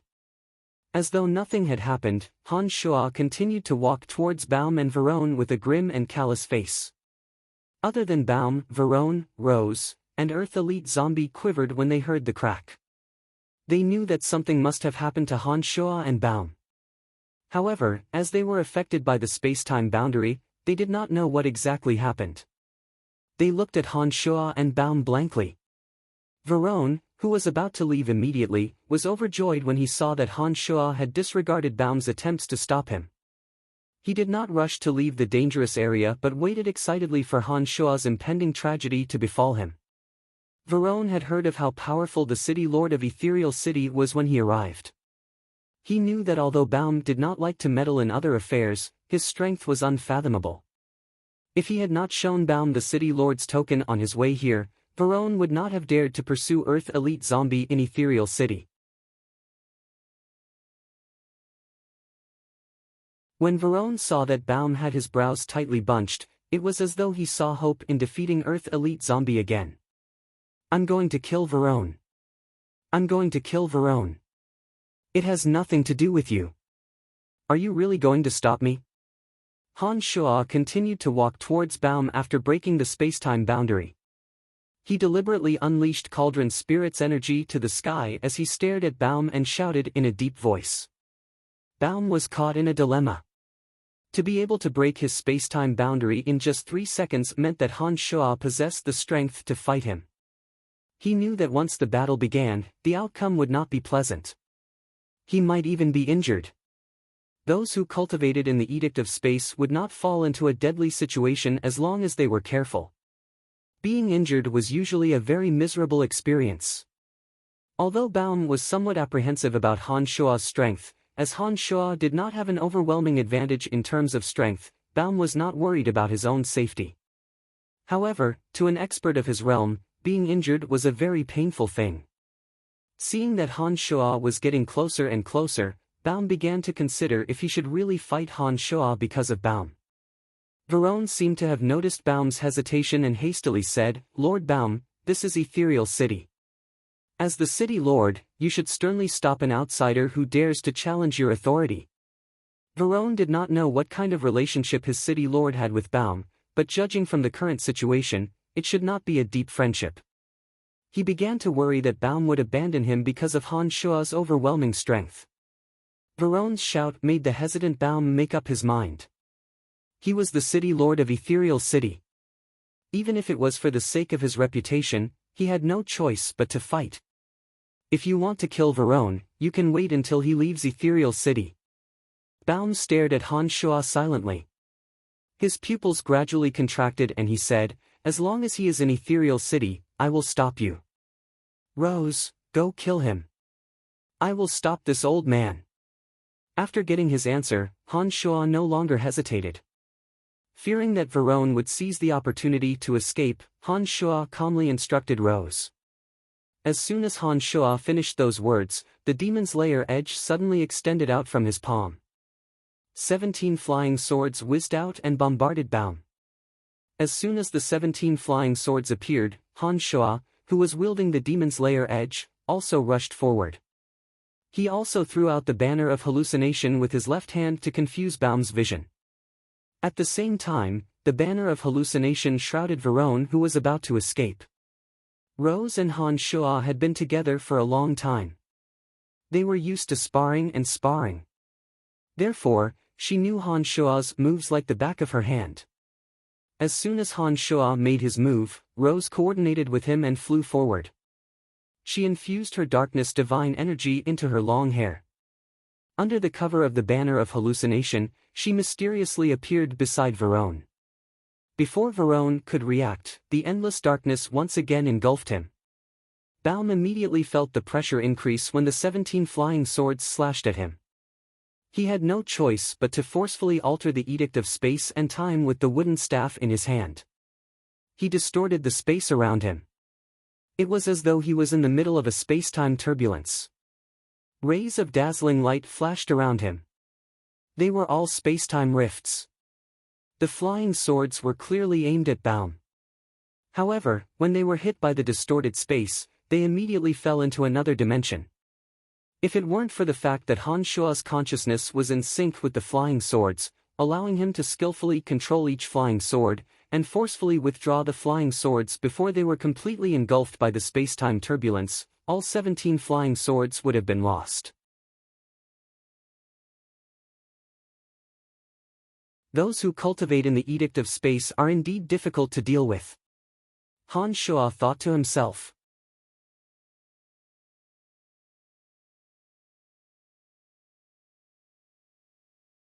Chapter 8:12. Light, darkness, earth, fire, wind, water, lightning, and death were the 8 elemental energies, while fate, space, life, and destruction were the 4 elemental energies. The majority of the people on Elysium cultivated in the 4 elemental energies. Among the 12 elemental energies, the edictal forces were the most unique. Among the edictal forces, fate and space were the most mysterious. Han Shua had rarely fought against gods of these 2 elemental energies. Therefore, he wasn't familiar with their attack patterns. It was only when he fought Baum that Han Shua discovered that Baum, a cultivator of the edictal of space, was a real headache. The space around Baum was constantly twisting and changing. Baum was standing right in front of Han Shua, but under the influence of the edictal of spacetime, Han Shua had the illusion that Baum was on different material planes. The feeling was so real that Han Shua found it extremely difficult to accurately target Baum with his attacks. One after another, spacetime fissures were torn open, creating a strange and blurry space turbulence. The 17 flying swords accidentally fell into the spacetime fissures. Had it not been for Han Shua's quick reflexes and the extremely mysterious connection he had with his flying swords, the 17 flying swords would have been devoured by the spacetime fissures. The distorted spacetime also hindered the probing of Han Shua's consciousness. Under normal circumstances, as long as Han Shua's consciousness had locked onto a person, no matter how hard the person tried to conceal their aura, they would not be able to escape Han Shua's detection. But Baum was different. The distorted spacetime was constantly changing. Han Shua's consciousness could clearly lock onto Baum, but he would immediately lose track of Baum after a burst of spacetime fluctuation. Sometimes, Han Shua could clearly see Baum standing right in front of him, but his consciousness could not detect Baum's existence. It was as though Baum was just a hazy illusion, giving him the feeling that it was unreal. Naturally, the attacking power of the 17 flying swords was greatly reduced when they failed to lock onto Baum. Layers of spacetime barriers and spacetime fluctuations kept Han Shua at bay. Much of the demonic yuan energy that he had infused into the flying swords had been consumed, making it impossible for him to truly harm Baum. This was a very depressing matter. Han Shua clearly had surging energy, but he could not find a way to vent it. He could not unleash his powerful attacks on Baum. Cauldron Spirit's energy was frantically circulating within Han Shua's body. His consciousness was split into many strands to track down Baum's existence. The 17 flying swords whizzed past Han Shua and were obstructed by spacetime fissures. The spacetime barrier distorted the flying swords, and the flying swords were forced into the correct trajectory. It was as though Han Shua and the 17 flying swords were lost in the boundless starry sky. Han Shua was extremely sullen, but City Lord Baum of Ethereal City wasn't having a good time either. The 17 flying swords wreaked havoc in the distorted space he had released. Every time they whistled, they would release a powerful corrosive power and cold poison. He had no choice but to use his divine power to affect the laws of space and forcefully tear a crack in space to block the 17 flying swords. Just as Han Shuo was feeling extremely dejected, Baum was also feeling the same. Generally speaking, when he released his distorted space and used his divine energy to tear open spacetime fissures and pull any living beings into them, the creatures that fell into the spacetime fissures would forever be lost at the edge of the boundless universe. They would never be able to return to Elysium, the prime material plane. However, the 17 flying swords had broken this rule. Baum clearly saw the 17 flying swords falling into the spacetime cracks time and time again. Yet, every single time, they would fly back. It was simply inconceivable. Even if a mighty god were to fall into a spacetime crack, he would not be able to find his way back, let alone a lifeless weapon. However, the 17 flying swords under Han Shuo's control had done it. Time and time again, the flying swords would fly back into the spacetime cracks. They would spare no effort in attacking Baum. Baum had no choice but to constantly use his divine energy to distort and tear the spacetime to prevent the flying swords from approaching him. Baum did not have it any easier than Han Shuo. What shocked Baum even more was that in the spacetime discontinuum he had created, Han Shuo seemed to always be able to detect his position. The 17 flying swords would chase after him again and again, forcing Baum to shuttle through the spacetime cracks to evade the attacks. This was yet another anomaly that made Baum turn pale with fright. In this spacetime discontinuum he had created, Baum had connected a dozen or so spacetime tunnels that overlapped with each other, allowing him to shuttle through spacetime cracks in a short period of time. Baum might appear to be in the spacetime discontinuum, but as soon as he entered a spacetime crack, he would be separated from Elysium by an unknown distance. Baum found it inconceivable that Han Shuo was able to lock onto him so quickly. Baum was becoming more and more apprehensive of Han Shuo. While Han Shuo and Baum were in a state of despair, Rose had found Verone as instructed by Han Shuo. Verone had fought Rose before and naturally knew that she was much stronger than him. When he saw that Han Shuo had not been defeated by Baum in an instant, he decided to retreat. Unfortunately for him, Rose did not give him the chance. The moment Han Shuo made his move, Rose had gone all out. Verone was only distracted for a moment. By the time he came back to his senses, Rose had already arrived beside him. Before he could react, he found himself in boundless darkness once again. Rose's ferocious attacks were about to land on him. It was at this moment that Verone started regretting his decision. He thought to himself, why didn't I take the opportunity to escape? Why did I have to stay and watch the show? I'm done for. I'm once again trapped by this terrifying woman. It was obvious that Verone was no match for Rose. This time, Rose had gone all out in her attacks. She had even disregarded her own injuries to kill Verone. With that, Verone had no chance of surviving. In just a few moments, he had suffered multiple injuries on his body. Han Shuo, who had been attacking for a long time but was unable to make any headway, was extremely frustrated. He had fought against so many experts but never once had he been so powerless. Even when fighting against Hofs, who was also a late-stage high god, Han Shuo was able to fight to his heart's content. He even managed to gain a slight advantage by relying on Cauldron Spirit's energy. But when fighting against Baum, who cultivated in the Edict of Space, Han Shuo's 17 flying swords were unable to form the Avicii Hell magic formation. He would even lose track of Baum if he was distracted for a moment. He could not sense any trace of Baum's aura. This made Han Shuo feel very helpless, but there was nothing he could do. Just as Han Shuo was about to curse in frustration, he received a message from Cauldron Spirit. Master, let me help you. You can break this annoying space barrier. Han Shuo was stunned. There are a dozen or so smaller spacetime tunnels that have been forcibly merged together. That guy is constantly changing his position in each spacetime tunnel. Every spacetime tunnel that he enters will be cut off from Elysium. That is why your consciousness will suddenly lose track of him, explained Cauldron Spirit. Then, it transmitted, Master, don't forget that the interior of my cauldron is also an independent space. In the largest space of the cauldron, there are also smaller spaces that I have opened up for demon generals. My understanding of the profound edict of space is not inferior to his. Back then, the exalted demon lord also relied on my understanding of the profound edict of space to forcefully blast open the interplanar tunnel between the two universes. Breaking this space barrier shouldn't be a problem for me. Alright, give it a try. Han Shuo was overjoyed and hastily transmitted. Then I will have to withdraw the energy I transferred to you first. Otherwise, I might run out of energy. Cauldron Spirit explained to Han Shuo. Han Shuo immediately felt the energy in his body rapidly flowing back to Cauldron Spirit.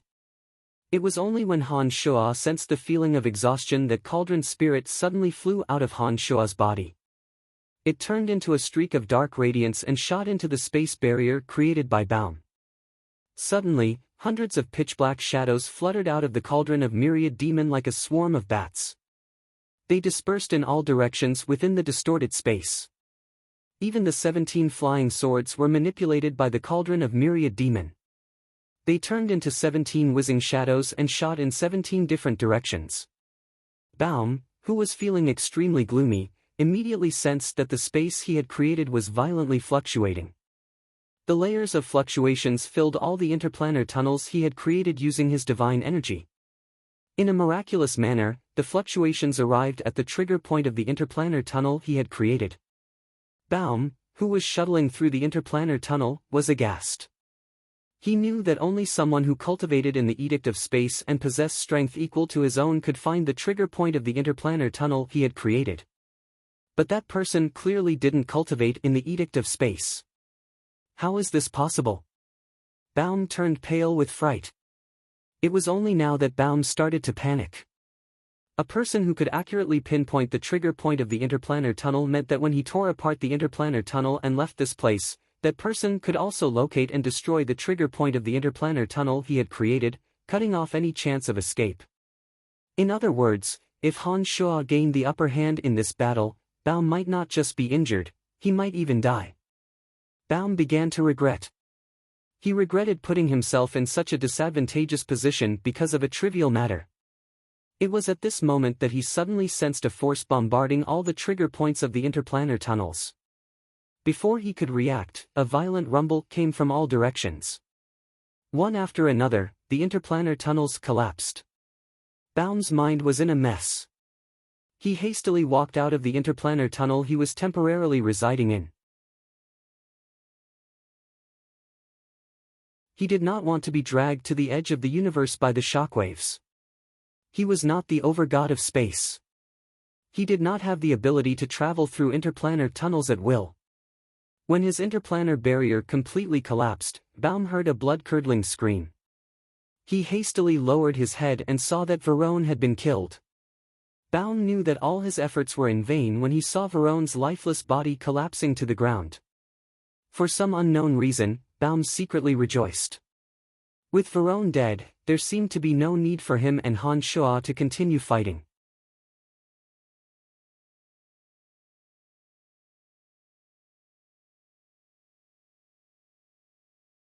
Chapter 8:13. As soon as the space-time barrier was broken, Han Shuo could clearly sense Baum's location. However, as Cauldron Spirit had left his body, Han Shuo, who could not borrow Cauldron Spirit's energy, was in no hurry to attack Baum. It was at this moment that Han Shuo heard the blood-curdling screams of Verone's death. Han Shuo stared blankly for a moment. After seeing that Verone was dead, Han Shuo began to consider if he should continue fighting Baum.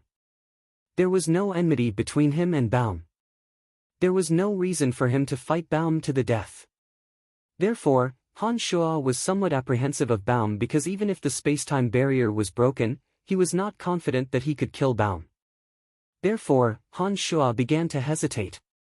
It was at this moment that the cauldron of myriad demon flew back and instantly disappeared into Han Shuo's body. It immediately transmitted, "Master, the space-time barrier has been broken. This fella's strength is extraordinary. I wonder if he has any other tricks up his sleeves. Should we make a move?" Rose, who had killed Verone, silently returned to Han Shua's side. She looked at Baum vigilantly, waiting for Han Shua's order. She would lead the charge and fight Baum to the death. Varone is dead. I don't think there's any need for us to fight to the death, right? To Han Shua's surprise, while he was hesitating, Baum spoke first. Baum's attitude was much friendlier than before. He even squeezed out a somewhat forced smile. It was obvious that Baum was not used to this kind of forced smile. It was as though his smile was forcefully pulled out of his skin and flesh. It looked very awkward no matter how one looked at it. Han Shua stared blankly for a moment. He stared at Baum in silence. His eyes were flickering with uncertainty. Baum was startled. He thought to himself, is this fella really going to fight me to the death? When the space barrier was broken, he knew that not only could Han Shua fight him for real, but he also had the means to threaten his life. He was extremely wary of Han Shua, and did not want to form an irreconcilable grudge with Han Shua just because of Varone. Baum's imagination ran wild while he was secretly on guard. He was afraid that Han Shua would suddenly launch a sudden attack and catch him off guard. That's right. We have no enmity between us. There's no need to make a big fuss over a small character. While Baum's mind was in turmoil, Han Shua suddenly put on a faint smile. He took the initiative to withdraw the 17 flying swords that were hovering in the air, indicating that he had no intention of continuing the battle. This was Ethereal City. Han Shua had to stay in the city to wait for the arrival of the other 4 little ones and Little Skull. On the other hand, Baum was the city lord of Ethereal City. If Han Shua were to fight recklessly, he would not be able to stay in Ethereal City any longer even if he won. Even if he won, it would be impossible for him to come out unscathed. If the battle were to continue, the most likely outcome would be a lose-lose situation. If Baum were to be injured at this moment, his plan to head to the fringe would be postponed indefinitely. It was obvious that this was not in line with Han Shua's original intention. Therefore, he did not recklessly attack. Baum secretly heaved a sigh of relief when he saw that Han Shua had voluntarily withdrawn his magical weapon. He also withdrew his defensive measures as if he was facing a formidable enemy. After taking a few deep glances at Han Shua, Baum explained, I've met the city lord of Red Earth City once. We can be considered to be friends. I did intend to protect Varone just now. However, I did not expect that you would possess such strength. My friendship with the city lord of Red Earth City has not reached the point where I would risk my life for him. Now that Varone is dead, I have nothing else to say. Han Shua thought to himself, this person is being honest now. Although Han Shua did not have a favorable impression of Baum, he did not have a bad impression of him either. He calmly nodded and gently replied, yes, there was some misunderstanding. I hope that the city lord will not take it to heart. Suddenly, a large company of divine guards flew over from the distance. There were 3 high gods among them, 2 early-stage high gods and 1 mid-stage high god. When the company arrived, the mid-god leader hastily asked, City Lord, what's going on? The battle between Han Shua and Baum had generated intense energy ripples. Experts who had attained a certain realm of strength would be able to detect the unusual energy ripples in the air. This company of divine guards happened to be patrolling in the vicinity and came over after hearing the commotion. After they arrived, they naturally surrounded Han Shua, Rose, and Earth Elite Zombie in the middle of the battlefield. Each and every one of them acted as though they were facing a formidable foe. It was obvious that Han Shua and the other 2 were enemies who had disrupted the order of Ethereal City. As soon as Baum gave the command, they would charge at Han Shua and the other 2 without hesitation. The situation that had just eased up was suddenly filled with the smell of gunpowder. With the demon generals scattered around, the company of divine guards was right under Han Shua's nose. Given Han Shua, Rose, and Earth Elite Zombie's strengths, it would not be difficult for them to leave this place. Therefore, Han Shua did not pay any attention to them. All he did was look at Baum with great interest. Baum, who had just fought against Han Shua, knew better than anyone else just how terrifying Han Shua's strength was.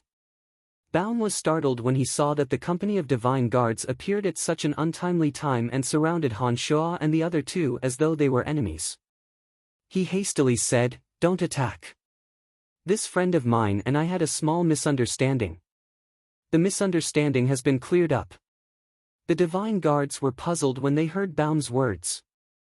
Before they arrived, they had sensed intense spacetime undulations. From the familiar spacetime undulations, they knew that Baum must have used his full strength. Furthermore, Veron's corpse was still in the city lord's mansion. Yet, under such circumstances, Baum claimed that everything that happened was just a misunderstanding. This was too illogical.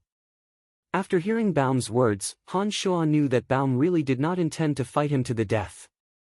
Han Shuo put on a faint smile and said, "City Lord Baum, if there's nothing else, can we leave now?" Of course," Baum hastily nodded. But after staring blankly for a moment, he suddenly said, "Wait." Han Shuo's face turned solemn. He slightly bunched his brows and looked at Baum in puzzlement. "Don't misunderstand, I don't mean anything else," Baum hastily explained when he saw that Han Shuo seemed displeased. "I just want to know who you are. An expert as young as you would not be a nameless character in any dominion. I just want to know the identity of the person who fought me. Is this request too much?" Han Shuo laughed involuntarily and said, "I see. Haha, my name is Brian. I am from the City of Shadows in the Darkness Dominion." Brian. Baum softly mumbled to himself as though he was pondering about Han Shuo's identity. After a long while, Baum cried out in surprise and asked, "You are the owner of the Celestial Pearl Pharmacy in the City of Shadows?"